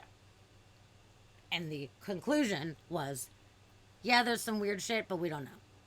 We're like, yeah, we know that. Like, you didn't tell us anything that we didn't already know. Right. At all. Right. But at the same time, it's sensitive information, and I understand, But why is it sensitive? Is it sensitive because it's going to freak us all out? Or is it sensitive because it's government secrets, like high technology? Like, Well, I think that it, more so goes with the freaking people out. yeah. But now people are a little more desensitized because of media and all of this stuff, that I don't think it have as big of effect as it did way back in the day. Yeah. When it really freaked people out. But what my genuine thoughts are on why they're being very careful about the way that this is uncovered slowly over time is because the government lied to us Yeah. blatantly in our faces for a long time, at the very least since 1947. Yeah. With the Roswell crash, they're lying.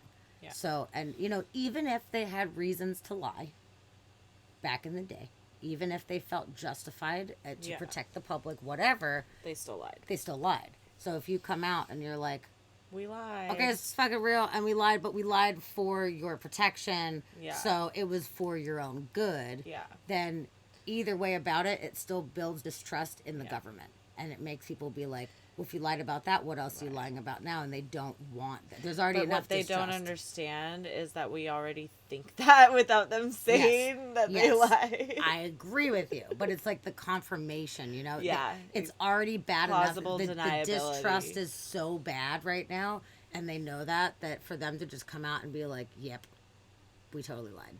Straight up. Sorry. This definitely happened or whatever, then people would be more justified in their anti-government rhetoric, Yes. So I think that in a way, it's They don't want to it's just- legitimize that. yeah, it's like a self-preservation for them, but it's like doing it slowly. I feel like it's like the frog in the boiling water. Little by little by little, it gets turned up. It doesn't even realize that it's happening until all of a sudden, boom, frog's boiling, done. Yeah. So I think that's what they're doing. I think they've been slowly over the past few decades just turning it up.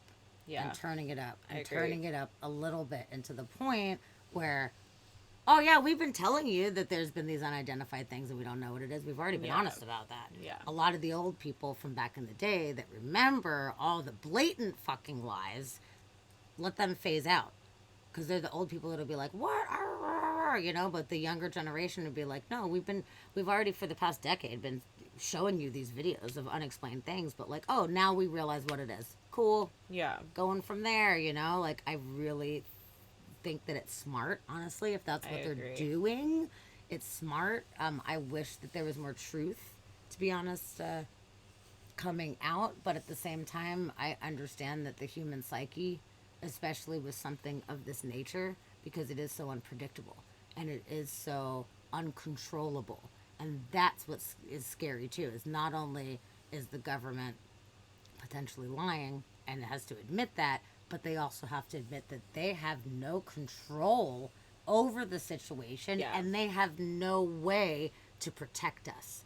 Because all the government wants is to be like, we are in charge and we will protect you, and any foreign, you know, adversary we will strike down, and we got You your know what back, though? blah, blah, People blah. are stupid for believing that because that's I know. not true. I agree with you. But that's what they pump up, Yeah. like, yeah, join the army, you're badass, you're doing all Right. these things, like it's marketing. Yeah. And if you don't have that kind of support, you won't even have a military because no one's going to want to Like fucking the join. wine labels. You know, You can sell wine you for can a sell lot. fucking You anything. can sell shitty wine for a lot of money if you have the right label. Agreed. And that's like that with fucking anything. Like, Yeah. you can get some dumb ass shit, and if you make it cool enough, people will buy it. And that's kind of what this is happening, I think, is they're trying to sell an idea right now. Yeah. And I think they're going to just continue to do that. And they want to sell the fact that, if there is any kind of threat, don't worry. We We have got it you. So handled. they don't have a way to make us feel comfortable and comforted in that right now. So I think, I don't know if they ever will. I don't think that they ever will. So maybe they're scrambling, trying to figure out, like, okay, here's the issues that we're having. There's been a lot of experiences that have been reported by like high government officials about these massive sightings happening over these military regions where all of their power, like their weapon power, all goes out. The backup systems, it's all out. Yeah. Like their weapons are shut down. Yeah. So rather than be like, yes, this is happening, no, we have no way to fucking protect anybody if we need protection. They don't want to do that. It's gonna make people lose faith and they lose credibility, and it's all about saving face. So I think that genuinely, if I really thought about what is the like base of why they're lying, I think at first they were lying because it was scary as fuck and people were not prepared emotionally to deal with that. It really freaked everybody out because it was so out of the realm of understanding.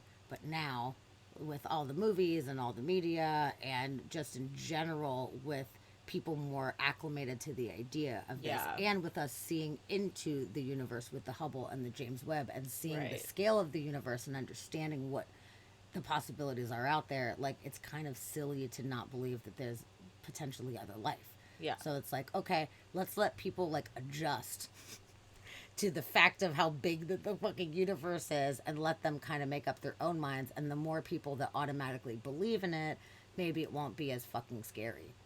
Yeah. But we don't know what any of their intentions are. We have no idea. We don't. I think that some people do Yeah.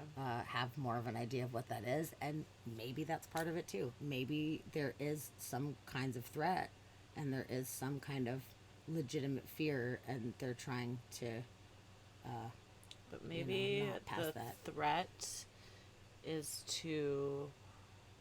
not a dangerous. You know what I mean? Like maybe it's a threat to capitalism or a threat to the government Maybe. itself, but not to us. I mean, you could be totally right. It could be something like that. Or it could be some kind of crazy shit like fucking X Files, Yep. fucking the Fight the Future kind of thing, where there's like a colonization behind the scenes, and they're trying to actually like infiltrate and then take control. Or they for could whatever just reason, already be infiltrated and we're fucked. Yep. Which, I mean, to be honest with you, I think that that is a great possibility. Yeah. That there are them like walking among us. I think it's highly possible. I don't have any like good data to back that up, but I think that that's very plausible of a situation. I agree. So we don't know, and we're just sitting here trying to figure it out, and we have limited resources to do so right now. and there's little bits leaking out, and there's little bits that just keep dropping. And I think it's totally fascinating that now we live in this time where we're getting at least more than we had before, you know? And it's like kind of like with the weed thing, you know? Like back when I was younger in high school, a weed store, a fucking weed store. Are you kidding me? Where you Nope. could walk in and there's magical like shelves of weed, and then all you can lit get cookies up. and candy Cookies. with weed. You know, like fuck you. I would have been like, you guys are out of your fucking minds that you think within my lifetime That's gonna happen. that there's going to be fucking weed stores. Like, I hope so, and I wish there was, but I would have never seen it coming that quickly or whatever, you know? So, I don't know. I think things are changing, and it's cool that we get to see the little bits of truth being dropped out, even if it's not a definitive, yes, this is what it is. Just them coming out and admitting last year or 2020, whenever it was, admitting we don't know. I was like, you've got to be fucking kidding me. That's amazing. They straight up said, We don't know. we don't know. They've never said that before. Never. They're like, we are America and we know. You know, and then even if it is other military, like, oh, Russia, you know, is making these things or whatever, you know, like, as far as that goes, like, that's still scary too. So Yeah. if it's aliens and we don't know how to protect ourselves and we don't know what it is, that's scary. And then, oh, maybe it's like Russia has these crazy crafts that are fucking happening and they're abducting people. That's also scary. Like, Yeah. whatever. Like, all of it is Yeah. unsettling. So Yeah. the fact that they were just kind of like, yep, there's some weird things and we cannot explain it. Yeah. Publicly saying that, I was like, all right, thank you. We all know this. Yeah. It's like, you're not telling us anything that we don't know, but I was proud of the fucking government for the first time in my life, you know, for actually coming out and saying that. Yeah, that it was more honest. And it's like, they're not divulging the entire truth of what they know. There's a lot of, you know, Right. classified shit. And some of it's probably for good reason. And some of it's probably not for good reason, for control purposes. But, you know, it's interesting to just see what's happening. So if this much has happened in a short period of time in our lifetimes, what is it going to look like in 10 years? Okay, so along those lines, like Futurama style, if you could be like cryogenically frozen and wake up and see the future, would you do it, or would you want to see how stuff progressed? Interesting question. That is a really interesting question. I would probably freeze. Yeah. Yeah. I'm really enjoying this progression. I think it's very fucking cool, but I'm bummed because I know that within my lifetime there's going to be a lot, but there's going to be so much more to come After, later yeah. if we don't completely destroy the planet and destroy ourselves. Right, so then you might freeze and never Yes. wake up. Yes. Absolutely. Or you might come into some kind of like crazy wasteland, you know? Yeah. It could be really horrible.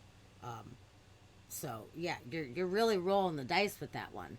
But I would be very interested to pause and have the opportunity to come back and Yeah. see the future, just to kind of like it's like fast forwarding on something where you're like blah blah blah blah blah, yeah, okay, let me get to the I would point. want to see it, but then I would want to come back and live my life. You know, like I wouldn't want to leave my life. Yeah, I But feel you, I and would I wanna don't think see a lot it. of people would want to either. But if it's like a one or the other, like you have this choice. Yeah. Do you I don't want think to I see would. the future? I don't think I would. What would you guys do in chat? Yeah, what would you guys do? I don't think I would freeze. I think I would live my life. And then probably regret it. God, I don't know. Like, I do want to live this life to the best of my ability and want to do as much as possible. But really, like, the intriguing factor of having such a unique opportunity to pause and then reanimate and to be able to see how different everything is. Like, I feel like my curiosity would make me have to do it. Okay, at the moment, I don't have faith that I'd be brought back. The world isn't going in a direction I like. Agreed. Yeah. I agree that is the biggest risk is, like, who knows what it would be like if you are brought back at all. But I feel like it's if it was okay. Let me put it this way: if I could do it when I was older, if I got to the point where I was like 75 or something. You're like, I'm Like Cocoon, done. like the movie Cocoon, you know? Like they're like, "Oh, we lived our lives and we're going to go now, you know, Yeah. go with the aliens." Like that's pretty cool. I feel like I don't think I would take it if I was offered it today. Yeah. If somebody came today or Okay. tomorrow. What if it had the caveat of you you knew that you would eventually wake up and see the future? It wasn't a question of It wasn't if. a risk, you know. It You wasn't would. a risk. You knew you would. But today. But today, would you do it, or would you? I don't think I could do it. Honestly, if it was like you have to make a decision, you have 12 hours to make this decision and say goodbye to everybody and do all that, I don't think I would. What if you had time to say goodbye? Because really, you don't. You can. I mean, really, you could wait until you were 70 something. That's the thing. If it was And like an it- option for like a plan, if you're like, okay, you can, pay for the service or whatever, Yeah. and, you decide the date that you go into this hibernation. And if you die before then you fuck up. You Yeah. lost your chance. But if you make it to that date, then you willingly go in and you do the whole thing. Yeah, I think I could do it that way. Oh, Dusty says, what's the movie $1 with Mel idea. Gibson? Forever Young. I don't think I've seen that movie. I love that movie. I love it. I don't think I've seen It's really good. It's got Elijah Wood when he was a kid, and Mel Gibson when he was in the height of his like good-looking Mel Gibson days. And it's cool. It starts off like back in the old days in the 40s or whatever, and his wife dies and he's like super fucking sad. And there's like this friend's doing an experiment trying to cryogenically freeze people, and he's just like, "Fucking freeze me, let's do it. I have nothing to live for. Let's do it," And then the guy died, the scientist guy died, and now he was just like in this warehouse for all of this time. Oh my God. And then something happens, and boom, he thaws out, and now he's in like 1992 or something like that. Oh, fun. And he was like a World War II pilot guy, and he's like, "What the fuck is going on?" And Elijah Wood finds him. And We he's should watch just like, it. "Oh shit, like I just fucking found this frozen guy. I don't know what's going on." Jamie Lee Curtis is in it too. It's really good. Sounds good. I like the cast. Yeah. We should check it out. Yeah, I would be more than happy to watch that with you. I really enjoy that movie a lot. Okay. It's very cute. But yeah, that's the thing. You could be frozen and never to return.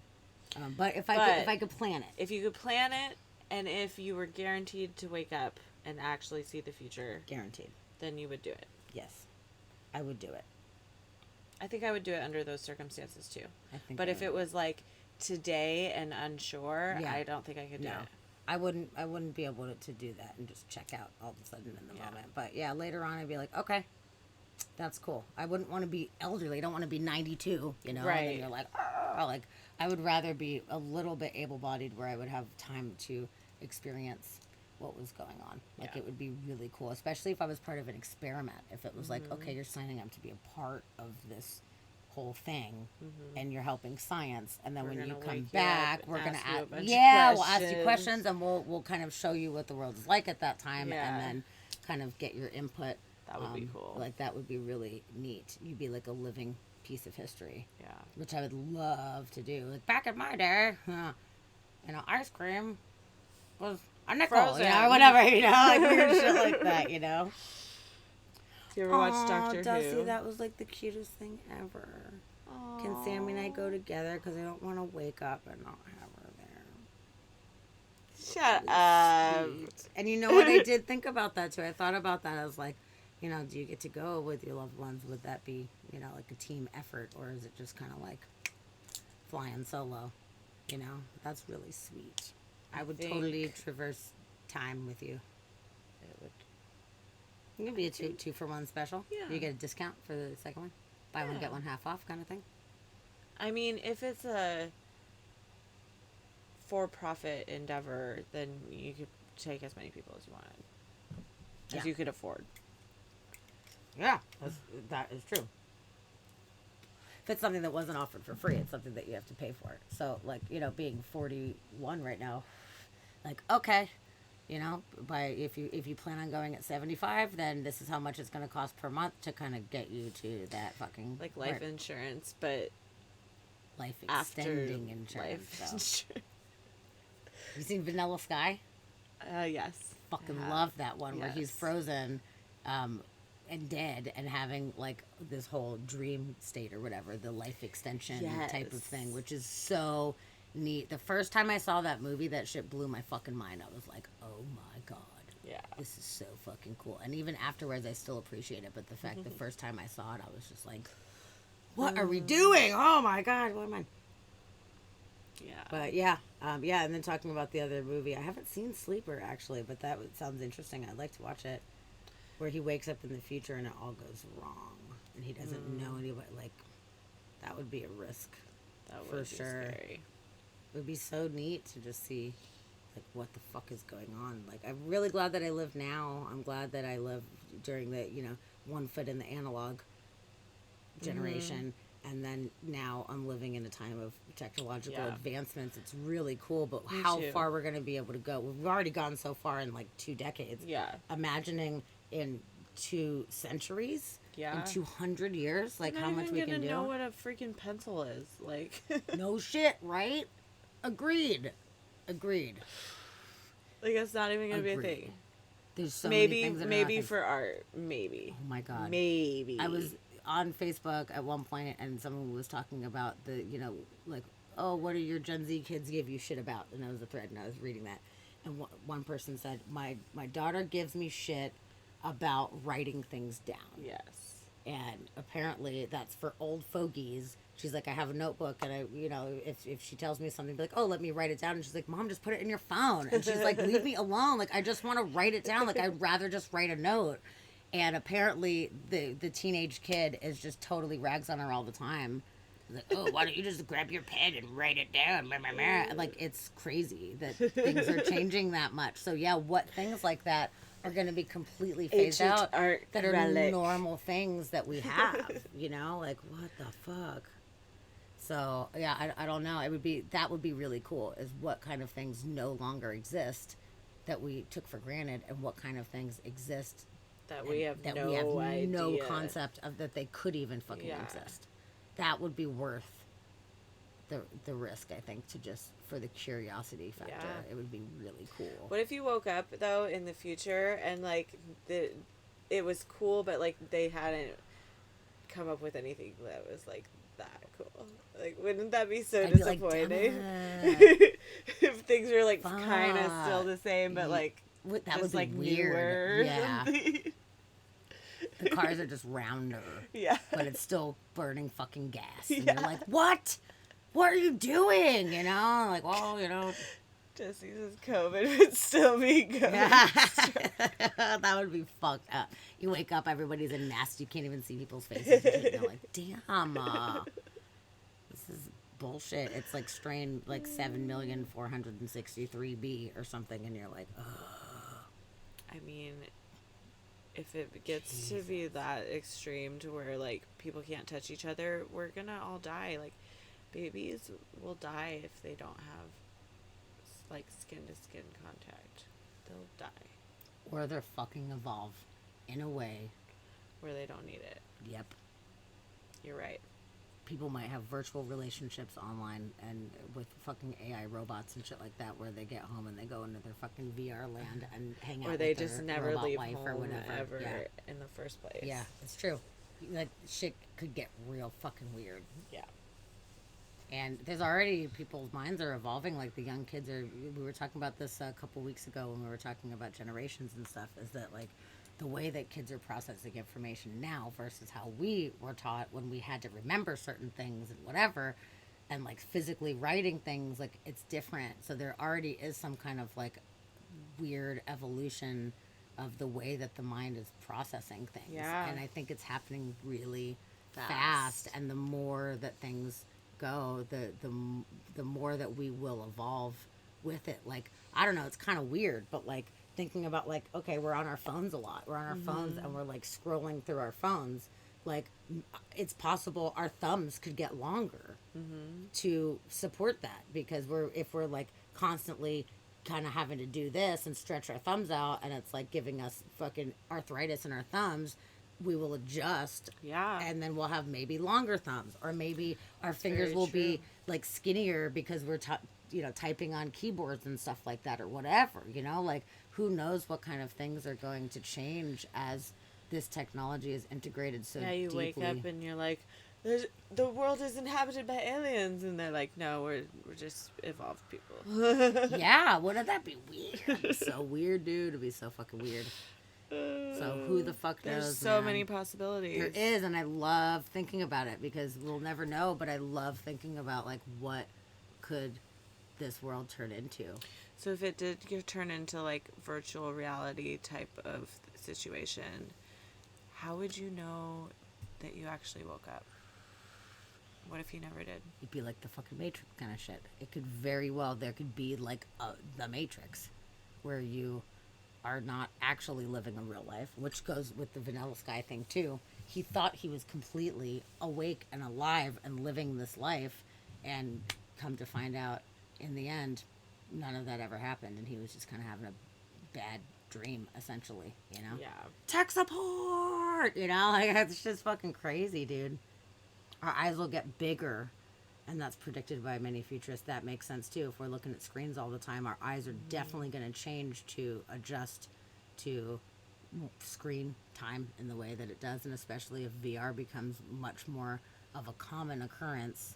I mean, right now it's a novelty and it's cool, but if it becomes a part of life, then that makes sense. Yeah, our eyes would definitely adjust to that. It would be very weird. I mean, even like height wise, it's so crazy to be able to see the difference just in the past like 150 175 years or so. I mean, if you go into houses from the 1800s, their doorways are substantially tiny, shorter. yeah. And then, even this is weird too, I find this super fascinating, like vintage gloves from back in like the 20s to 40s, essentially. Smaller. They're so much smaller. I have pretty small hands. Yeah. My fingers are kind of long, but I have like small, dainty hands. My ring sizes are like excessively small. And I have not been able to get my hands into some of these adult gloves from the time. It's so fucking weird. And Dusty, that's a really good point, that we might be evolving more towards the gray alien with the bigger eyes. I had a and the thought longer like that fingers. too. Yeah. Princess said that the eyes were gonna get bigger. I was Yeah. like, maybe that's because Yes. we're getting bred It's with aliens. super fucking possible. Or it could be that the people that are coming here, the aliens that we're seeing, could be us in the future. They It could could be. be us, or some other race that evolved past where we were Yeah. at, and that's like the most efficient form or whatever. Right. Like, who fucking knows? So it's very possible. There's so many really interesting possibilities, and that's what annoys me, is that I'm not going to be here to see where this What it goes. is. It's very annoying to me. Yeah. I wish that I could. Well, but stick around long enough and you might be able to. I fucking might, man. Yeah, by the time I am 85, 75 or whatever, like, there might be options of Maybe. suspended animation. Or we'd all be dead.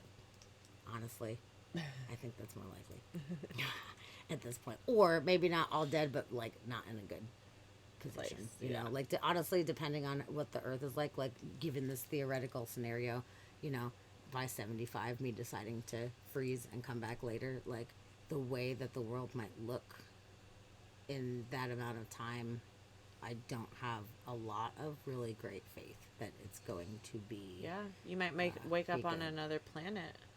That would be super fucking crazy. That'd be awesome. Or in space. That would be so nuts, dude. Dusty says they've done studies where they've taken bone structures of the past compared with today and then continued that trend. So they're looking at the bone structures yeah, from different points in time. For sure, size of humans have overall gotten so much bigger because nutrition has improved in the last 200 years. Very good point. If you look in museums at suits of armor, there's such a huge difference, and those are from 500 years ago. Yeah, totally, dude. That's a really very good point. Yeah, there's a lot of changes, and they're happening really fast. Like a lot of times, we just like tend to think like, oh yeah, evolution, that's over like a long time, and oh, climate change, that's over a long time. Like these things happen over long eons of time or whatever, but like Not always. not always. There Yeah. is definitely things changing that we can see, and it's a result of our surroundings Well, it's and kind our of environment. like the. This always makes me think of like the what came first, the chicken or the egg, and it's like, well, something that wasn't a chicken probably laid an egg that hatched a chicken, so the egg came first from something else Yep. because it evolved. That's That's yep. that's my Yeah. thought process. Yeah. Of Yeah. it. Yeah. Yeah. I see where you're coming from. Yeah, it's a very very interesting thing to contemplate. Where all this stuff came from and where it's going at this point. And the worst part is we have no fucking idea. And there's like so many different theoretical scientists that are coming up with ideas about what could happen, where it could be. But there's so many other factors that we don't even have to take into consideration yet. Like COVID. Like Yeah. a few years ago, like, okay, this is where we think the future's going or whatever, but that changed people a lot too because some people had really bad reactions as far as becoming way more reclusive after that. So some humans' brains are changing, and there's just things that we can't expect that kind of just throw us in a whole different direction. And there's no way to predict what kind of things are going to come that could totally just kind of shift our evolution.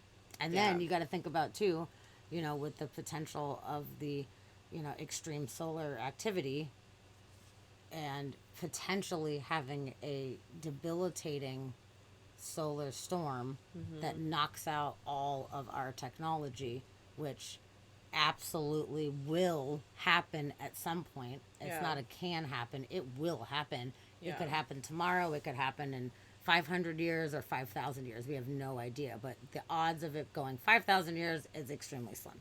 So Yeah. if we start evolving more so to be in tune with the technology that we have, and then all of a sudden the technology is removed, what the fuck is that gonna look like? That's gonna Yeah. be fucked Also, up, dude. global warming. Like, there's so many catastrophe scenarios that are. I mean, I guess it's not even really a scenario. It's probably gonna. It's happening. It's just a matter of when Yeah. it's gonna hit. Yep. Yep. It's slowly. I feel like speaking of the frog in the boiling water, like I feel like that's kind of what's happening. It's just amping up little by little by little, and we're trying to do our best to navigate the shit that's thrown at us the best that we can, and we can only do that for so long. And then something really big could happen that just knocks us all on our ass, and it's just like, Yep. okay, well, you're not in control. Guess what? Sorry. Guess what? You know. Still not.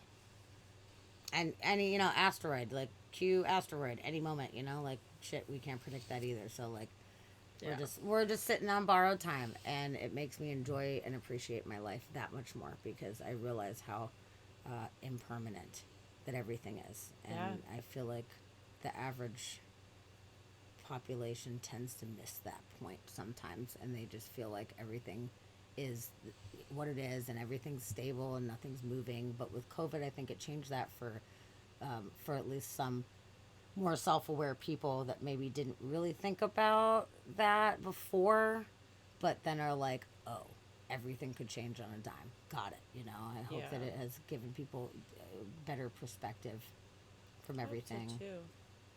because it's borrowed time. It's all borrowed time. But we could let that scare us and freak us out and let it make us depressed, or we could be really fucking super stoked that we're here right now, and Yeah. that we have what we have, and try to enjoy every day the best that we can, and make every day as good as possible. And if we can all just try to do that, then I think the world would be a better place. And by the way, Princess, that's the cutest fucking story ever. She says, when I was first taught about evolution, they talked about how our little toes are going to disappear eventually. I therefore kept watching for my little toe, of course, to disappear. It didn't, so I was confused and had to ask why. That's so cute. That is really adorable. I kind of love that story. But yeah, over time, who needs them? It's an extra thing in the way, So, um, Sorry. oh, that's okay. Distracted for a second. No, you're totally fine. But no, it's interesting. So we'll just have to see. All we have to do is take it day by day and see what's happening, and not take anything for granted. That's in my opinion, that is the key to enjoying a good life. Is just to not take things for granted.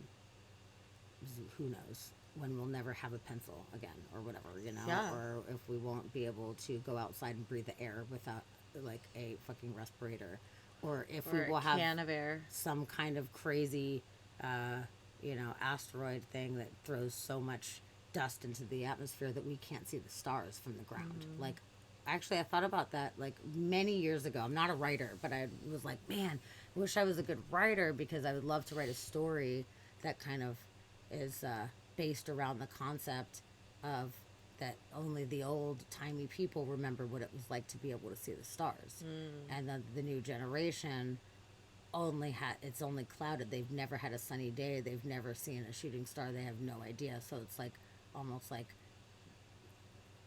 this self realization that they're not able to have, because they're not able to actually peer into the abyss. They're like trapped. Yeah. So I thought that would be a cool story of That like would be. how people would adjust to that, and what it would be like to never have a sunny day, or never be able to observe the That stars would be like so that. sad. I think we would die. Because we're connected to this earth. If the earth dies, we're gonna die. Yeah. Well, like certain crops need sunshine, like actual direct sunshine, but there's certain things that grow, in shady areas. So it wouldn't necessarily mean that everything was ungrowable, but we would lose a lot of things. There would be things that we're no longer able to grow, and we'd be eating a lot of lettuce and shit, like it would be interesting to see how that would affect the whole thing. Um, I think that Yeah. it could be figured out in some kind of way, but the effect it would have on the human psyche would be interesting. Yeah. And you know what? I think about that sometimes when I just look up at the sky, and this was the idea I had for this story like 20 something years ago or whatever, but I really think about that sometimes if I'm laying there watching a meteor shower, looking at the sky. I'm like, oh, I'm so grateful that I get to see the sky, because there could come a day where I would never see it again. And there Yeah. could be some generations that are born that could never fucking see it. So like I still think about it, and I have gratitude for these things that people seem to totally take for granted. Yeah. And it's cool because I'm a pretty happy person. I live a pretty good life, and I think it's because I think about these things so much that it keeps me in check. So it's good. So, That's good. yeah. So be grateful for all that shit. Yeah. There you go. That's my soapbox of the day. Trying to think if there's any more cool things about me that I haven't shared, but I think I told everything. It was great. This is great. This was a really good chat, man. What does Dusty say? I think our light pollution and disconnection from the sky is a major problem in society today. We're separating from the thing that reminds us how small we are, and that we're actually part of a literal miracle. Yeah.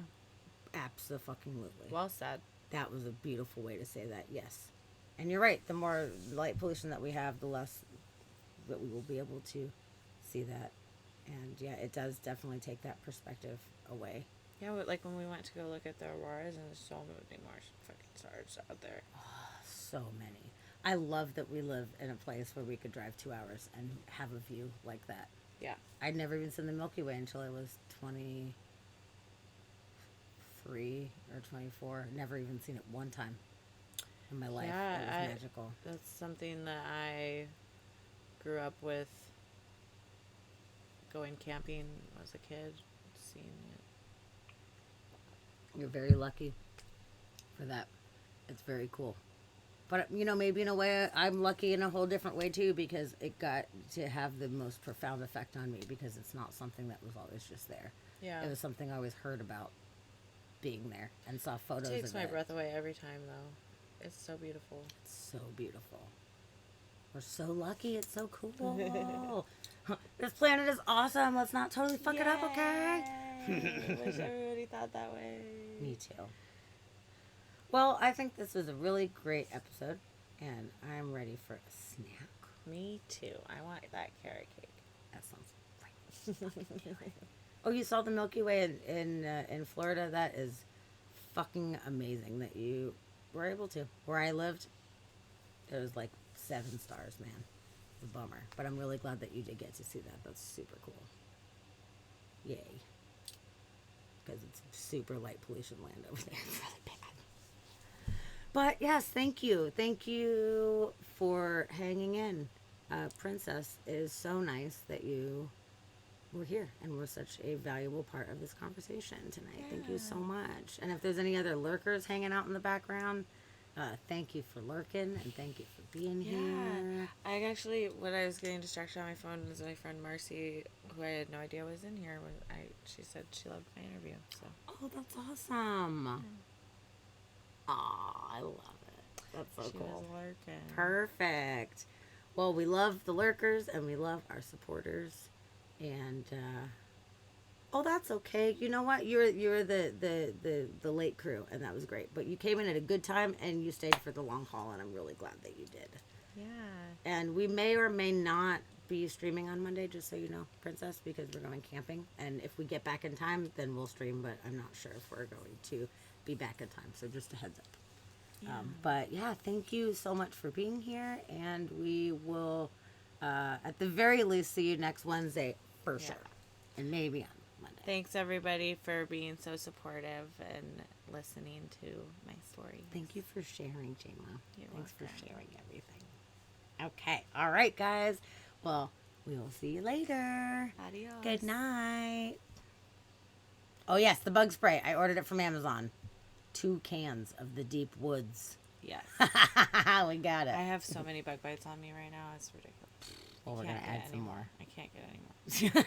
And you say that now. Shit. All right. Good night. Bye.